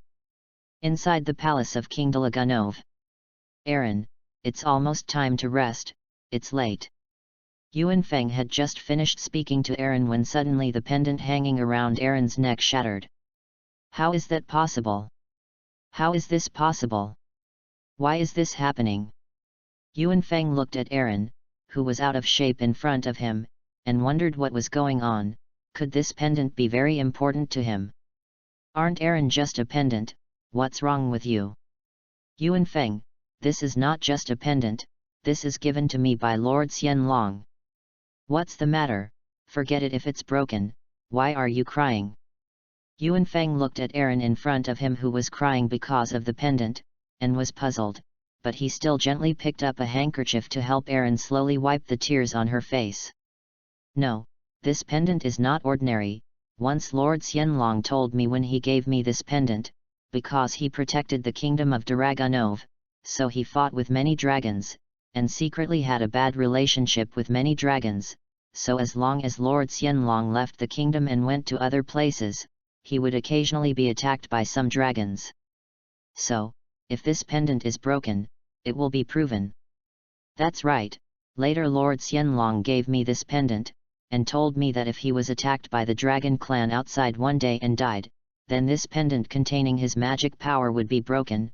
Lord Xianlong, he should have died, woo-woo. Aaron, don't cry, Xianlong is not necessarily dead, I see that Xianlong is flying in the direction of the Lord Aaron kingdom, tomorrow I will take you to the Lord Aaron kingdom to see, right? Then if Lord Xianlong died because he went to the kingdom of Lord Aaron, then Yuan Feng will also be very dangerous if you go. If Lord Xianlong dies, I will only have you, don't take risks, Yuan Feng. Aaron cried to Yuan Feng and said. Yuan Feng looked at Aaron, who was crying more and more seriously in front of him, and couldn't help but feel a warm current in his heart. Aaron, I'm much stronger than Xianlong, be obedient, go back and rest. Finally, after a period of persuasion from Yuan Feng, Aaron was finally willing to go back to rest. Aaron walked to the door of the room and found that Yuan Feng was not with her, and asked Yuan Feng. Yuan Feng, what are you doing? Don't you go back with me? Well, you go back to Aaron first, I'll be alone for a while. After Yuanfeng answered Aaron, he looked at the starry sky in the distance, remembering the first time he saw Xianlong, and then the argument between the two in the palace of the kingdom, and slowly Yuanfeng also began to feel sad. Virtuous Dragon Belsalion, if you really die, I swear that I will definitely let your murderer be buried with you, don't worry. Yuanfeng clenched his fists and swore secretly in his heart. After staying alone for a while, Yuanfeng also left the room to return to the palace where Irene was resting. Outside the royal city of the kingdom of Lord Aaron, there is a huge cyan dragon next to a hill. No, it should be a dragon corpse. The right half of the dragon body has completely disappeared, including the dragon wings. The whole body has been slowly corroded by purple venom, and many places have begun to reveal blood-red dragon flesh. Angus, you're all right, you're badly injured. Brother Engli, I'm fine, I can't die. That's good, I've told you many times ago, don't be careless. If you don't deviate a little this time or Xianlong is too seriously injured, maybe your dragon head will be knocked away by him. Chapter 37. But if we kill Xianlong like this, I'm afraid there will be trouble. Xianlong's lineage is a little different among the dragons, after all, their number is pitiful. That's what Xianlong asked for himself, Brother Ongeli, as long as we put the blame on Belsalion's side, and he was supposed to come to us for trouble anyway. Well, that's right, at most a little punishment anyway. After Anglo finished talking to Angus, the two poisonous dragons returned to the palace with their dragon wings. The next day in the palace of Daragonov. Your Majesty, the wizards of the scout force have noticed a large number of soldiers appearing in the distance of the kingdom's walls. A guard walked quickly into the palace and knelt down at the table of Aaron and Yuanfeng, who were dining. It's so fast, it's all the magician troops who came over. Aaron, I'm done eating, let's go over and have a look. Well, the order goes down, and all the Magister troops and the Dragon Slayer Magister troops are all assembled at the city gate. Yes, Your Majesty. After the guards got Aaron's order, they immediately walked away quickly. Yuanfeng picked up the black knife on the table, took Aaron's hand and walked out slowly, walking in the direction of the city wall. You're not worried, Aaron? I'm not worried, it's not you. If you can't protect me, then the world may not be safe anywhere. Aaron replied to Yuanfeng with a smile and playfulness. Yes, if I can't protect you, then no one can protect you. When Yuanfeng was laughing with Aaron, Yuanfeng suddenly felt a trace of cold breath. Yuanfeng stopped, protected Aaron behind him, and in an instant, 4 magic arrays of different colors appeared from the surrounding palaces, grass, sky, and springs, and the magic arrays flashed and emitted various colors of magic. The killer sent by the kingdom of Lord Aaron, since he came, don't go back. Yuanfeng's face was very ugly, and then he swung his knife towards the magic in front of him, slashed over, and the airflow instantly dispersed the surrounding magic, and then Yuanfeng's figure flashed, first appeared by the spring and slashed it with a knife, this magic master who used water magic, and then split a green sword light into the grass in a palace. There was no scream, the moans were all fatal, and some were just a faint sword sound produced when Yuanfeng wielded the black knife, which was very pleasant. Just when Yuanfeng was about to slaughter the last person, the space around the person in the sky, a tremor slowly spread like ripples, and then a black hole appeared, jumped in, and then disappeared. Yuanfeng was stunned and looked at the place where the person in front of him had disappeared. It should be the 5 great holy demon masters of the Lord Aaron kingdom who just attacked us, and the one who saved the heavenly wind system demon master should be the space holy demon master among the 5 major holy demon masters, and he is also the most powerful person in space magic on the continent at present. He actually let him take people away. Yuanfeng felt a great shame, the black knife in his hand, as if he felt the anger of the master. The sound of the sword buzzed constantly. Yuanfeng's face was bruised, the momentum of his body had begun to become irritable and crazy, and the surrounding air seemed to vibrate. Aaron, who was on the side, felt Yuanfeng's anger and held Yuanfeng's hand holding the black knife with both hands. After all, that's a space mage, Yuanfeng, forget it, don't be angry. Let him go, then he will definitely come again, Aaron, from this moment on, don't leave my sight. You're angry because you're afraid they're coming for me. Aaron looked at Yuanfeng and smiled happily. They're just ants to me, and if I want to kill them, I'll have to die, but Aaron, you're different, you're going to get hurt because of them. Don't underestimate me too much, okay? I'm also a dragon slayer magician, and my dragon slaying magic was taught to me by Lord Xianlong himself. Your dragon slaying magic isn't enough to kill dragons, and in my eyes it's nothing like a child's toy knife. Hey, don't disparage me and boast about myself. My dragon slaying magic may be a toy for you, but it's especially powerful for half of the magus. Aaron, I don't belittle you but praise myself. Dragon slayer magic is not for everyone, and dragon slayer magic is not the only way to kill dragons.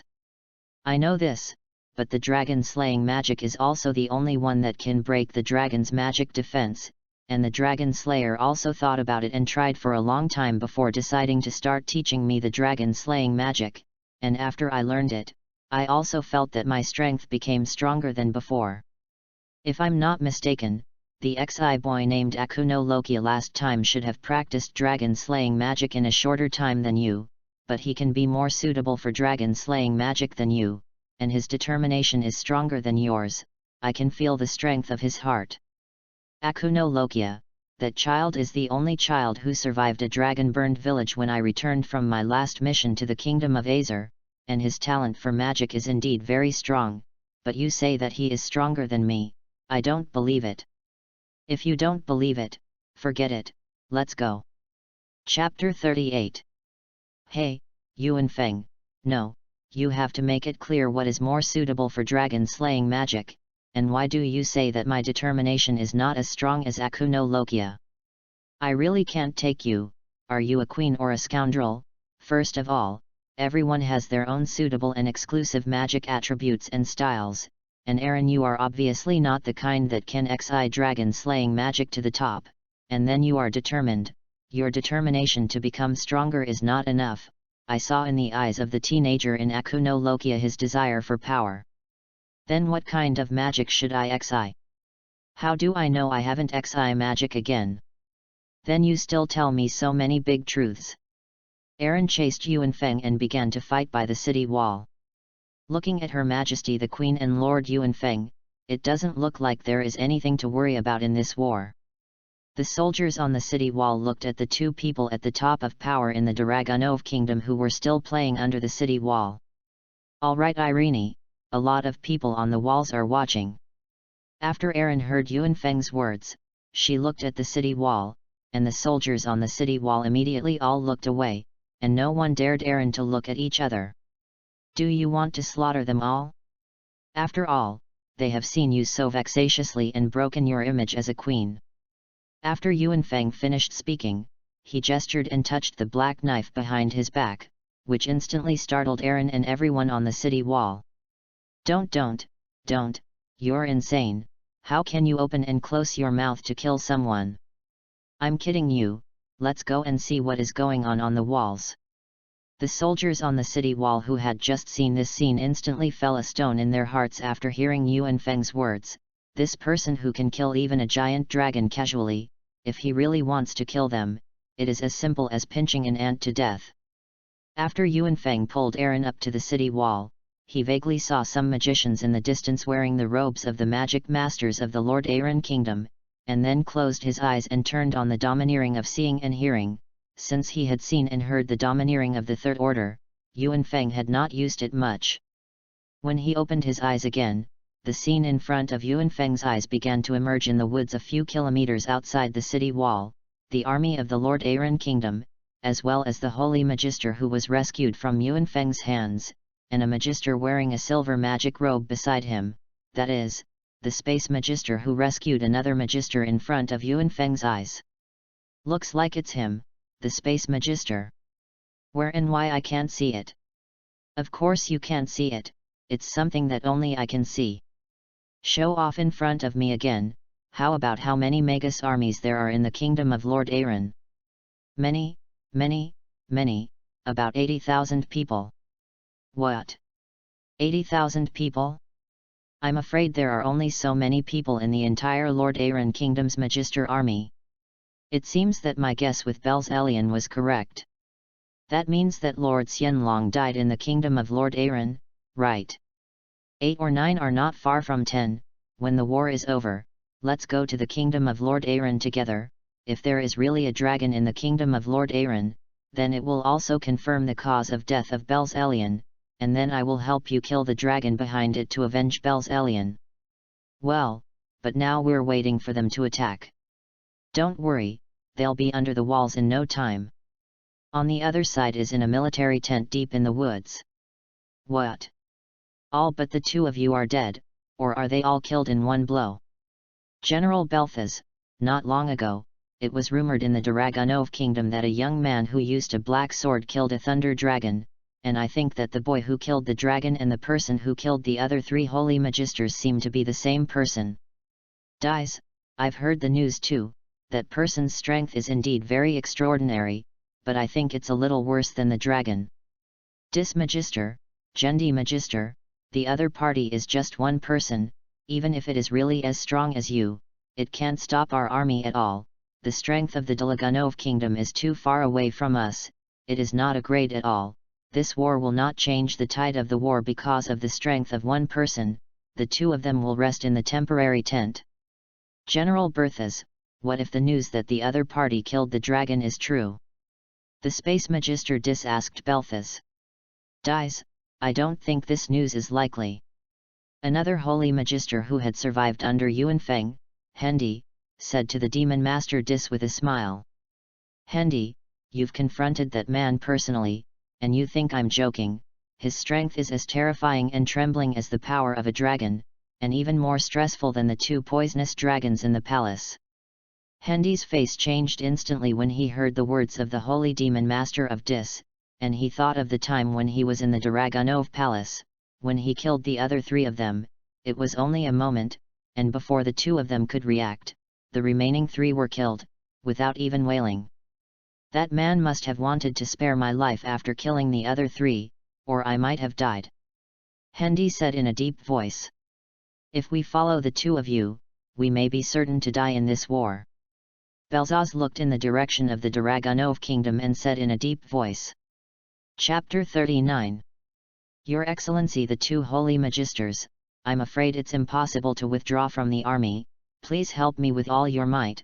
The other party is just one person, and the killing of the dragon is just a rumor. It may be the help of the virtuous dragon Bel Salion of the Dragonov kingdom and the Kingdom Magister Legion to kill, it may be just an exaggeration. What General Belzaz said is also possible, and it is probably impossible to go back, so you can only bite the bullet. Dies, let's get started. As Belzaz said, war is not something that can be changed by the power of one man. After the Hendi Holy Magister finished speaking to the Dis Space Holy Magister, the Dis Space Magister began to chant awkward magic spells in his mouth, and a huge magic array gradually appeared in front of him, and a silver-grey space gate appeared in front of him. Everyone has given the order, and all the large troops have entered the portal of Lord Dis one after another, and we cannot lose this battle. Berzas said in an excited voice to the generals around him, and then led his relatives into the portal first. As soon as Yuanfeng's words fell outside the city of King Dragonov, a huge silver-grey magic portal appeared in front of him, about 300 or 400 meters away, and the Magister of the Lord Aaron Kingdom walked out of it, and then quickly began to sort it out in an orderly manner on the side. It's finally coming, I can't wait. I kind of know, Yuanfeng, you just want the world to be chaotic. Aaron, you're slandering, I've never caused trouble, and I've been forced to fight back every time. Aaron shook her head and looked at Yuanfeng who was quibbling in front of her. She was really helpless against him, so she didn't say anything. After about 15 minutes or so, the magic portal in front of him finally disappeared, and the hundreds of meters outside the city wall were densely packed with the mage troops of the Lord Aaron Kingdom. The Lord Aaron Kingdom is planning to officially start a war with our Dragunov Kingdom.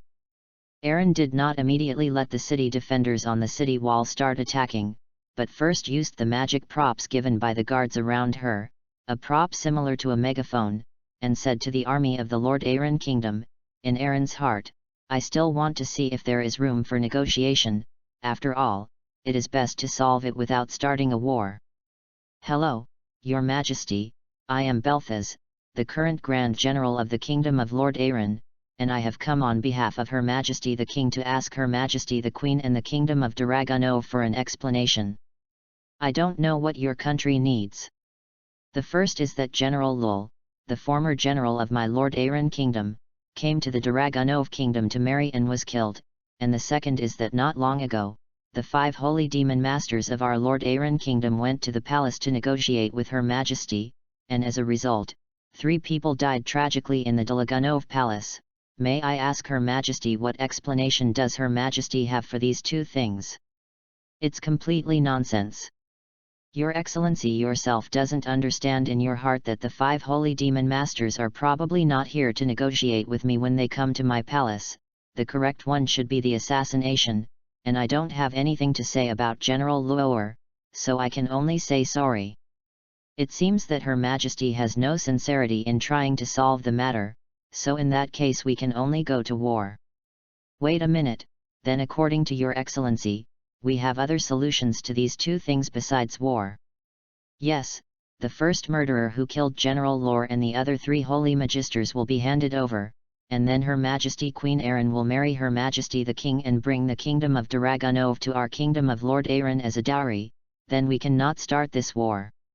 Aaron looked angrily at the general of the Lord Aaron Kingdom in front of her. She knew in her heart that it was impossible to avoid this war, but she still wanted to try it to see if she could avoid this war, but she didn't expect that in exchange for the insult of the other party, she was a dignified queen. How could she marry into an enemy country and take the entire kingdom as a dowry? This is not surrendering without a fight. You said you wanted us to hand over the 4 trash murderers in your Kingdom of Lord Aaron, right? Yuan Feng jumped off the city wall, and said as he walked to Belzaz on the opposite side. The fire magister troops obeyed the order and prepared to attack the person in front of them, and by the way, destroy the walls of the Dragunov Kingdom for me. The Yuan Feng in front of him inexplicably made Belzaz feel uneasy. As a veteran on the battlefield, he didn't have any extra nonsense with Yuan Feng. The war had already started at this moment, and there was no need for too much nonsense, so he directly ordered the Fire Demon Master troops next to him to plan to attack Yuan Feng directly.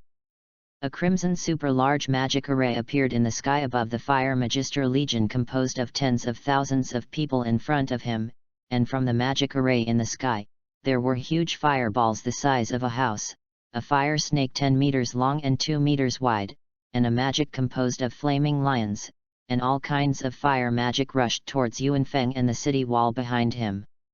The city defense army listened to the order and immediately activated the magic array to protect the city wall, and the magister troops poured all their magic power into the magic shield. Yuan Feng looked at the fire in front of him, smiled disdainfully, pulled out the black knife with his right hand, and swung 2 sword rays in succession. Chapter 40. Yuan Feng casually swung out 2 huge sword rays to split all the surrounding flame magic, and then looked at the huge magic array in the sky. Holding the knife in both hands, a sword sound flashed, and a horizontal slash out of the sword rushed towards the magic array. After the green sword light slashed through countless flame magic when it flew towards the magic array, it collided with the huge fiery red magic array in the sky, and then there was a buzzing sound.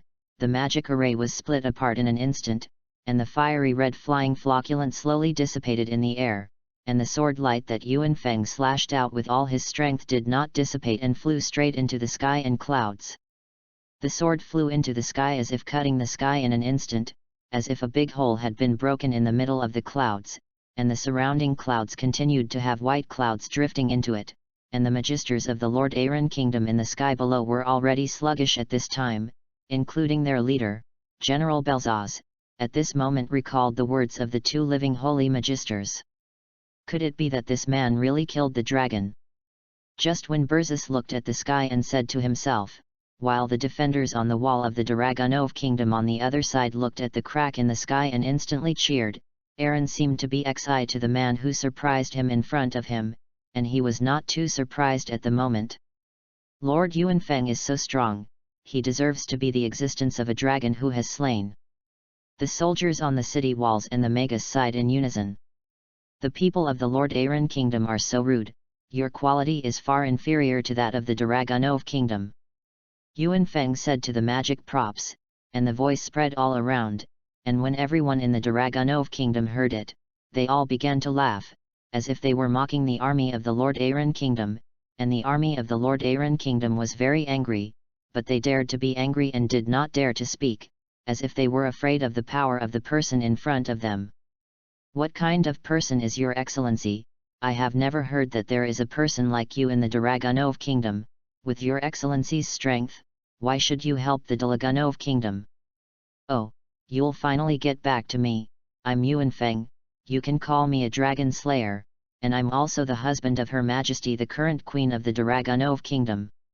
Dragon slayer, you are not ashamed, your excellency had better retreat quickly, there are nearly 100,000 magus troops behind me, and no one can prevent the destruction of the Dragunov kingdom today. Yes, your arrogance has made me a little unhappy. After listening to the answer of General Belces of the Lord Aaron kingdom, Yuanfeng said to him in a deep voice with an unhappy face. Get down on my knees. After Yuanfeng's voice fell, there seemed to be a strong wind blowing in front of him, and the surrounding space seemed to solidify, and an extremely oppressive aura seemed to suppress all the mages of the Lord Aaron kingdom army from top to bottom, and after Yuanfeng knelt down, most of the enemy troops in front of him were suppressed by the invisible airflow in front of him, and then he passed out. Most of the remaining people who were not unconscious were magisters in positions in the army, but after seeing their colleagues around him lose consciousness one after another, this amazing scene in front of him seemed to overwhelm the last straw in the hearts of everyone who was still awake, and everyone, including General Belces, fell to their knees. The strength of only one person caused most of the opponent's enemy army to lose consciousness, and the rest of the people all knelt down in front of them. Yuanfeng walked towards General Belces in the distance step by step. On the city wall, Mrs. Draguno looked at the back of the person in front of her and couldn't help but feel a trace of pride. This strongest human being on the continent in front of her was from their Dragunov kingdom, and was the husband of their Queen Majesty Aaron Dragunov. From now on, the Dragunov kingdom can really be called the last pure land of the human race on the continent, the safest country. On the other hand, what Belfaz's perspective saw was completely opposite to the people in the Dragunov kingdom. The man in front of him with a black knife was like a black death, with black hair, black eyes, black magic weapons, and the looming red limang in his right eye, plus his perverted power that did not belong to humans, destroying Belfaz's heart step by step with his steps. Tell me, where are the two rats that let them run away first? Yuanfeng put the black knife on Belfaz's neck in front of him, and Belzaz felt the cold blade pressed against his shoulder, although he only pressed his shoulder lightly, but he still felt the feeling that his whole body was about to be torn apart, and the fear in his eyes became more intense, and the words he had thought of begging for mercy seemed to be blocked in his throat and could not be spoken. Yuanfeng looked at Belzaz, who was extremely guilty in front of him, removed the black knife in his hand and put it back behind his back, and then slightly withdrew a little bit of overlord domineering. Your Excellency, the two surviving holy magisters have rushed back to the kingdom. It looks like I didn't come with you a long time ago. Tell me why you started this war. Your Excellency, this war was not started by our will. It was not long ago when General Lore was still alive. He brought back two poisonous dragons from outside a certain forest and returned to the palace. And this war was started by those two poisonous dragons for His Majesty the King. That's exactly what happened. Chapter 41. After hearing the conversation between Yuanfeng and Belzaz from the magic props, Aaron immediately gathered some of the city guards and the magister troops and headed in the direction of Yuanfeng. Aaron, it seems that I was not wrong in my guess with Belk-Elian. Yuanfeng looked at Aaron, who was in a hurry with the army, and said, I've heard your conversation, and it seems that Lord Xianlong has already encountered the black hands of the two poisonous dragons in the kingdom of Lord Aaron. Erin held back her tears to prevent it from falling, although she had already thought of the worst outcome, but after really confirming it at this time, her heart was still sad and unbearable, thinking of the virtuous dragon Belsalion who had cared for her as a daughter since she was a child, and the tears finally couldn't help but flow down.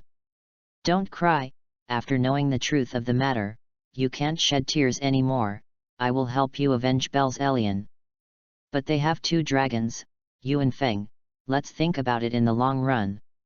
Aaron, you don't need to, you can now let the city guards and the Magister force tie up these people as prisoners.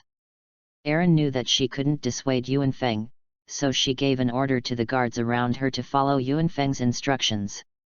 Your Majesty, Lord Yuan Feng, we are willing to submit to the Delagunov kingdom. Hearing that he was just going to restrain them and treat them as prisoners, Belzaz immediately said excitedly to the two of them, and the person in front of him still didn't change his face when he heard that there were two poisonous dragons in the Lord Aaron kingdom, and even planned to continue to the Lord Aaron kingdom. Even if Berzus returns to the kingdom of Lord Aaron without dying, he will always have to endure the threat of the dragon. On the other hand, in the kingdom of Daragunov, with the protection of the strongest human race in front of him, it is estimated that there will really be no safer place in the entire continent than here. In fact, the people present, including himself, do not know at all. He is already afraid of Yuan Feng from the bottom of his heart. Yuan Feng's overwhelming strength has made him completely surrendered. As long as Yuan Feng is still in the Delagunov kingdom for a day, then he is 100% completely afraid to have any bad intentions. After all, no one will not cherish their lives. If you want to surrender, that's okay, it just so happens that Aaron doesn't want me to kill too many people, so Irene and they will all be handed over to you. Yuan Feng looked at Belzaz in front of him and said, and then handed over their going and staying to Aaron. After hearing Yuan Feng's words, Belthaz, the general of the Lord Aaron kingdom, knelt on the ground and kept kowtowing to Yuan Feng and Aaron. In his opinion, maybe this was not a decision made to temporarily save his life, but because of Aaron and Yuan Feng's acceptance, he was really out of danger.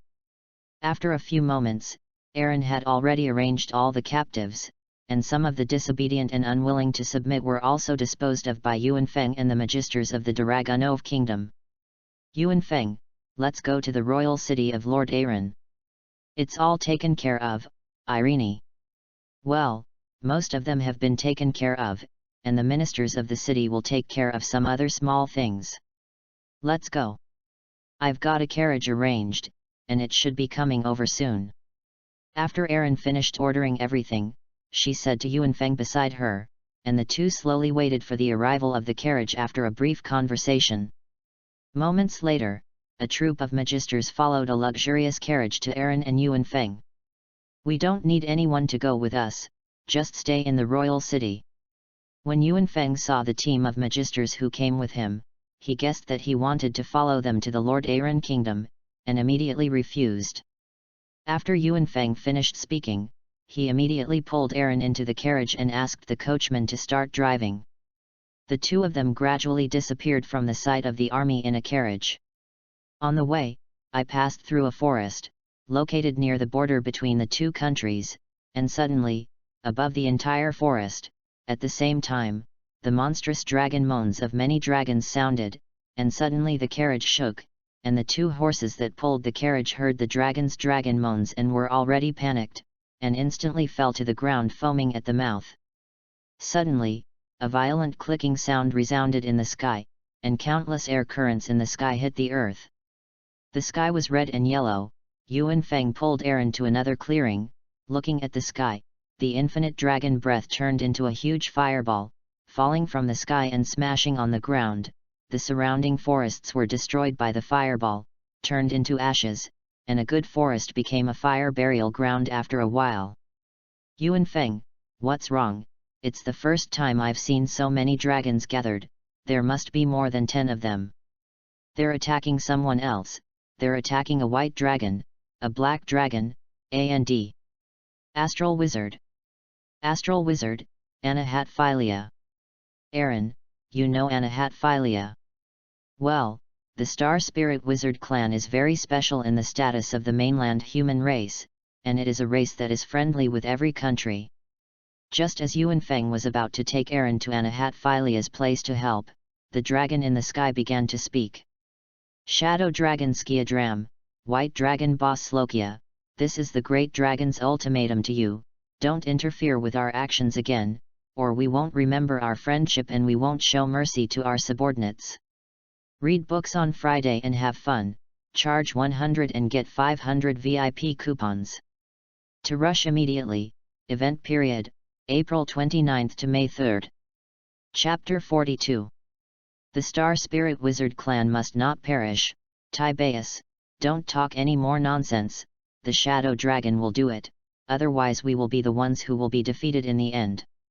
The magic power in the body of the white dragon Baslokia exploded, and the surrounding area shone with dazzling white light, and at this moment the world seemed to be transformed into daylight, and the shadow dragon also released its magic power to resist the attacks of some dragons in the sky. Then it's no wonder that we're going to die. A magma dragon with lava patterns all over its body, the molten lava on its chest kept tumbling, releasing dragon flames that burned everything, and in addition to the remaining 10 or so dragons launching attacks on the white shadow double dragon. The roar of the magma dragon. The roar of the dragon. Brontosaurus's roar. At this moment, the dragons roared, the terrifying power shook the earth, and the pillars of light rushed to the double dragons on the ground, the dragon flames burned, and the scene was very amazing. Under the terrifying dragon's breath, the earth trembled violently, cracking a crack of 10 feet, the heavens and the earth collapsed, and the end came. It's not good. The white shadow double dragon can't hold it anymore. Releasing the domineering spirit of seeing and hearing, Yuan Feng can feel that in this battle, the white shadow double dragon continues to be behind. I am afraid that it will not last long. As the dragons slowly press down from the sky, the situation slowly becomes precarious. When Yuan Feng is about to rush forward, a dazzling starlight shines in the corner of the ruins. A dazzling starlight flashed from the ruins to the sky, and the dazzling stars had dispelled the light of the white dragon in an instant, and the entire sky was dyed like a starry sky at night, which was extremely beautiful. Yuan Feng and Aaron looked at the starlight, their eyes shrunk, and the starlight that connected the heavens and the earth seemed to be guiding a powerful force to come. Far away in the sky, all the bright stars, full of stars, all for me to bloom their glory. O 4 books of astrology, I am the ruler of the stars. Show my true body, the door of riot, open, 88 stars in the sky, shine. The stars in the sky turned into starlight, resisting the continuous dragon breath of the dragons, and Yuan Feng felt Anna in the distance, whose whole body was covered with golden light. I haven't seen her for a while, and Anna's astral magic has become more and more powerful, and it doesn't look like she needs to strike so early. That's right, I forgot Yuan Feng. You know Anna, the astral magic you just talked about is the super magic of the Star Spirit Wizard clan. This is the stars of the whole day, and it can resist the dragon clan. As long as the magic of the Star Spirit Wizard is strong enough, I'm afraid the dragons should be able to kill. Isn't that the same as dragon slaying magic? Let's take a closer look, you can't see it here. With that, Yuan Feng pulled Aaron towards the center of the battlefield. Roar! White Shadow Twin Dragons, until now, you still want to stop us from destroying the Star Spirit Wizard clan. Tiberius, we said that the Star Spirit Wizards must not be destroyed. Anahatphilia's super magic and astral magic can only block a wave of attacks from the dragons in front of her, although Anahatphilia and Yuan Feng have greatly improved their magic when they last met, but it is still completely insufficient to face the dragons. Wait, Aaron. This breath is... What's wrong with Yuan Feng? It's okay, just move on. When Yuan Feng went to the center of the battlefield, he felt a familiar aura, the aura of Dark Mage Jelf, and the moment Yuan Feng felt Jelf's breath, Jelf's aura disappeared. It seems that even if I'm not here, Jelf won't let Anahatphilia have an accident. After all, the Star Spirit Wizard is also the key to opening the door to the eclipse, but you trust my strength so much that you actually threw a dozen dragons to me like this." Yuanfeng said secretly in his heart. When Yuanfeng and Aaron had just set off again, the attack of the dragons in the sky began again, and the continuous dragon breath turned into flames, molten lava, thunder, and lightning, and storms, hitting the protective shield released by the white shadow double dragon. Yuanfeng and Aaron couldn't help but start walking quickly towards the middle of the battlefield when they saw the crumbling protective shield.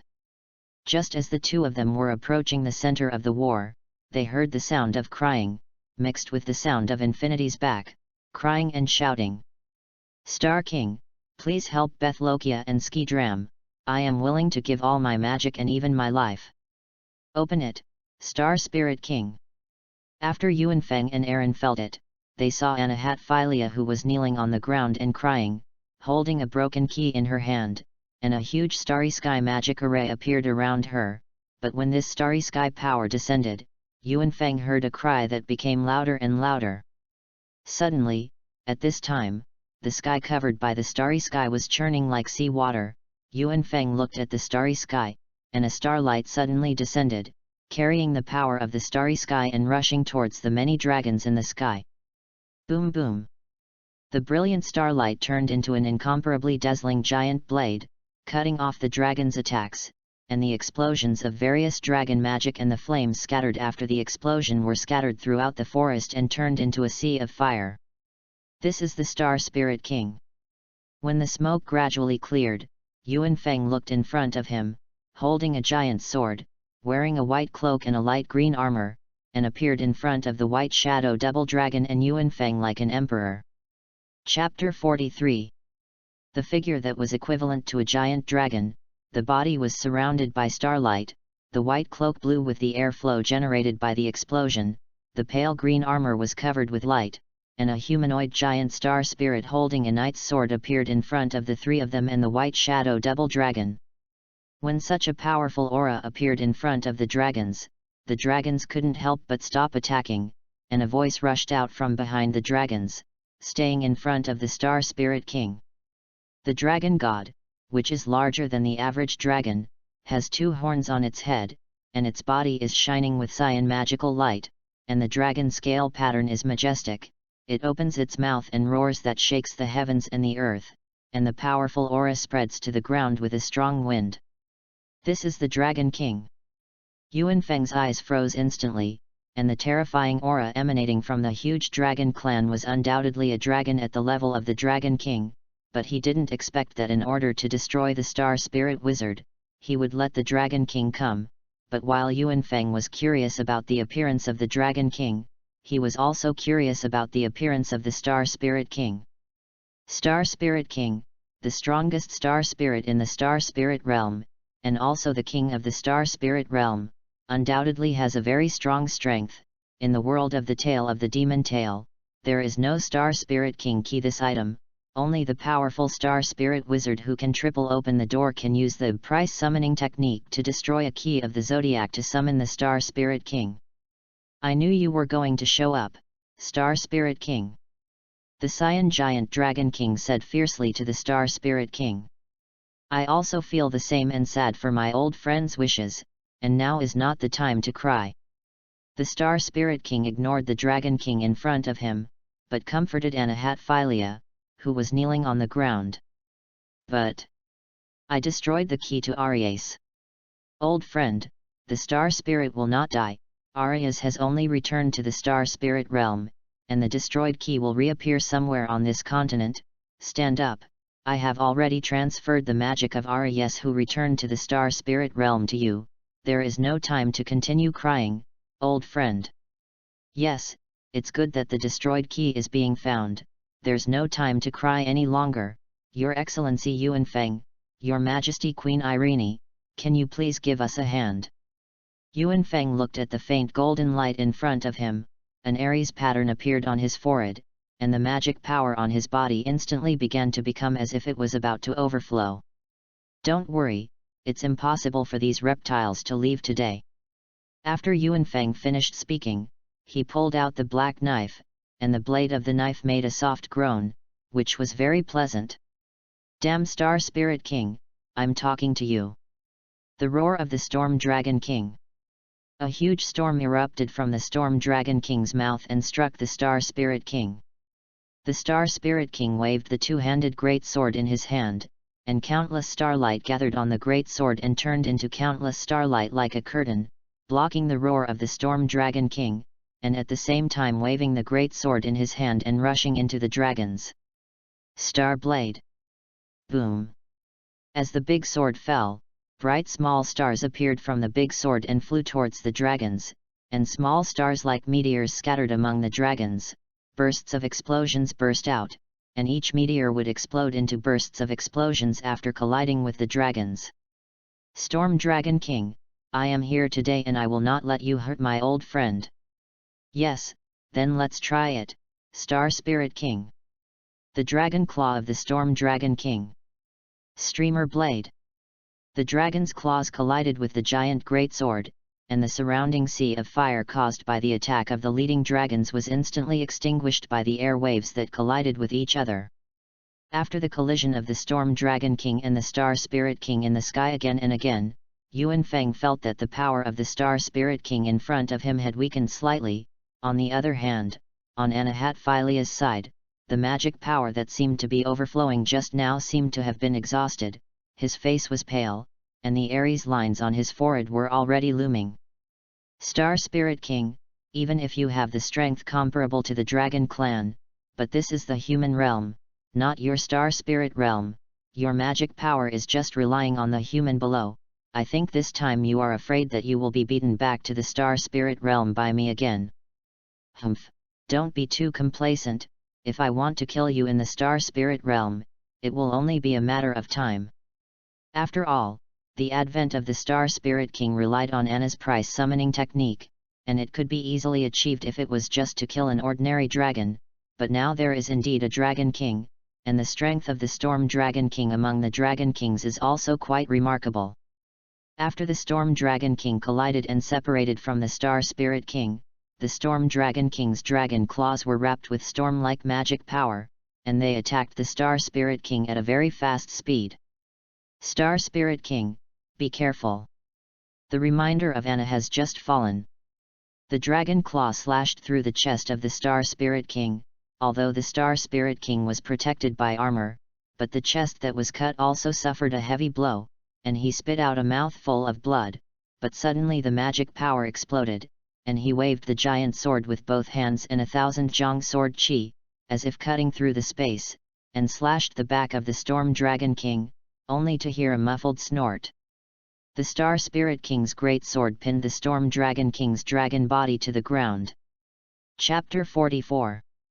After the Storm Dragon King's body was nailed to the ground by the Star Spirit King's big sword, it kept roaring, and a large amount of dragon blood continued to flow out of his mouth and wounds, but for the powerful body of the Dragon Clan, this kind of injury still couldn't kill the Dragon Clan, and the roaring Storm Dragon King's dragon claws gathered a turquoise light together, and the dragon claws snorted into the Star Spirit King's abdomen. The dragons who had been hit all over the forest by the Star Spirit King's tricks next to them also slowly gathered and began to fly towards the Star Spirit King, and the first 2 red dragons to arrive were covered in flames, and the Star Spirit King was knocked away in an instant. Roar! Help me pull out this sword, hurry! The Storm Dragon King saw the 2 red dragons coming in front of him and immediately roared at them, and the 2 dragons worked together to grab the Star Spirit King's 2-handed great sword with their dragon claws and slowly pulled it upward, and the blade was pulled out of the Storm Dragon King's body little by little.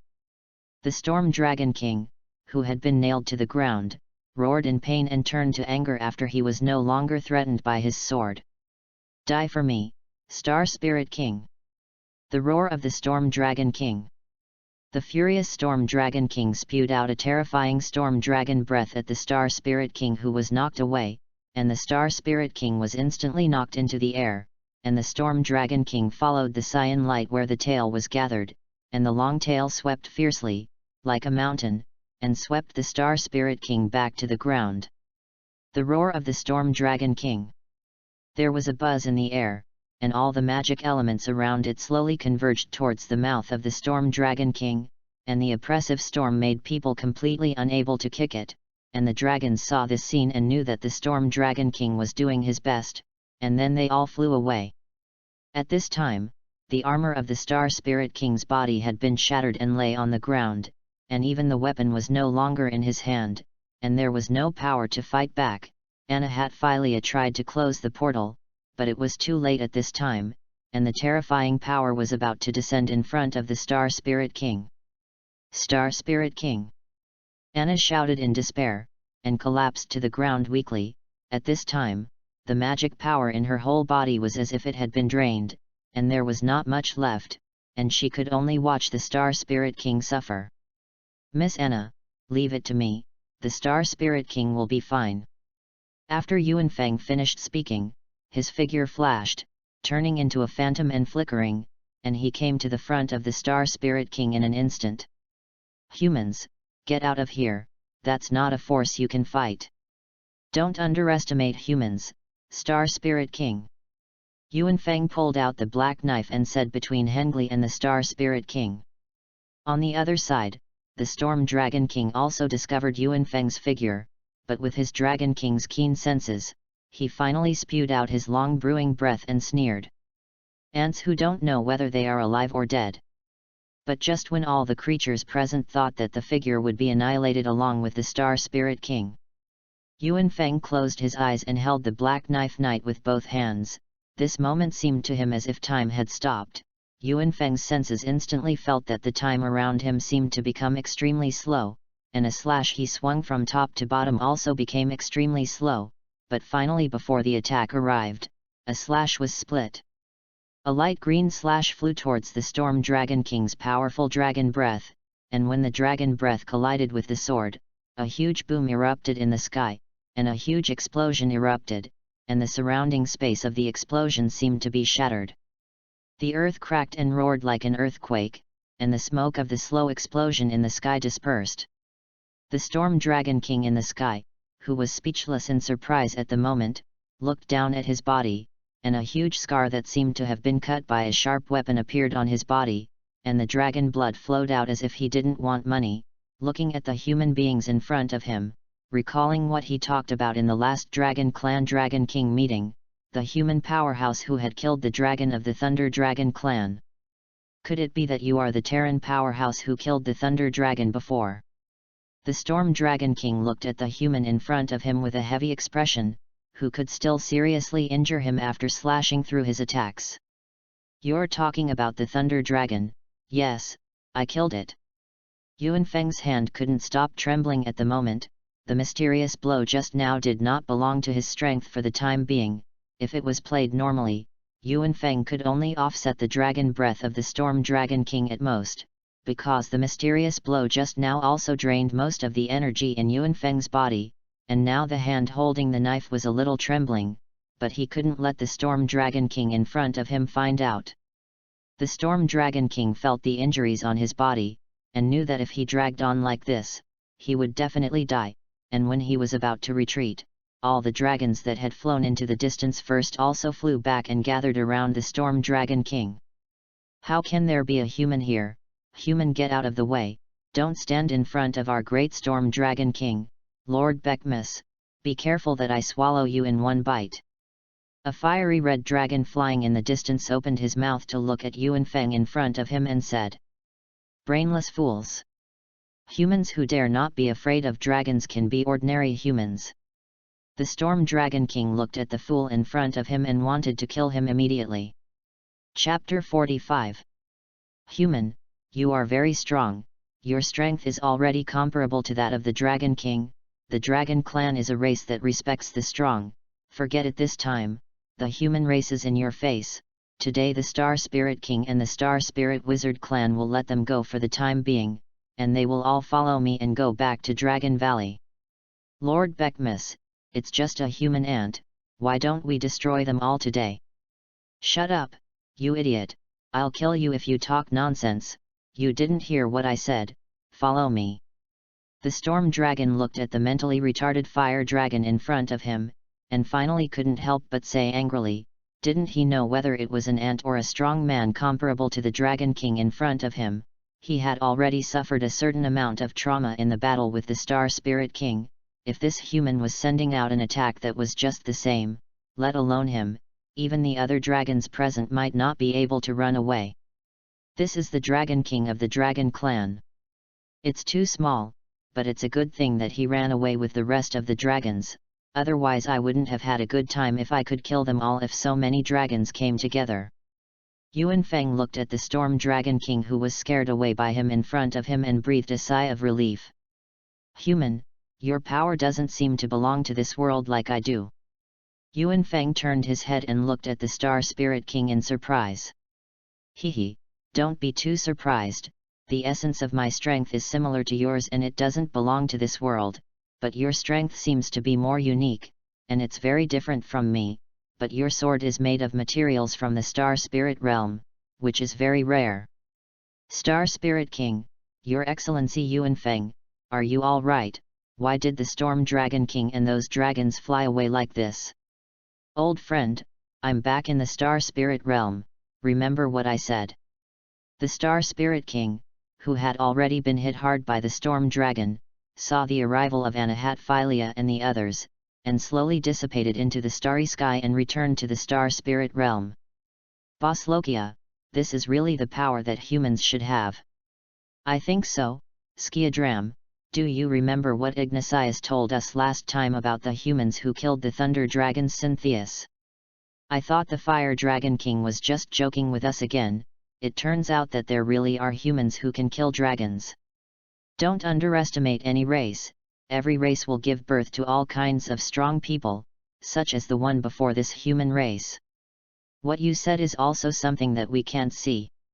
The white shadow double dragon flew to the place where the Star Spirit King disappeared, and looked at Yuan Feng and chatted. You're talking about Jelf.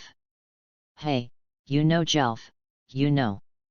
Sort of acquaintance, Skyadram, stop calling me human, my name is Yuan Feng. Your Excellency Yuan Feng, thank you very much for your assistance this time, otherwise I, Skiadram and Anna would have fallen in this place.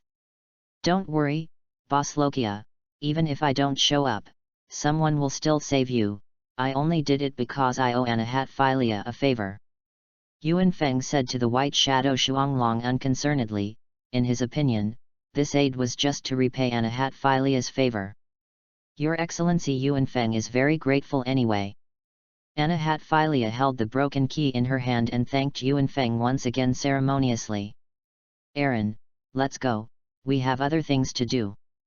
Oh, all right, Lord Baslokia, Lord Skyadram, Miss Anahatphilia, let's go first, and you also take care of your safety. Your Majesty, Irene, the purpose of your trip. Anahatphilia couldn't help but be curious after hearing Yuan Feng and Aaron's words, and still opened her mouth to ask the two. Your Aaron, Bel's Elian is all right. Aaron fell silent when she heard the words of the shadow dragon Skiadram, and her eyes began to mist slowly. Your Majesty, Aaron. What's wrong? Anahatphilia asked, looking at Aaron, who seemed to be about to cry in front of her. Belsirion, killed by 2 poisonous dragons in the kingdom of Lord Aaron. What? It was the 2 Angeli brothers who did it.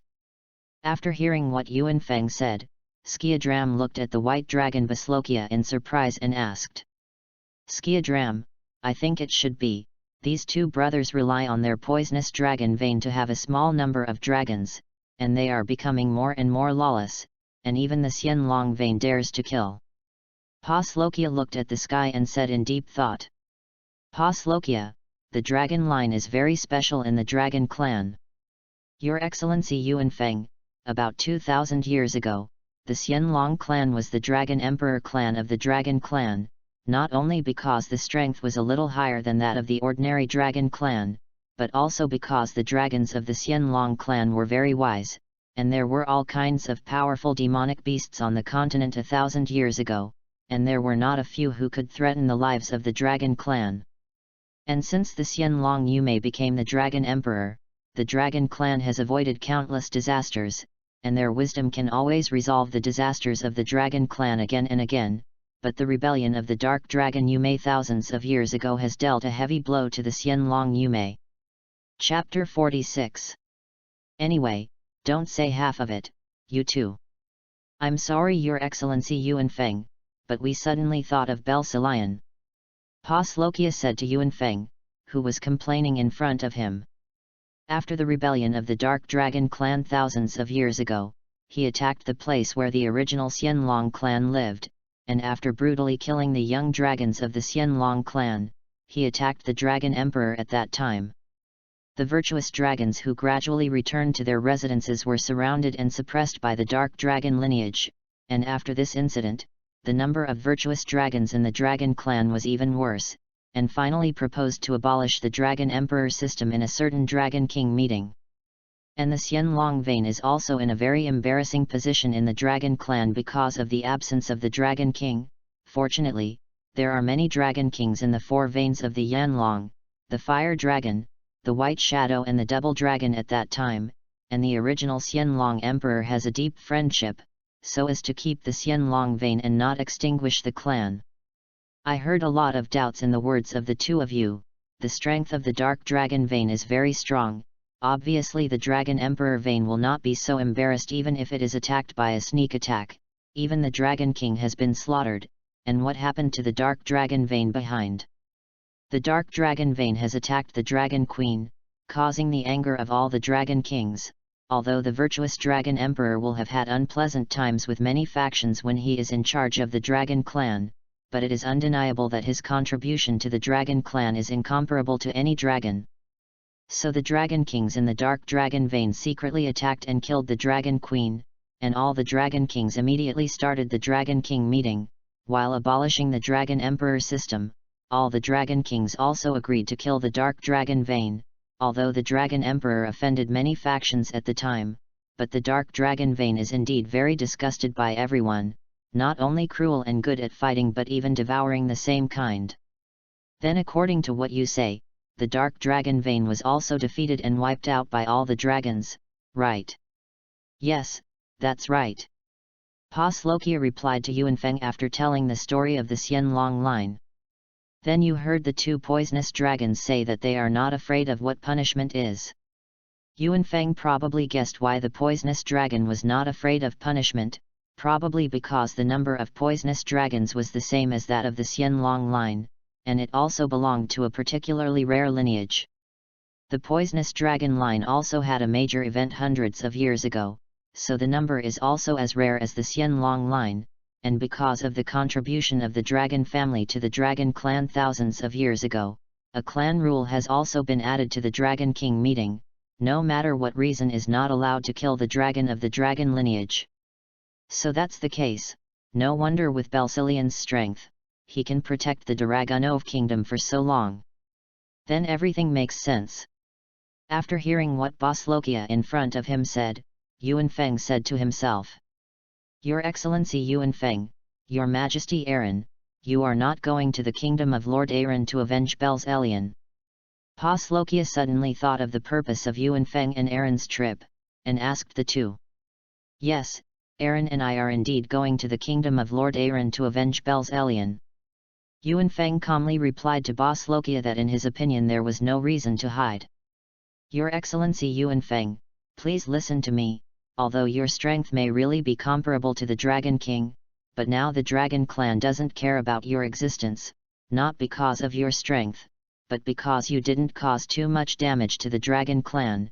If you go to the Lord Aaron kingdom and kill the two brothers Angus and Angeli, I'm afraid the Dragon clan won't be so resigned. So what? Even if I don't kill those two dragons, sooner or later there will be dragons coming to the Dragunov kingdom to make trouble. Can't I kill them every time? Your Excellency Yuan Feng, even if you don't trouble the two brothers Angus this time, the Dragon clan will punish the two brothers. Why do you have to offend the Dragon clan to death?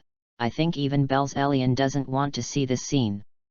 Yes, Belsilian certainly doesn't want you to avenge him, so don't go. The two dragons of the White Shadow and Double Dragons seemed to sing a double reed.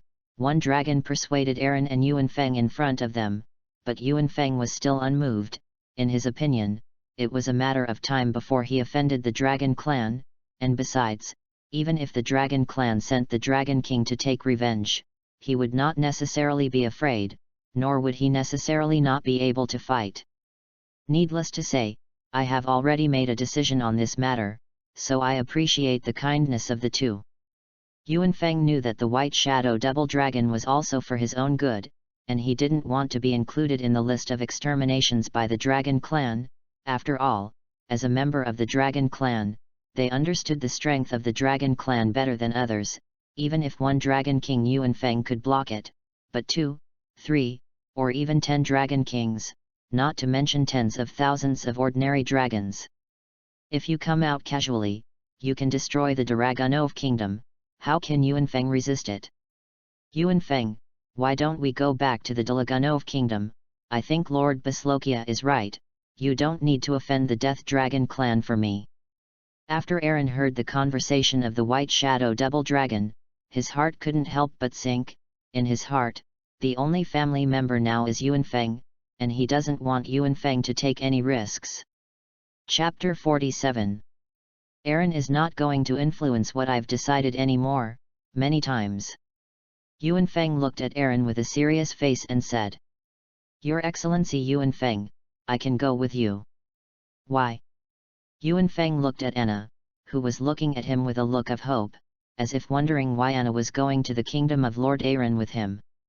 Your Excellency Yuan Feng, take Anna Hatphilia with you. I and Bethlokia are going to a place to do something, and we can't protect Anna for the time being. If Anna is with Your Excellency Yuan Feng, it will definitely be safer than with us. Well, but why should I protect her? This.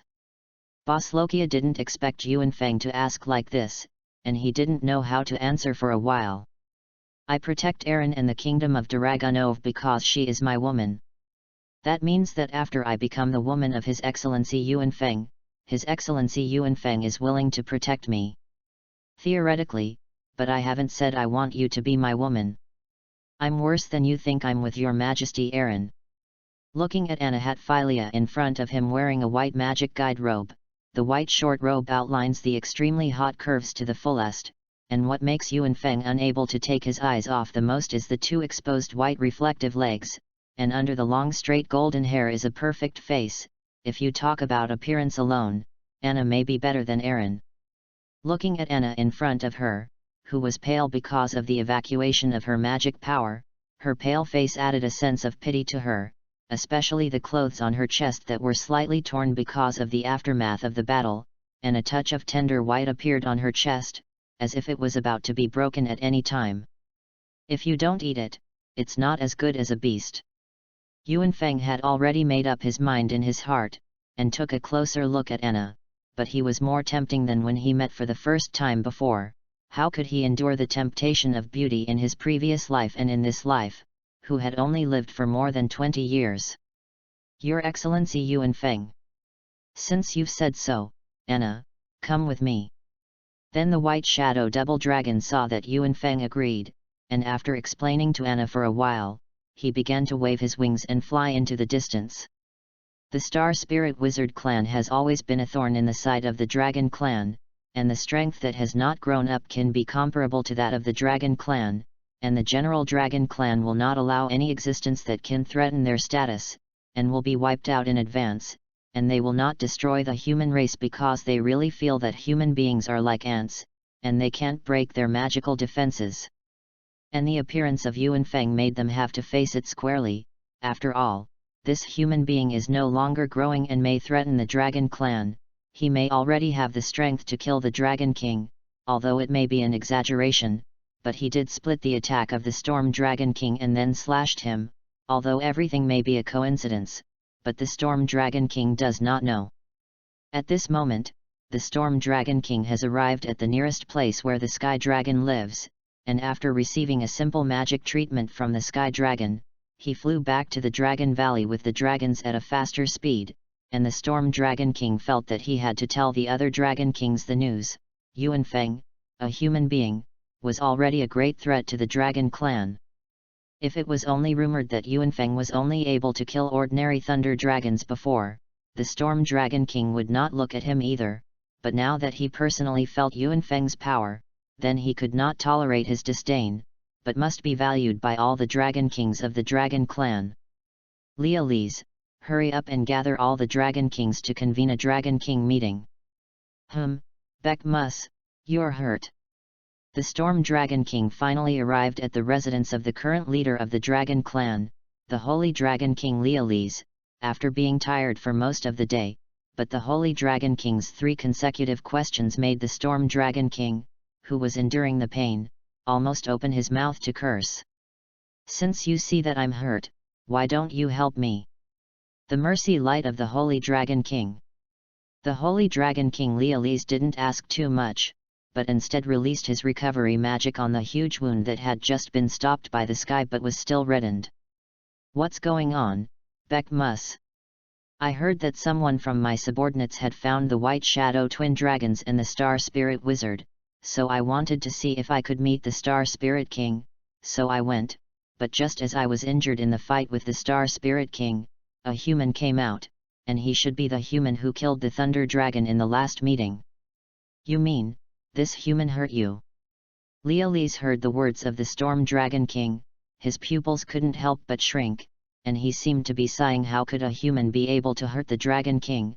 After all, the strength of ordinary dragons is not half a star worse than the strength of the Dragon King, and the gap in that strength is very large.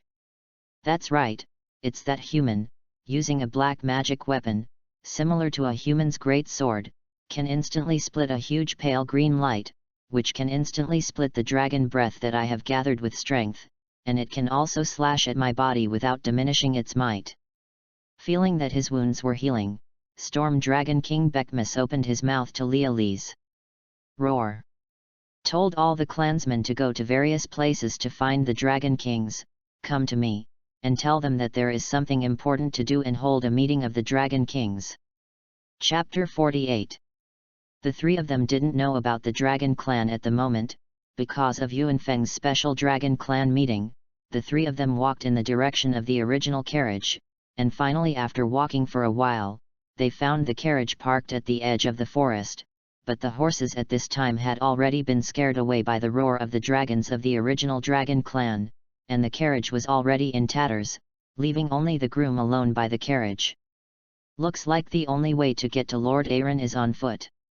You go back to the kingdom first, and leave me and Her Majesty alone. After Yuanfeng finished speaking to the horsemen kneeling on the ground in front of him, he took Aaron and Anna in the direction of the kingdom of Lord Aaron. After walking for a while, Yuanfeng felt that Anna's face in front of him was getting paler and paler, and her steps were slowly floating, and under Yuanfeng's gaze, Anna's feet were unstable, and Aaron immediately helped Anna so that she didn't fall to the ground. Your Majesty, I'm fine, I'm just running out of magic. You don't need to call me Her Majesty, just call me Irene, and I'll call you Anna. Thank you, Irene. We don't have time to wait for you to regain your magic, Anna, I'll carry you. Yuanfeng looked at Anna in front of him, knowing that she had opened the door of the Star Spirit King because of the price summoning technique, and her magic power had already been exhausted, and it was not easy to support it until now, so he immediately took off the black knife on his back and put it on the ground, and then half squatted down. It's okay, Your Excellency Yuanfeng, I can still walk, I don't need to rest and I don't need you to carry me. Didn't you say you wanted to be my woman? Don't say anything more, come up. Anna looked at the crouching man in front of her, and slowly leaned in. Yuanfeng picked up Anna on his back, stabilized Anna with the handle of the black knife, so that she would not fall, and began to speed up with Aaron towards the kingdom of Lord Aaron, wanting to rush to the royal city of Lord Aaron before dark. It's so warm, I didn't expect him to have such a warm side, this shoulder is like a father's shoulder, so comfortable. Anna, who was on Yuanfeng's back, said secretly in her heart, in Anna's impression, only her father had carried herself like this when she was a child, and the general lifespan of the Star Spirit Wizard clan was not very long. Anna's parents had died when Anna was very young, and she was leaning on Yuanfeng's warm back at the moment. I don't know if it was because she was comfortable or overworked because of the time of magic. Anna gradually fell asleep. Anna seems to have fallen asleep. Yuan Feng, should we slow down? No, my back is stronger than a carriage. It seems that it is also very comfortable. Seeing Anna asleep, I must be very comfortable. I am a little jealous and jealous. Our Majesty will be jealous too. Humph, why aren't you jealous? To be reasonable, I'm your first woman, and you haven't carried me. Isn't there no chance, or when I go back from the Lord Aaron Kingdom, I will carry you back? No need, you still carry Anna back.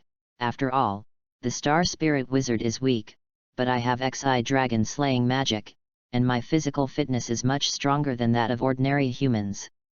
Yuan Feng looked at Aaron, who was speeding up, shook his head and chased after him faster, and at the same time secretly thought in his heart, it's terrible for women to be jealous. What I said just now is good, I will turn my face when I say it, and it seems that I can't argue in the future. When Yuan Feng was on his way with Aaron, he slowly came out of the forest and arrived at the border of the Lord Aaron Kingdom. Yuan Feng, it seems that someone has met a robber over there. I see, their carriage should be quite comfortable. Then we're going to help him. Anna, who was on Yuan Feng's back, also woke up after recovering a little magic after sleeping for a while, and heard the conversation between Yuan Feng and Aaron, and her good impression of Yuan Feng deepened in her heart. Actually, he doesn't seem to be the kind of person who takes advantage of people's danger.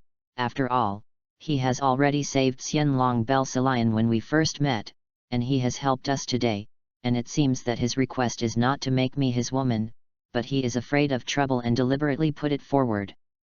After Anna woke up, she thought to herself after looking at Yuan Feng, who was about to go over there to help. Anna, you're awake, you just have a carriage. Well, Your Excellency Yuan Feng, thank you, you can let me down. After saying that, Yuan Feng also put Anna down and held the black knife knight on his right hand. Then he stepped forward and said loudly to the robbers in front of him and the men dressed as nobles of the Lord Aaron Kingdom who had been driven out of the car. Rob, hand over the carriage to me. Well, sure enough, this person is still very good, the road is uneven, he pulls out a knife to help, and he doesn't need money to help people, just a horse, car. Anna looked at Yuan Feng in front of her and thought in her mind, and then felt that something was wrong. Robbery, Your Excellency Yuan Feng, did you just say robbery? Yes, otherwise there would be a carriage to sit on. Aaron, was he like that before? I don't know, I haven't been in this situation before. The two women looked at Yuan Feng with black lines. Chapter 49. Boy, what are you? Dare to rob our Black Blade bandits, are you looking for death? Big brother, the two chicks next to this kid are really good, they are noble ladies at first glance, hee. Don't worry, after slaughtering this kid, I won't treat my brothers badly, hee. More than a dozen robbers armed with big knives walked slowly towards Yuan Feng and the others, and looked at Aaron and Anna beside them with a lewd smile as they walked. Aaron's eyes revealed a murderous aura, and the usual little woman's posture was only in front of Yuan Feng, and she was still a high queen in front of outsiders. How could this kind of bandit gangster look at each other like this? On the other hand, Anna's face was frosty, and her squinting eyes made her disgusted, and she had already taken out the key to the zodiac in her hand. Since you don't know what to do, then, let's all die. Boy, don't think your knife is long. Sorry. Before the gangster leader in front of him finished speaking, he was beheaded by Yuan Feng with a knife. Yuan Feng looked at the falling head in front of him with a burst of disgust, as if he was disgusted with the blood of this kind of person and dirty his black knife, and then casually swung a knife in front of him, only to see that the transparent sword chi seemed to be differentiated into many smaller sword chi and flew towards the robbers in front of him, and with a burst of snorts, the robbers in front of him were divided into many small sword chi. Anna and Aaron, the two girls, looked at the scene in front of them, their faces instantly turned pale, and they immediately turned around and couldn't help retching. Yuan Feng looked at the broken corpses in front of him and couldn't stand it, but for the sake of face, he didn't show as unbearable as the two girls, but several nobles of the Lord Aaron kingdom, who were closer to the broken corpses, were so frightened that they knelt on the ground. "Bastard, if you want to kill a group of robbers, you can kill them, why are you so disgusting?" "That's right, I originally thought that you came here to be righteous and brave, but I didn't expect to come here and say that you were going to rob, and now you are still making this thing." Yuan Feng looked at the two women in front of him who complained loudly to him speechlessly, and he was speechless for a while. He didn't know that it happened like this, who knew that these robbers couldn't help but cut it, and a random sword chi was divided into countless small sword chi and cut them like this. Yuan Feng was also very helpless, and it was the first time he had seen such a bloody scene. In fact, this is really no wonder Yuan Feng, after all, there are only a few people who xi magic in these robbers, and they are all particularly superficial magic, and there is not too much lethality, and the people on this continent who can currently resist Yuan Feng's sword energy immortality are not at all. After all, Yuan Feng does not want to be like this.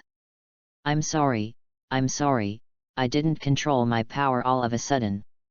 Yuan Feng looked at the two people who had just vomited in front of him, immediately apologized, and then walked to the carriage and pulled the carriage over.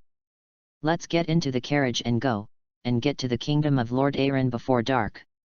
"But the owner of this carriage is still there, and what difference is there between us and the robbers?" "You're right, then I'll slaughter them all together, so that the carriage will have no owner." Aaron and Anna looked at Yuan Feng, who had a very serious face, and were stunned for a while. How could there be such a person, who could say such a thing seriously? Several nobles of the Lord Aaron kingdom who were kneeling on the ground on the side heard a serious statement that they were going to slaughter their Yuan Feng, and their faces were frightened for a moment, and when they saw the robbers who were divided into corpses around them, they all kowtowed to the ground in unison. "Honorable Lord, don't kill us, this carriage is not ours, this carriage has no owner, you can use it as you please." "Oh, well, Anna, you hear me, so I don't rob it." "How did you find out before that you were such a scoundrel?" "I'm a scoundrel? First, I need the carriage because of you, and second, if it weren't for me, these nobles would have been slaughtered by robbers, right?" "Your Excellency is right, if it weren't for your help, these robbers would not have let us go." After Yuan Feng explained to Anna seriously, he looked at the nobles next to him. Looking at the nobles who nodded and thanked them in front of them, Anna and Aaron were also speechless for a while. Yuan Feng, seeing that they are also going to the Lord Aaron King City, it is better to go together. If they are here, they may be very dangerous if they encounter robbers or demonic beasts. Aaron looked at Yuan Feng and said. Yuan Feng frowned, turned his head to look at the nobles of the Lord Aaron kingdom beside him, and stared at them with extremely unfriendly eyes. "Hee," a few adults laughed. "We are not going to the royal city of Lord Aaron, we are going in the opposite direction. A few, don't worry about a few of us, our destination will be there soon, we can get there by walking along the road, we will rent a carriage again when the time comes, a few people can use it with confidence, don't worry about us." The leader of the nobles in front of him looked at Yuan Feng, who had an extremely vicious face, and looked at Yuan Feng's eyes. The nobles knew that if they agreed to go together, I am afraid that there would be absolutely no good fruit to eat, and the person who could kill people so lightly and talk to them so normally was definitely not a general, so he rejected Aaron very sensibly. Chapter 50. After the three of Yuan Feng got into the carriage that was kindly given by several nobles of the Lord Aaron kingdom, they began to set off towards the Lord Aaron kingdom, intending to arrive at the Lord Aaron kingdom before dark. Yuan Feng and Anna sat in the carriage, and outside it was Aaron driving the carriage. Yuan Feng sat cross-legged on the carriage and the black knife was placed on his thigh, slowly closed his eyes and began to recall the slash he swung when facing the Storm Dragon King. Yuan Feng knew very well in his heart that this power did not belong to the current self that he could use at any time, and Yuan Feng, who was still a little behind in the face of the Dragon King's strength, wanted to try his best to recall the feeling of that slash at this moment. Within the mental space, Yuan Feng kept recalling that feeling in his mind, and slowly came to the spiritual space, came back to his senses, and did not see Hawkeye my hawk, except for a piece of darkness. He couldn't help but be stunned when he looked around. After Yuanfeng was stunned for a while, something similar to an LCD TV suddenly appeared in front of him, and scenes slowly emerged on it, and those scenes were the demonstrations of all the tricks made by Hawkeye my hawk to Yuanfeng every time Yuanfeng entered the spiritual space. Yuanfeng looked at the picture in front of him that was constantly being replayed rapidly, and couldn't help but be stunned, and began to remember that from ordinary swordsman to unlock the great swordsman until now, every time he watched Hawkeye my hawk's swing, he would have a different feeling, and the stronger the strength became, the more he could feel the strength of my hawk. Is also a great swordsman. Even now, Yuanfeng still feels that he may not be able to block my hawk's full force. He thought that the strength of the great swordsman is already very similar, not to mention that he can defeat at least a few moves, but Yuanfeng, who has reached the great swordsman, looked at the sword swinging similar to the teaching at this moment, and couldn't help but sigh in his heart. I'm really looking forward to it. If it's unlocked 100%, I'm afraid the Dragon King will be killed casually no matter how much he comes. Yuanfeng didn't think much about it, knowing that there was not much time to stay in the mental space every time, so he began to watch the previous Hawkeye my hawk's swordsmanship teaching, although they were all things he had seen before, but at this moment, Yuanfeng also benefited a lot, and began to wave the black knife in the mental space and imitate it all at once. Yuanfeng, Yuanfeng, we have arrived. Yuanfeng slowly woke up from the mental space, looked at Aaron who woke him up, and after getting out of the carriage, he looked at the magnificent city wall in front of him, which was much grander than the Dragunov kingdom. Ding! Congratulations to the host for gaining 5% of experience. Ding! Joracole my hawk 81% unlocked. Ding! Congratulations to the host's armed color domineering that has reached the 4th level colorless. Ding! Congratulations to the host, Hawkeye is 85% open. Current level, Great Sword Hero. It's finally here. It looks like there's still a lot of gain from meeting the Dragon King this time. Colorless armed color. I'm looking forward to it. Yuanfeng listened to the voice of the system, and couldn't help but think to himself in his heart, and at the same time, he was very much looking forward to how powerful the colorless armed color was. Aaron, originally the Lord Aaron Kingdom was supposed to be stronger than the Dragunov Kingdom, and I feel that this place is much more prosperous than the Dragunov Kingdom.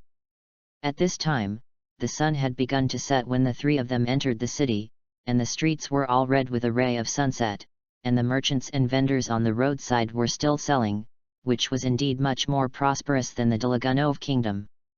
Well, the Lord Aaron Kingdom is located in the southern part of the continent. There are neither natural disasters nor man-made disasters, even dragons rarely come to harass it, and the Lord Aaron Kingdom has fertile land, which is very good in terms of planting and breeding, and it is indeed a lot stronger than the Dragunov Kingdom. I mean, there is also a big gap in the number of mages in the armies on both sides, and there is no holy mage like the kingdom of Lord Aaron in the kingdom of Dragunov. Although the territory of the Dragunov Kingdom is not small on the mainland, most of the places are not suitable for cultivation and breeding, and the magic elements are not so abundant. Coupled with the harassment of the dragon clan, there has been no birth of a holy magister in the country for a long time. I see, let's go find a shop to eat and rest for a while. After a day's journey, my butt hurts because of the carriage. Yuanfeng saw Aaron, whose expression was gradually dimming, and immediately spoke. The three of them quickly found an inn in the carriage, and the three of them parked the carriage and walked in together. Hello boss, we want accommodation, 3 rooms.